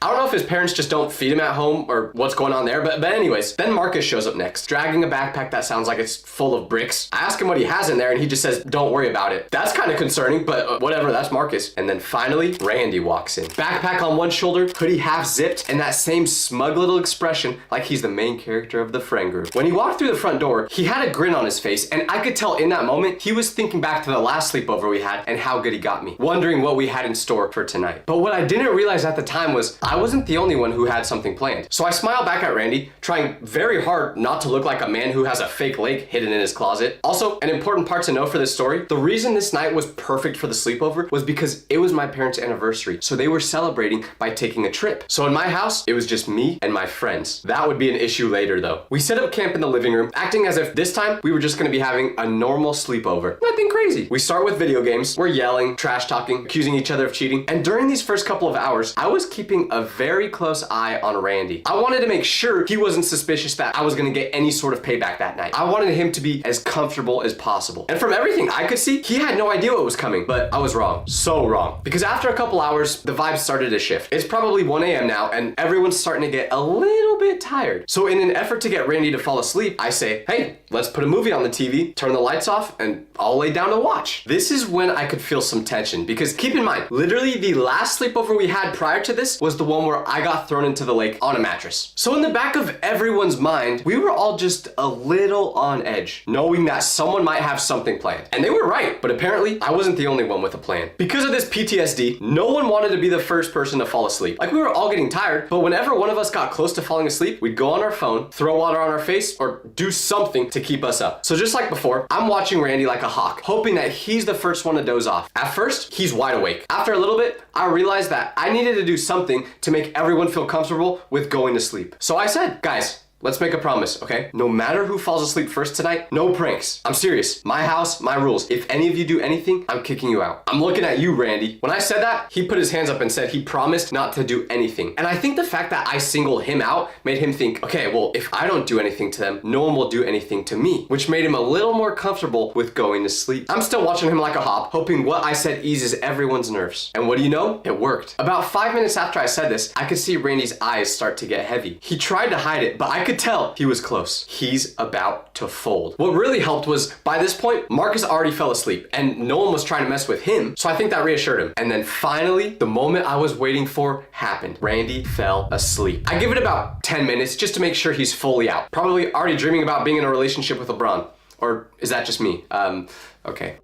And once I know he's fully asleep, I slowly sit up. But what I didn't tell you earlier was I told the rest of my friends about this plan before the sleepover because I needed their help with it. And I know you might be thinking, Tyler, but weren't they a part of the original prank on you? Well, yeah, but I know it never would have happened if Randy didn't set it up. So I didn't hold a grudge against any of the other guys. So I wake up Marcus and whisper, Marcus, it's time. Jake and Marcus both smile. I don't think they cared who was getting pranked as long as they got to instigate it. I slipped out of the living room quietly towards my room. I opened my closet and there it is, the leg. When I come back into the living room, my friends are hyped. This was the first time they were seeing it and it looked so real. For a second, they were legit thinking that I just went to the neighbor's house and chopped someone's leg off. Then we started setting up the prank. We gather around Randy's feet. He's lying on his back now, one knee slightly bent, blanket covering everything mid-chest down. So we carefully lift the blanket up, making sure he does not wake up. Because if he did, and he caught us, we knew he wouldn't go back to sleep for the rest of the night. So we had one opportunity, one chance to get this perfect. So I positioned the fake leg next to his real one, and it looks identical. Everything is in position. Jake pulls his phone out, camera rolling. I've got the sledgehammer in my hand, which was my dad's that he had for, well, I don't know why he owns a sledgehammer actually, but anyways, I grip the hammer. Wait, pause. I pick up the sledgehammer with my hands in a non-weird or freaky way, and in this moment, I was super nervous. If I mess this up, if I slip while trying to swing it, if I hit the wrong thing, who knows what could happen? I've got one chance and it's gotta be perfect. So I give the boys the nod, signaling that it's go time. And Marcus leans down close to Randy's face and gently shakes on his shoulder. Yo, Randy, wake up. Randy groans and makes that half asleep zombie sound. And his eyes just start to open. At first, he looks at my friend, and then my other friend, and then he sees me. Standing by his feet, holding a sledgehammer over my head. His eyes squint as he's waking up, and you can see the exact moment his brain goes, wait, what's happening? He manages to barely blurt out, Tyler, what are you doing? And right in that moment, I bring the hammer down with all the force I've got. Okay, wait, that sounds weird too. Pause. I need to find a better way of saying this. I slam the hammer. No, that's bad too. Using gravity and my arms, I throw the sledgehammer down in a forceful motion. And then, bang! The hammer hits the fake leg. And Randy unleashes a scream I've never heard a human make before. Super high pitched. You would have thought he was trying to hit the high note on an Adele song. And then he goes, my leg, what did you do? He pops up, grabs his real leg with both hands, and his eyes are bulging with the most terrifying look on his face I've ever seen. And for a second, all of us are thinking, oh my gosh, wait, did I mess up? Did I accidentally hit his real leg? I dropped the hammer, shaking. I did it again. Is there any way to say hammer without it sounding inappropriate? Anyways, I pull his blanket back to see if I messed up. And finally, I can exhale. I hit the fake leg. His real one was perfectly fine. And it was in this moment that Randy saw the fake leg for the first time. Then he looked at his real one, which was very much still intact and not broken. He then lets out a huge exhale, and you can literally see his soul catch up to his body in real time. Then he goes, I hate you guys. Genuinely. The rest of us are cracking up thinking we got him so good. But Randy, he had a stone cold face when he was saying this. Not even like a little bit of a smirk. You could tell this actually scarred him. But what we didn't know at the time was he wasn't just gonna let that slide. I said to Randy, looks like we're even now, right? And this was the moment where I should have known I messed up, because Randy looks me in the eye and goes, we'll see. In my mind, I thought this prank would have made it even between me and Randy. But it turns out he disagreed. Because after this prank, we all went to bed for real. This was it. We did the prank. Everyone was tired. We can all go to sleep now without worrying about anything happening for the rest of the night. But I should have known that was too good to be true, because around 3:30 a.m., I don't know why weird things always happen at 3 a.m., but this was when it happened. But anyways, at this time, I wake up to violence. What is it? The smoke detector alarm in my house was going off. I jolt up right away, heart racing like I just drank 10 energy drinks. Because remember, my parents aren't home. It's just me and my friends. So if anything that has to do with fire was happening, I gotta take care of it. Which is a big problem because I asked my parents for help on anything. I asked my dad to tie my shoes for me the other day. So my friends all wake up at the same moment I do, and Jake is already screaming, "What is happening?" Marcus rolls over, hits his head on the coffee table, and shouts, "Is something on fire?" I run towards the alarm in the kitchen, which was where it was beeping, expecting to see smoke or flames or something. But when I get there, nothing. No fire, no smoke, no smell, just that ear-piercing alarm sound shrieking like the house is seconds away from exploding. So I wave a dish towel under the detector and finally it stops. My heart is still pounding when I go back to the living room to see if anyone knows what just happened. And that's when I notice Randy's gone. His pillow is there, his blanket is there, but no Randy. When my friends and I notice this, we all look at each other. Where did Randy go? And more importantly, what did he do? Surely he wouldn't want to get revenge by, like, I don't know, burning my house down? No, right? He wouldn't go that far. So we check the bathroom. Nothing. We check my room. Empty. We go to the backyard. No one there. We had no idea what was happening, but it seemed obvious that Randy was in the middle of it. The only thing I didn't know was just how far he was about to take this. Because after we knew Randy was gone, we tried calling him, pranking us back by somehow triggering the smoke alarm. Funny, haha, I get it. But I at least needed to make sure nothing was actually burning or about to catch on fire. But when I called him, right next to me, I heard... We lifted up his blanket and saw Randy left his phone right where he was sleeping. This made no sense because we checked through the whole house. He obviously wasn't in here, but wherever he went, why would he leave his phone? Or did we just have the situation all wrong? Maybe Randy wasn't the one doing this. So we searched the house again, under tables, behind doors, in closets, like he's gonna be playing hide and seek or something, but there was no sign of him. We're all too rattled and tired to process this correctly. But then I noticed something weird. I can hear the wind coming from outside, but that didn't make any sense because all our doors and windows were locked, or so I thought. Because I followed where I heard the wind coming from, which led me to the garage door. And what did I see? The door to the garage is cracked open. Just barely, but open. That door was for sure closed when the night started. I knew that for a fact. And none of my friends had any reason to go in the garage, so it made no sense for it to be open. We're all thinking the same thing. Randy must be hiding in here. So we opened the door to the garage, stepping into it like a SWAT team ready for whatever we thought Randy had planned. But the second we're inside, we don't find Randy, but we did find something else. The garage door that the cars go through was fully open, like wide open. And I knew for a double fact that this door wasn't open before we went to sleep. So Jake starts panicking. Nope, we're not doing this. We're not doing this tonight. And that's when it happens. We hear the sound of a motor start up, and then the garage door shuts by itself without any of us doing anything. Someone was controlling the garage door. And I know what you're all thinking. Well, Tyler, obviously it's just Randy messing with you guys. Yeah, that would have made sense if it weren't for the fact that the button to the garage door was right next to us. And no one was pressing it. So now, nothing is making sense at all. Between the smoke detector going off without any smoke and the garage door opening and closing by itself, this was starting to feel more like a ghost than it did Randy. And guys, I know, this may sound crazy and hard to believe right now, but trust me, it'll all make sense very soon. After the garage door shut, there was just silence. None of us spoke for probably a full 10 seconds. We keep searching the house for answers, thinking maybe we just missed Randy. Maybe he's in a really good hiding spot. But after another 15 minutes or so, we weren't getting anywhere. There were no clues as to what happened, and Randy didn't seem to be coming back anytime soon. Then Marcus went. He probably just went for a walk to clear his head. You know how he is. That did seem possible. Randy would just go for walks like that for some reason. So because we were all tired, we just assumed that's what he did. And for the smoke alarm, we thought it was just a malfunction. So we went back to the living room, lied down, and tried to go back to sleep. It feels like maybe 5 minutes passed by when again, I'm being waken up like a veteran getting war flashbacks after hearing fireworks on the 4th of July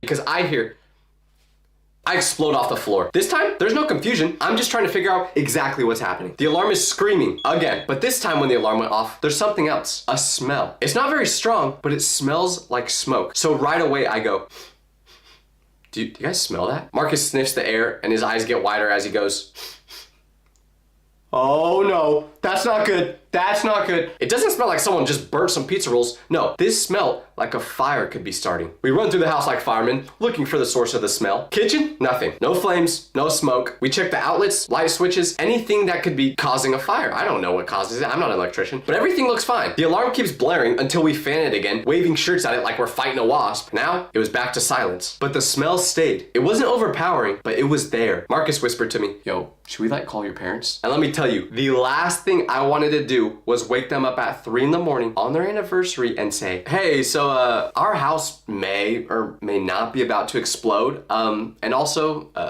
Randy's missing. So I say back to Marcus, let's just look around one more time. We check everything again, but still no sign of where the smell is coming from and no sign of Randy. Right when the smoke detector alarm shuts off for the second time, we all just stand there in the hallway looking at each other. The smoky smell is still floating around the house, and listen, we may have been tired enough to go back to sleep after the smoke detector randomly went off one time, but with the smoke detector going off and the smell of smoke, it was starting to feel like something dangerous could be happening. And now, I didn't know if this was just Randy anymore. I mean, yeah, we pranked him good, but he wouldn't like blow up my house as revenge, right? He wouldn't do that. Like, that would low-key be an L friend move if he did that. But we're out of ideas. We don't know what to do. So as much as I didn't want to, I give in, I grab my phone, and I call my parents. My mom answers right away. It's like she's got a spidey sense whenever her kids may be in trouble. Hello? What's wrong? Why are you calling so late?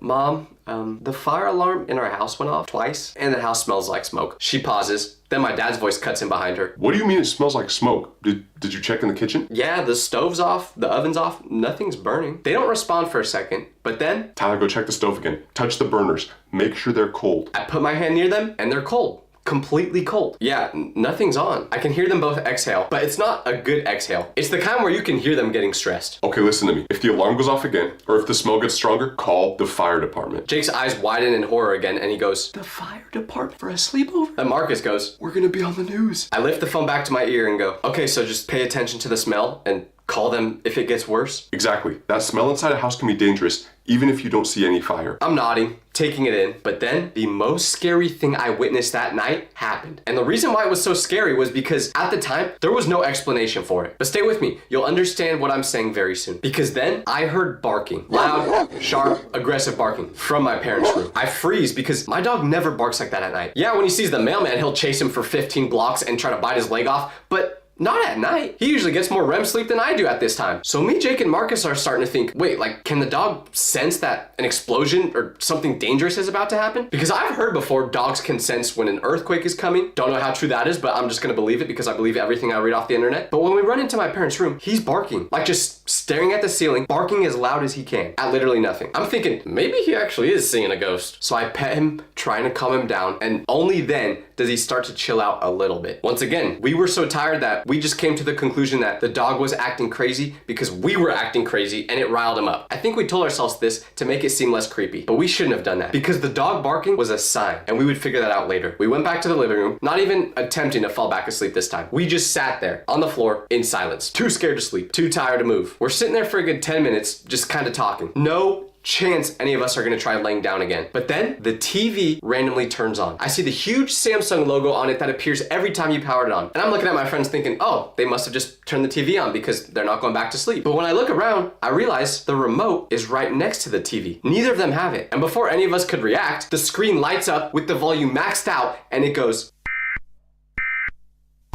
We all flinch and we look at the TV and in all caps it says, emergency alert, tsunami warning, seek high ground immediately. Stay with me now, we're almost at the part where this is all gonna make sense. Jake yells, tsunami? What? Marcus shouts, oh, it's the big one, it's finally here. The siren tone is deafening. And for those of you who don't know, I live in California and apparently scientists believe that sometime in the future, there will be a huge earthquake here that could cause a tsunami, like a catastrophic one. So we all thought that was what was happening. That's why Marcus said, this is the big one, because that's what everyone calls it. The words, seek high ground immediately, flash over and over. And Jake is yelling, how high are we supposed to go? What counts as high? The couch? And then we hear something, a noise from down the hallway, from the direction of my parents' room. It's a thump, not huge, not dramatic, but just enough to freeze all of us. And Jake whispers to me, Tyler, someone is in your house. Everything in me tightens. My whole body tightens up. Fire alarm, burning smell, tsunami alert, missing friend, and now a noise. I don't want to move, but it's my house, so I stood up. That was unfortunate because I was scared too. Like when I have kids and they tell me that there's a monster under their bed, I ain't checking, okay? I'm scared of monsters too. But anyways, we're walking towards my parents' room and my legs feel like jelly, but I keep going anyway. The TV is still blaring behind us.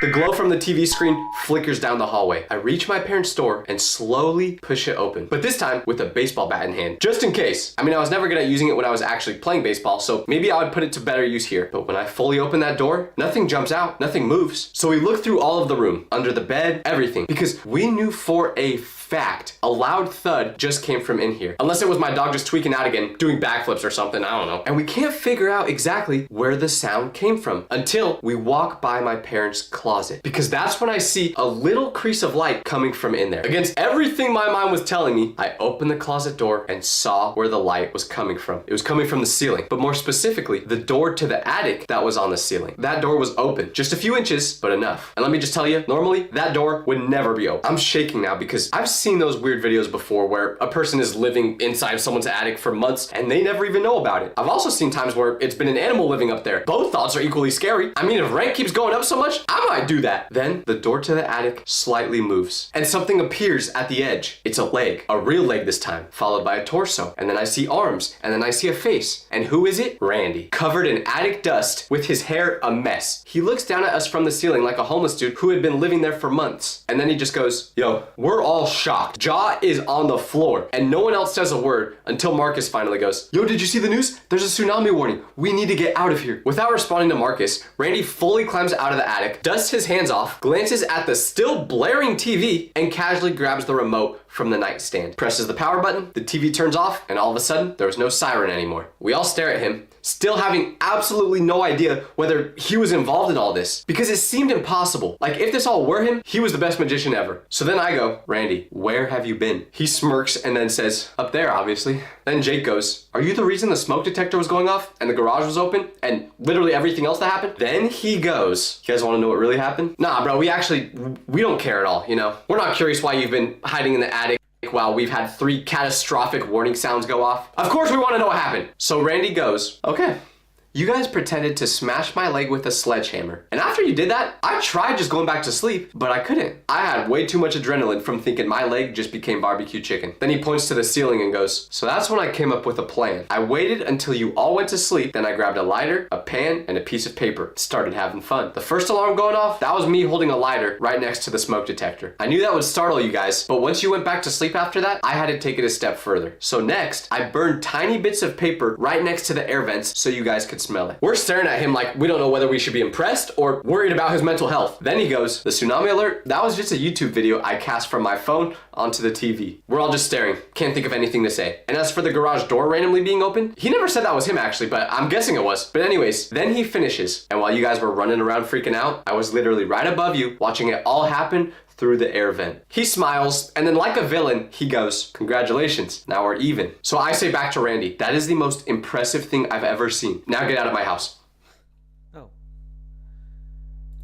Imagine you're in school and you come up with an idea for a prank that you know will have the rest of the students talking about you for years. But when you actually attempt to do the prank, it accidentally turns into a real crime. Because that's exactly what happened to me when my friends and I came up with the best idea ever, steal a school bus. Well, not really steal, but borrow it. And everything was going perfectly to plan until my friend got behind the wheel and did something that got everyone on that bus in big trouble. So let's start from the beginning. One day, me and a couple other people were sitting in our friend's basement and we all were thinking about the exact same thing. What is our senior prank gonna be? And for those of you who don't know what a senior prank is, it's when you're in your last year of high school and you pull a prank on all the teachers or the workers at that school. It's basically your way of going out with a bang before you graduate high school. And let's just say, to me and my friends, the senior prank was our Super Bowl. We heard crazy stories about all the other previous pranks that students pulled, like putting a bunch of balloons in the principal's office or TPing the school. But we wanted to do something bigger, something that would guarantee that all the future students would be talking about me and my friend group for years to come. So there we were. Me and my 5 friends sitting around in Jake's basement trying to brainstorm what good ideas are. We threw out all the usual ones. Cover the principal's office in Christmas wrapping paper. That's not special enough and it would take forever. Release 3 pigs in the hallways that had labels on them that said 1, 2, and 4, so everyone would spend a bunch of time looking for number 3. That had already been done at our school like 10 years ago. We needed something original, something that would actually get people talking. And that's when my friend Marcus had a crazy idea. He goes, what if we stole a school bus? At first, we all just started laughing because it did not sound realistic at all. But then we realized Marcus was serious. And the more he talked about it, the more it made sense on how it could happen. Because Marcus's dad was one of the school drivers at that school. So he had an actual plan for how we could do this. And shockingly, his plan was so simple that it couldn't go wrong, right? This is what it was. Around midnight, Marcus would take his dad's keys and badge to get into the school bus parking lot. We'd sneak over to where the buses are parked when nobody's around. We would then take one of the buses and drive straight to our principal's house. Then we'd park it right in his driveway and ring his doorbell. And when he opens the door, just imagine the look on our principal's face when he sees 6 students that stole a school bus. It would be legendary. And we knew this was only something that we could do, because no students from other years had the advantage that we had, with Marcus's dad being an actual bus driver. So it just felt like we had to do this. The more we planned it out, the more confident we got. Marcus knew exactly which bus to take because his dad always drove the same one. My friend Jake knew our principal's address. Don't ask why. And my friend Sarah said she would bring her camera to record the whole thing as proof so we could go down in history. After we all agreed to doing this, we spent weeks working out every detail. What time to meet up, who would drive, what our backup story would be if we got caught. We had backup plans for our backup plans. At least that's what we thought. Looking back now, I can see all the massive flaws in our plan and all the little things that we missed. But considering the fact that we were literally down to steal a school bus, it's not surprising that we weren't the smartest bunch of students. Whenever we talked about the plan, we'd always say we were borrowing the school bus and not stealing it because odd phenomenon with you guys, because I want to see if I'm alone on this one or not. For context, I'm not attracted to men, but I think my unconscious mind might be. Because I have so many dreams about dating men, and I don't know why. Because I wake up all confused, because like... My working theory is that there's a homophobic wizard just trying to straighten me out through manipulating my dreams. Because half the times the dudes that I date in my dreams, I don't even recognize. Like, why does this happen? Does anybody else experience this, or is this just me? And I don't know.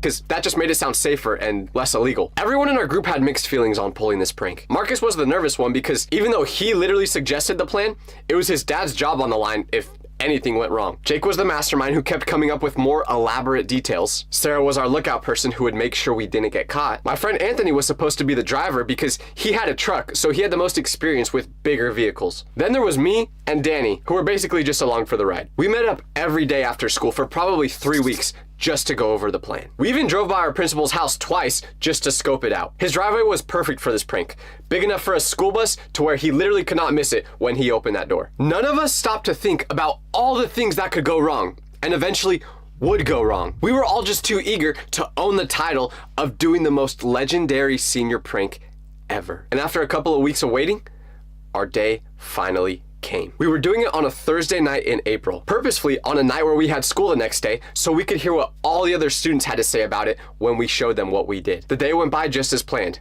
We went to school, Marcus went home, and a couple hours later, his dad got home, tossed his keys and badge on the counter like always, and watched TV. Later that night, right after his dad went to bed, Marcus grabs his dad's keys and badge, snuck out with it, and we all met up at Jake's house. Jake pretty much raised himself, so his parents literally could not care less that there was 5 students coming over on a school night at 11:30 p.m. Everything was going perfectly, and we all met up at Jake's house. Jake pretty much raised himself, so his parents literally could not care less that there was 5 students coming over on a school night at 11:30 p.m. Everything was going perfectly to plan. Marcus was the last one to arrive at Jake's house, and when he did, the mission was officially on. The bus depot was only about a 10-minute walk from Jake's, so we walked there together. It's just a big fenced parking lot where they literally put the buses overnight. There's a gate that stops any bus from getting through or out of it, but Marcus had his dad's badge, so when he scanned it, just like that, the gate opened. Marcus led us straight to the bus that his dad always drove, bus number 38. He pulled out the keys, put them into the bus, and the door opened. We all looked at each other like, okay, this is actually happening now. Anthony climbed into the driver's seat while the rest of us were going crazy over the fact that this was actually working. He put the key in the keyhole, or whatever you call it. He turned it, and after a couple of sounds, the bus was ready to go. The original plan was for Anthony to drive straight to our principal's house. It should have been about a 5-minute drive.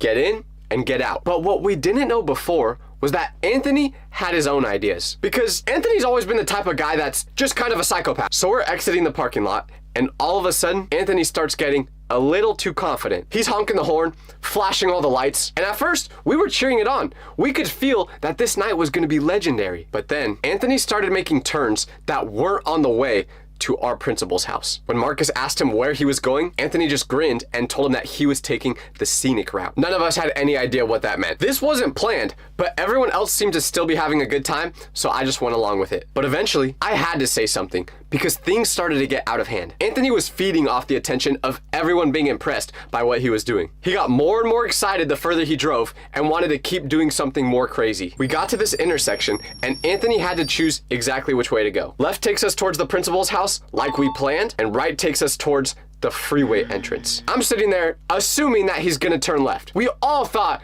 he was gonna turn left. That was literally the entire point of the operation. But Anthony had been getting more and more pumped up from all the attention, so he wanted to do something bigger, something that he thought would really impress everyone in the group. So when we got to that intersection, he didn't turn left toward the principal's house. Of course he didn't.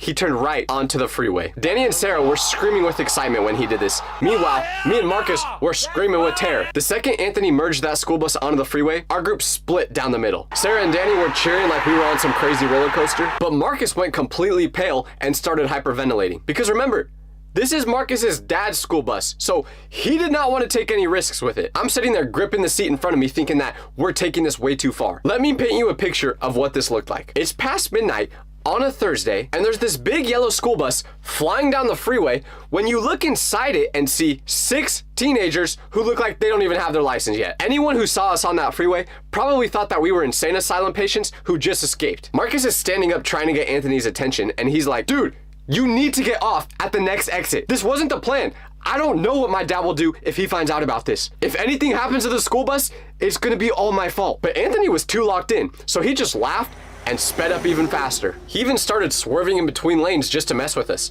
Not that there were many people on the freeway at this time, but still. This guy was treating the school bus like it was a Lamborghini. Sarah was telling Anthony to go faster because I guess she just didn't care about making it back that night. Danny's hanging out one of the windows, yelling at cars that passed by us. These 3 were having the time of their lives, while the rest of us were planning our funeral arrangements. The arguing got so loud that I couldn't even hear myself think. Marcus is now screaming at Anthony to turn around. Jake's trying to be the voice of reason, saying, hey, maybe we should at least slow down a little bit. Meanwhile, Anthony's just ignoring all of us and locked in on the road. It was clear to me at this point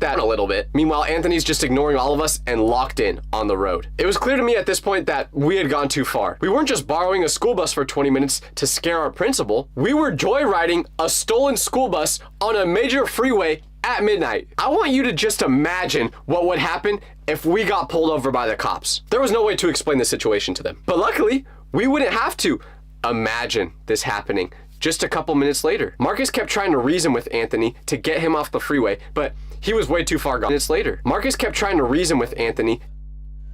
Okay, Marcus, right now, you give me, bring us back, oil up child. To get him off the freeway, but he was way too far gone. He was honking at random cars, flashing the headlights. He even flipped open the stop sign that school buses have for some reason. Let's just say, the way he was driving made me look like a really good civilian when I'm playing GTA. Even Danny, who was having a blast when this all started, was now getting a little bit nervous when Anthony was speeding through lanes. Because school buses are not Lamborghinis. I don't think you're supposed to drive them like this. The whole thing was shaking and rattling like it was gonna fall apart with how fast we were going. Every time we hit the smallest bump, we all shot up for a second. But here's the thing we didn't know. While we're having this argument, and Anthony's trying to show off, there was something happening back at school that none of us had any idea about during this moment. School buses have GPS tracking systems built into them. Every single bus gets tracked electronically, so they always know where every single one is at. So while we're cruising down the interstate thinking that we're so clever, some employee for the school district was getting notified that bus 38 was cruising down the freeway for some reason at midnight. And because of this, our little joyride was about to become a big problem. We had no idea that while we were in the bus, we were getting in trouble in that very moment. Because Marcus never told us, nor did he know himself, that these buses have GPS tracking systems. The people responsible for monitoring this stuff must have got notified about it. The alert probably went off the moment we left that parking lot. Now picture this, it's 1 in the morning and you're the person responsible for making sure all the school buses are where they're supposed to be. When suddenly, you get woken up by your phone buzzing with an alert. You check your phone and see that one of your school buses is traveling down the freeway at 70 miles per hour. Of course, you're only gonna think one thing. Someone just stole that school bus. So the supervisor responsible for watching all these buses starts calling all the other school bus drivers because he knows they're the only ones that have access to the buses. He's trying to figure out if anyone knows why one of the school buses is currently taking a joyride around the county. But when he's making these calls, most of the drivers don't even answer because it's so late at night. But then Marcus's dad gets the call. Picture this guy sound in bed when his work phone starts ringing at 1:15 in the night. Nobody calls you this late unless something really bad happened. Like last time I got a call from someone this late, It was because my goldfish ran away. So Marcus's dad answers the phone, and his supervisor asks him if he knows anything about this stolen school bus. The dad is confused at first, and he's like, what do you mean my bus is missing? I parked it at the depot yesterday, just like every other day. The supervisor sends him a picture of the tracking system, and sure enough, there's a little dot on the freeway that represents the bus. Now, Marcus's dad is starting to panic because someone definitely stole his bus. But then he starts thinking about it more. Who would steal a school bus? How would they get the keys for it? Because the keys were sitting on his kitchen counter where he always leaves them. But when he goes downstairs to check, they're not there. He wakes up his family to ask if they've seen the keys, but that's when he notices Marcus isn't home. By now, he's putting 2 and 2 together. He doesn't know what happened, but he knows that Marcus is involved. Meanwhile, we're still on the freeway, and Anthony is still showing off when all of a sudden, Marcus gets the call. At first, he ignores the buzzing sound because he's trying to still get Anthony to turn around, but the phone keeps ringing, and that's when he finally looks at it and sees that it's his dad. And let me tell you, when you get a call from your dad in the middle of the night while you're doing something that you know you're not supposed to be doing, you're cooked. He answers the phone and immediately hears his dad yelling. And not even angry yelling, but more panic yelling. He's asking where he is and what he's doing and demanding to know if he's involved with this school bus. Everyone on that bus goes quiet when Marcus answers the call. We can all hear his dad screaming through the phone even though Marcus is trying to hold it far away from his ear. And just like that, no one on that bus was having fun anymore. Marcus is trying to explain to his dad that it was just supposed to be a harmless senior prank. We weren't actually going to do anything. But then his dad tells us that the school district knows the school bus is missing. They're tracking it with GPS. They've already called the police to report that someone stole it. When he said that, we realized we were finished. The police knew what we did. We were gonna be seniors in high school forever because we weren't graduating after this. So what do we do now? Well, Marcus hung up the phone and could not even say a word. We knew that all of us were in trouble at this point, but Marcus might have never been heard from again. His hands were shaking and he couldn't even look at any of us. Finally, this got Anthony to stop showing off and he took the next exit to turn around. I'm sitting there thinking about what's actually gonna happen now. The bus was reported as stolen. Not borrowed, not missing, stolen. I figured we were all getting about 50 consecutive life sentences for this crime. The whole mood in that school bus completely changed, and after a couple minutes of just sitting in complete silence, Marcus finally said his first words, and all he mouthed was, "We're done." Marcus explained that his dad was absolutely furious. Not just angry or upset, but genuinely furious in a way that he's never seen before. His dad's job was now on the line because his son and his friends had 4 combined brain cells within the whole group. The school district was asking him questions about how someone even got access to the school bus keys. But then Marcus dropped the real bomb. He said that if we didn't return the school bus immediately, the police would start chasing after it. And we could get said that even got access to the school bus keys. But then Marcus dropped the real bomb. He said that if we didn't return the school bus immediately, the police would start chasing after it. And we could get charged for this crime by the police. So now, we were officially on the clock. That's when the argument started. Marcus was screaming at Anthony to go back to the bus depot right now. He kept saying we need to return the bus now before anything else gets worse. And we all agreed with him, but Anthony was being stubborn. He kept saying, we came all this way, we should at least finish what we started. We already got the school bus and whatever was gonna happen to us was gonna happen anyway. So we should go to the principal's house and finish the prank because this would be our only chance to. Every time he spoke, I became more surprised that this man even made it to senior year of high school. We're all yelling at Anthony to go back to the bus depot now. But ultimately, he was the only one actually comfortable with driving that big of a thing, so we couldn't force him to do anything. So if he wanted to continue driving to the principal's house, there was nothing we could really do about it. Marcus kept trying to reason with Anthony, telling him that his dad could lose his job over this and his family could not afford that. Jake tried to compromise, suggesting that we just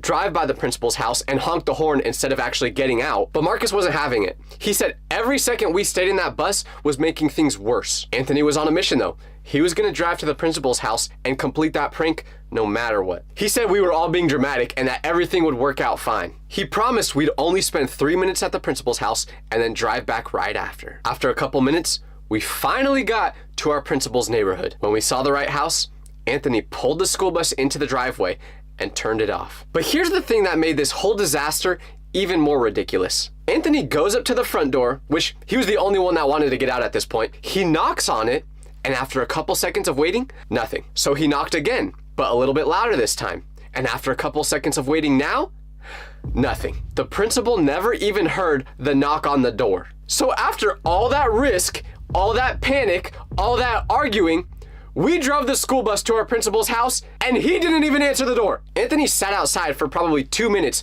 waiting and hoping that he would finally come out. But still, nobody answered it. If I had to guess what happened, the principal probably heard a knocking noise, checked his Ring camera, and saw Anthony staring at his front door like this. Open the door. Open the door.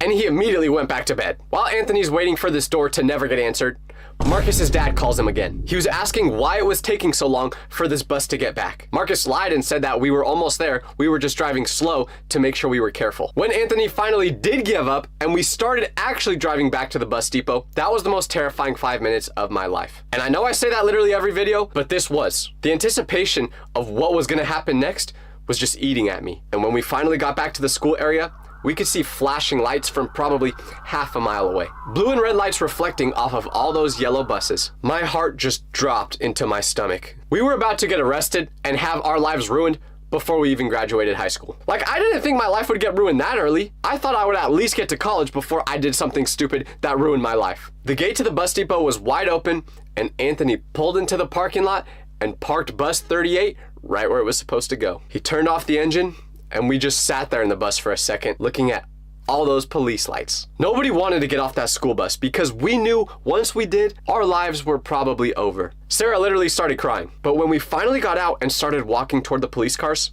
something crazy happened. There was this guy from the school district that was talking to the cops. He was probably from his 40s and wearing a jacket from the high school. He started walking over towards us, and instead of being super angry like we would have thought, he was smiling a little bit. He told the police officers, once the bus was returned, he told the police officers that everything was fine and he would handle it from here. So with the caretaker of the school buses telling them that everything was okay, the cops left. So we weren't going to jail, but we were probably getting expelled or something, right? Well, we thanked the supervisor probably 1,000 times before asking why he was being so nice about this. And it was in that moment where he told us, back when he was in high school, he was a part of the group that released 4 pigs into the classrooms, causing havoc, getting mud all over the place. Yes, he was the group I was talking about earlier in the video. He told us that he knew what it was like to be our age and want to have a really good senior prank. So as long as we promised to never do anything like this again, he wouldn't get us in trouble with the school over this. No punishment at all.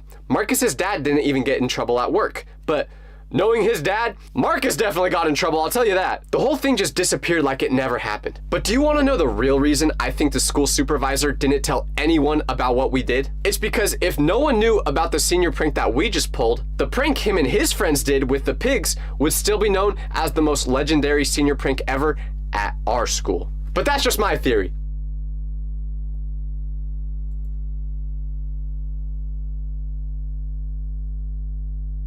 Have you ever been in a group chat and thought, wow, if anyone ever sees these texts, we're going to jail? Because I was in a group chat like that, but one day, it actually did get leaked. And the punishment we got for this leak was 10 times worse than we ever could have imagined. It all started after spring break. Everyone was depressed to be back at school after 5 days off, and there was only one thing that could get us through the school day, our group chat. It was called Kids with Dads and Trey, because Trey's dad left when he was younger. There was 6 of us in it, and if you've ever been in a group chat like this, Trey, because through the school day, our group chat. It was called Kids with Dads and Trey, because Trey's dad left when he was younger. There was 6 of us in it, and if you've ever been in a group, and Trey, because Trey's dad left when he was younger. It was called Kids with Dads and Trey, because Trey's dad left when he was younger. There was 6 of us in it, and if you've ever been in a group chat like this before, you know there's always one person who's just slightly unhinged. In our group, that was Eli. Now don't get me wrong, Eli wasn't some evil mastermind. He wasn't scary or anything. He was just a little too chronically online. Like one time, one of my friends sent a picture of them eating a sandwich, and he literally photoshopped it to make the sandwich look like a turd, so it looked like he was eating poop. Don't ask why. I don't know. But this was the type of stuff that Eli liked to do. Sometimes it was funny, sometimes not, but it was always harmless. Until it wasn't. Because on a random Wednesday, during the last hour of school, I see a random message pop up in the group chat. It's from Eli, and it just says, "Nobody come to school Friday." What? I scroll up to see if I missed something. Was this part of some other joke? Did I miss the bit? But nope. That was it. Completely unprovoked, he sent that message. Now, if you're a normal person, your brain probably immediately goes, okay, red flag. That's weird. But this was Eli we were talking about. This dude made a fake mixtape one time dissing his teacher that made my ears want to bleed. So naturally, none of us took the message seriously. We're all just replying with jokes like, bro thinks he's him. I wasn't going to school anyway. And I just dropped a meme of SpongeBob in there that said, I'ma head out. None of us thought much of the text. Or at least we thought. Because there was one person in the group chat that didn't respond to the message at all, Marcus. See, Marcus was the responsible one in our group. Like, he actually had goals in life and wanted to have a good career. Lame, right?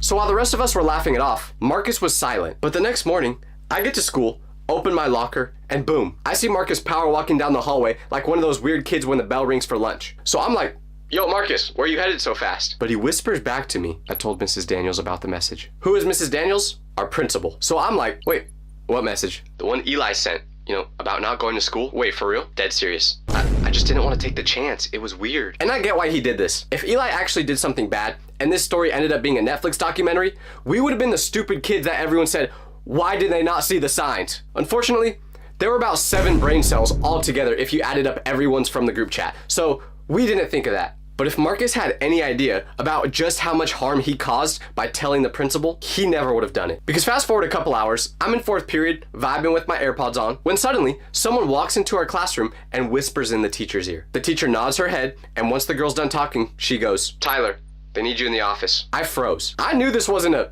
you're getting a reward type of office call. This was a, you are cooked call. But in my head, I'm like, I'm sure this isn't that bad, until I leave the classroom.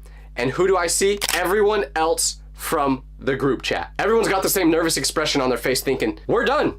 Group chat got leaked. We're all going to prison. It's over. And then, just to complete the doomsday image, we walk into the office and who do we see? Mrs. Daniels waiting for us. She has a folder in her hand. She's about 9 months pregnant, looking like she's about to suspend us and give birth all at the same time. And let me tell you, Mrs. Daniels was not a chill principal. No, she was the type of principal that you don't look directly in the eyes, because if you do, you might turn into stone. So we were terrified to see her. And remember the part how I said she was pregnant, because that will be very important for later. So she tells us to all walk into the conference room. This isn't some little side room where you go when you faked a fever and you're waiting for your mom to pick you up. No, this is like where the president goes during a national emergency. You know it's bad when they bring you in this room. So Mrs. Daniels tells us to sit down, and then she sits down at the head of the table as if she's about to end our whole career. She's got a folder in front of her, hands crossed, and a look on her face like she was about to say, you guys are never going to college. So we all sit down. No one speaks. It is pitch silent. You can literally hear the air conditioning humming. Mrs. Daniels opens the folder, and then she says, so, I'm gonna read you guys a message. Tell me if this sounds familiar. Nobody come to school Friday. And just like that, we all started side-eyeing each other. Eli, who was sitting directly across from her, tries to speak. I'm sorry, that was me. But before he could even finish his sentence, the principal goes, Eli, you'll have your turn. Bro, what is this? Judge Judy? She looks up and makes eye contact with each one of us, slowly. This message was sent in a group chat that includes all of you. Luckily, one of you, Marcus, was concerned, and he came to me with this message and showed it to me. Side note, Marcus had his eyes glued to the table the whole time as if he was trying to astral project into the wood. Now I know what you're all gonna say. It was a joke. And I really hope it was. But you have to understand that in this day and age, we cannot, and I mean cannot, undermine how serious this is. That's when Eli raises his hand again, as if this was math class. I promise it was a joke. I didn't mean anything by it. I was just frustrated with how much homework I had, and I was joking about it. I wasn't planning on actually doing anything, I swear. Little did I know, we should not have believed a word Eli said. She nods slowly, listening to Eli, and then she writes something in her folder. And then she goes, I have a question. Why did no one else report this? And suddenly, all our heads started to swivel, looking at each other like we were watching a tennis match. If any of you felt that this message was concerning, you had a responsibility to report it to me, even if it turned out to be a joke. But none of you did. Marcus did. Matter of fact, all your replies to this message made it seem like you guys thought it was funny. That is why Marcus is not in trouble today. At this point, we could just feel that she was building up to something. And then she goes, as for the rest of you, I'm currently reviewing whether this falls under our failure to report clause. There's a strong argument to be made that you guys should be suspended. One of my friends goes, wait, what? We thought what he said was a joke. We didn't think it was serious. We just send dumb stuff in that group chat all the time. Mrs. Daniels doesn't even flinch while she responds. Yes, and sometimes those jokes turn into headlines. I can't even lie. That was low-key a bar by Mrs. Daniels. Like, I respect it. But in that moment, it wasn't funny. And listen, she wasn't wrong, But at the same time, this was Eli we were talking about. This man once said he was gonna raid Area 51, and then he showed up to school the next day in a tinfoil hat. No one in that group chat has ever been a threat to anything except for good grammar. Or so we thought. She closes the folder and then says, I'll be meeting with the superintendent today to decide on appropriate disciplinary action. But as of now, you're all under administrative review. We didn't even know what that meant. What kind of ominous Harry Potter language is administrative review? Eli looks like he's about to cry. Jake looks zoned out. Trey's just whispering something to himself. And me? I'm just staring at the folder hoping that if I blink hard enough, it will go away. The principal dismisses us. And the moment we leave the room, we scatter like scared rats. We're all having a post-game press conference with each other. Bro, we're getting suspended. It's over. I'm dead. My mom is literally gonna make me disappear. Trey wasn't lying when he said that either, by the way.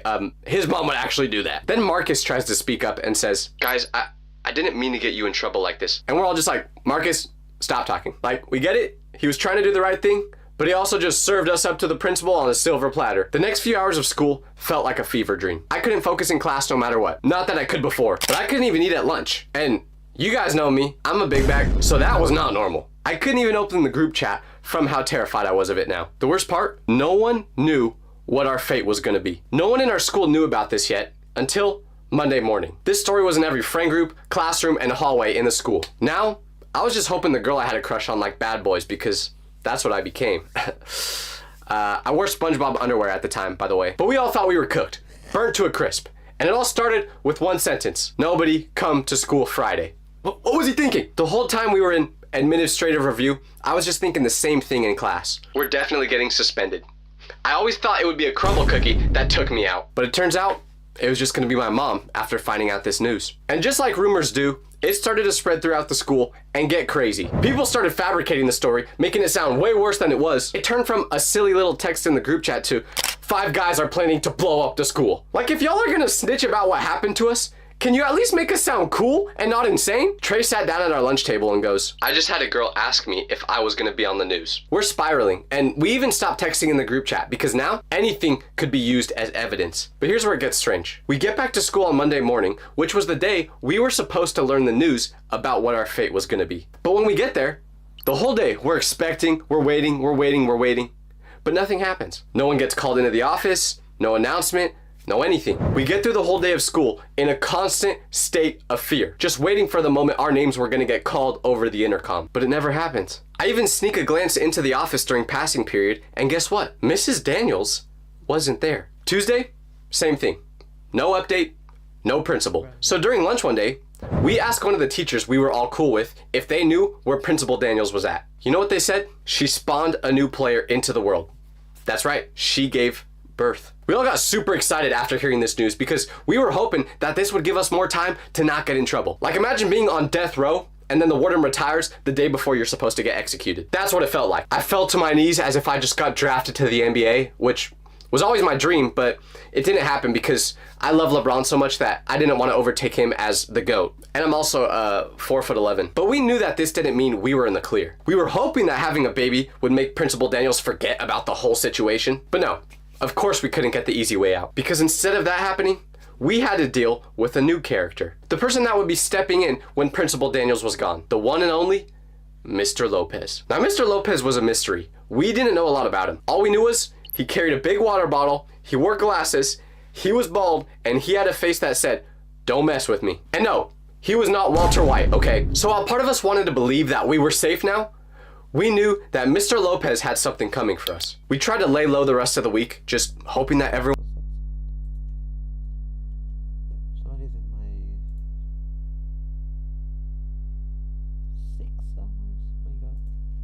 would forget about the situation. But then Friday came, and just when we thought that we might be out of the woods, Jake gets called to the office. And at this point, our brains are doing gymnastics trying to figure out what this means. Is this where we finally meet our demise? About 15 minutes go by where the rest of us are just panicking, thinking about what they're talking about in that office. Then finally, Jake returns. We swarm him like paparazzi. What happened? Are we cooked? Jake just blinks and then goes, guys, I think we're okay. Now this dude's delivery was way too vague for the pressure we were under, so we made him sit down and explain everything that just happened in that office. Jake goes, okay, so I walked in and Mr. Lopez is just sitting there. Doesn't say much at first. He just goes, you're one of the guys from the group chat thing, right? And I'm like, yeah. Then he flips through the same folder that Mrs. Daniels had on us, as if it was a crime scene investigation. Okay, but what did he say? He read through the folder, sighed real loud, and then he went, okay, you're free to go. But just so you know, we're going to be calling you back in the office very soon, so just be aware of it. By the way, what is your friend Eli like? Jake told the principal that Eli was a good kid that could just be crazy at sometimes. And after giving his explanation, Mr. Lopez shrugged a little bit and then told him he could go. What did this all mean? We had no idea, but we thought it was really strange that out of everyone, Jake was the only person to get called into the office. But then sure enough, over the next few days, we all got called in. And each time, Mr. Lopez gave a different version of the same speech, basically just interrogating us, asking us what Eli was like, and asking us about what usually went on inside that group chat. When it was finally my turn to go in, I was prepared. I had a whole speech ready. I went in there and said, I understand the gravity of the situation.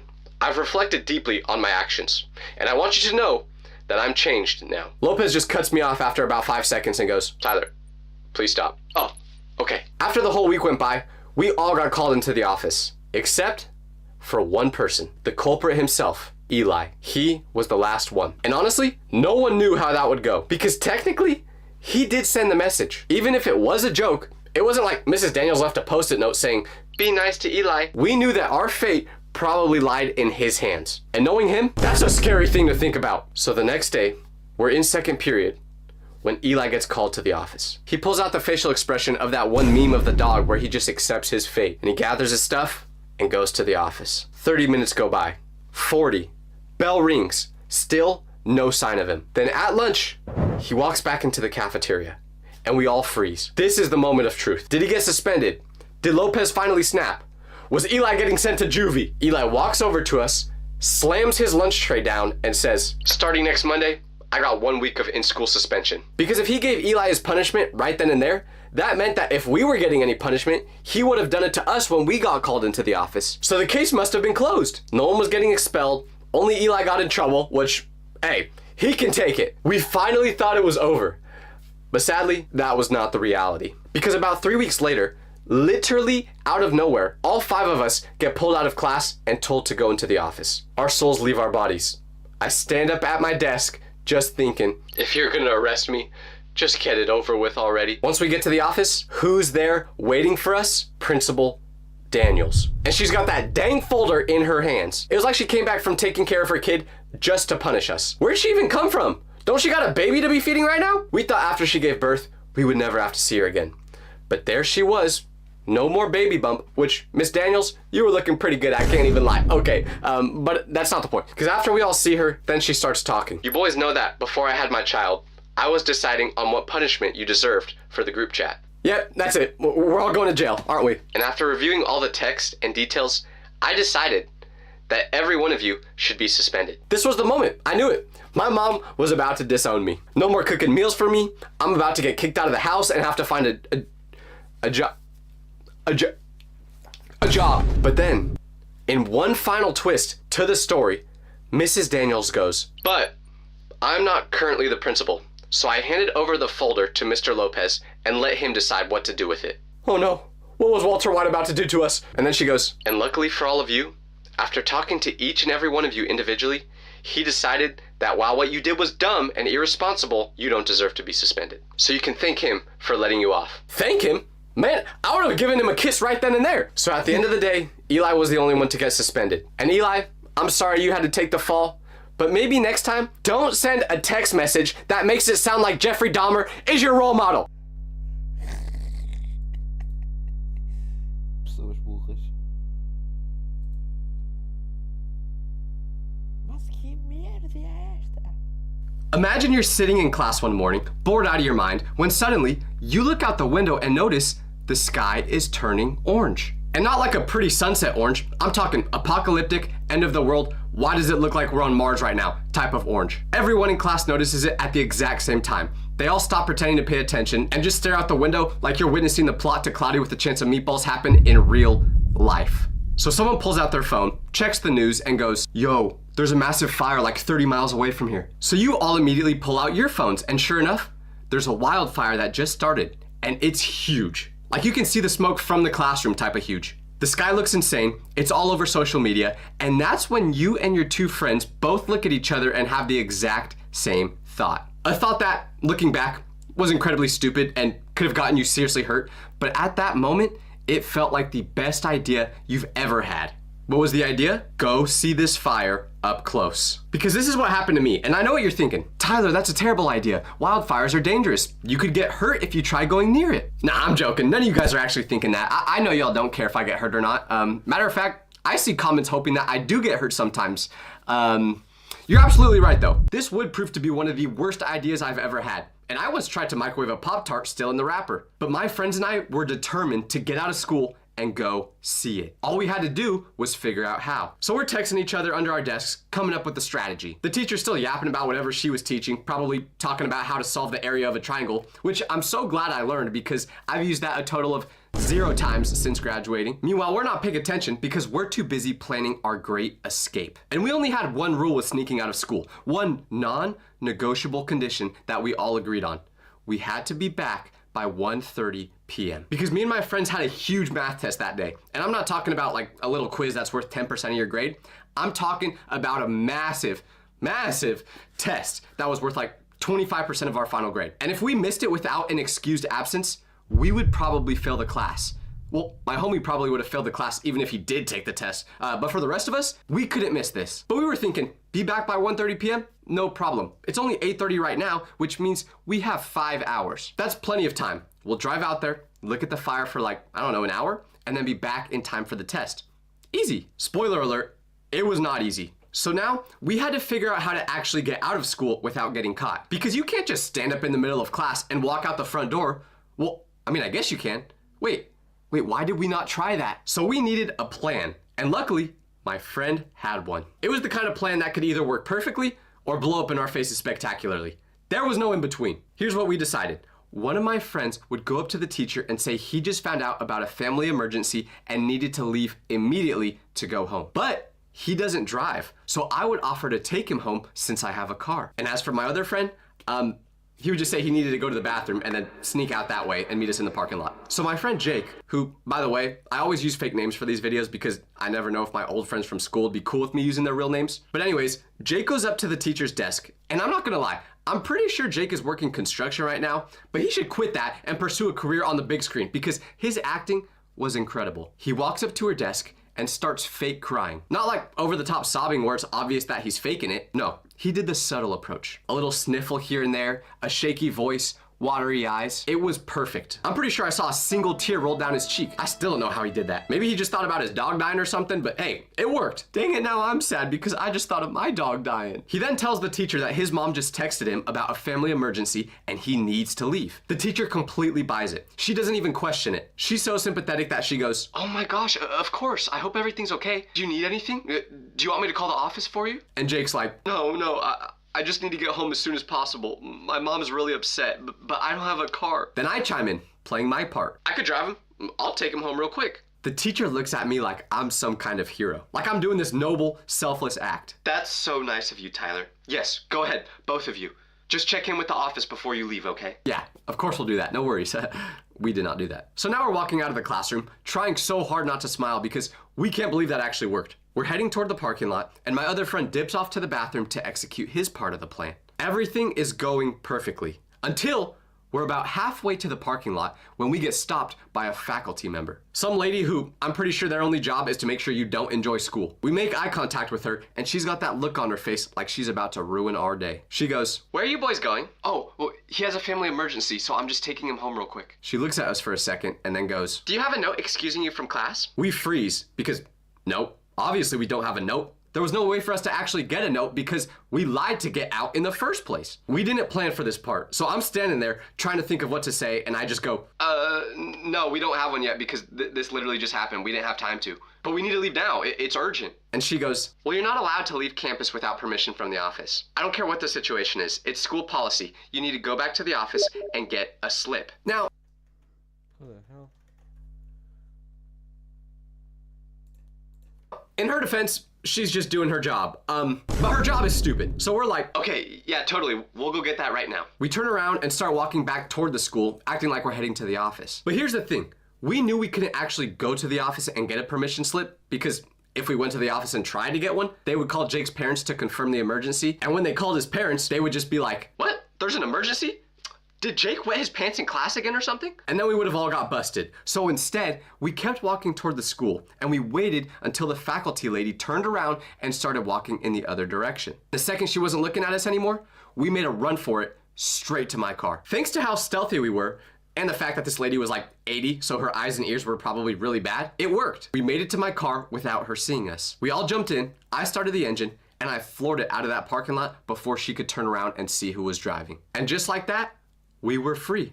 We actually did it. We were skipping school. And for me, this felt crazy because I was not the type of kid to take risks in school. I was low-key a goody two-shoes. Like I tried being a bad boy once in high school because I thought that was what girls liked, but that just ended with me crying. Don't ask why. So we're driving toward the wildfire and everything is going perfect. Our parents still think we're all in school. The school itself thinks I left for a family emergency. Nobody knows what we're actually doing. We're listening to music, windows down, feeling like we just pulled off the greatest escape in school history. But of course, as in almost all my stories, we should not have been as happy as we were because this day was about to take a dark, dark turn. Because we're driving for like 20 minutes and the closer we get to the fire, the crazier the sky looks. It's not just orange anymore, it's this mix of red and gray and black. The smoke is so thick, you can see it rolling across the sky like clouds. You can see ash falling from the sky like snow, except it's not snow. It's burnt pieces of trees and plants and probably someone's house. We finally get to the area where the fires are actually happening and we park on the side of the road in this neighborhood. Keep that in mind because that will be very important later. But we get out of the car and the first thing that hits us is the smell. It smells like a giant campfire, but like 1,000 times stronger. It's so intense that it almost burns your nose when you breathe it in. And it's hot, way hotter than it should be for just being near a fire that's supposedly miles away. But as we're trying to get a good look at the fire, we realize we can't actually see it that well from where we are. We can see the smoke and the orange glow in the distance, but we can't see the actual flames because it was on the other side of the hill from where we were at. And we didn't drive all the way out here and risk getting in trouble just to see smoke. We wanted to see the fire, the real deal. The neighborhood we parked in led right up to this hill you could hike up, so that's where we went to get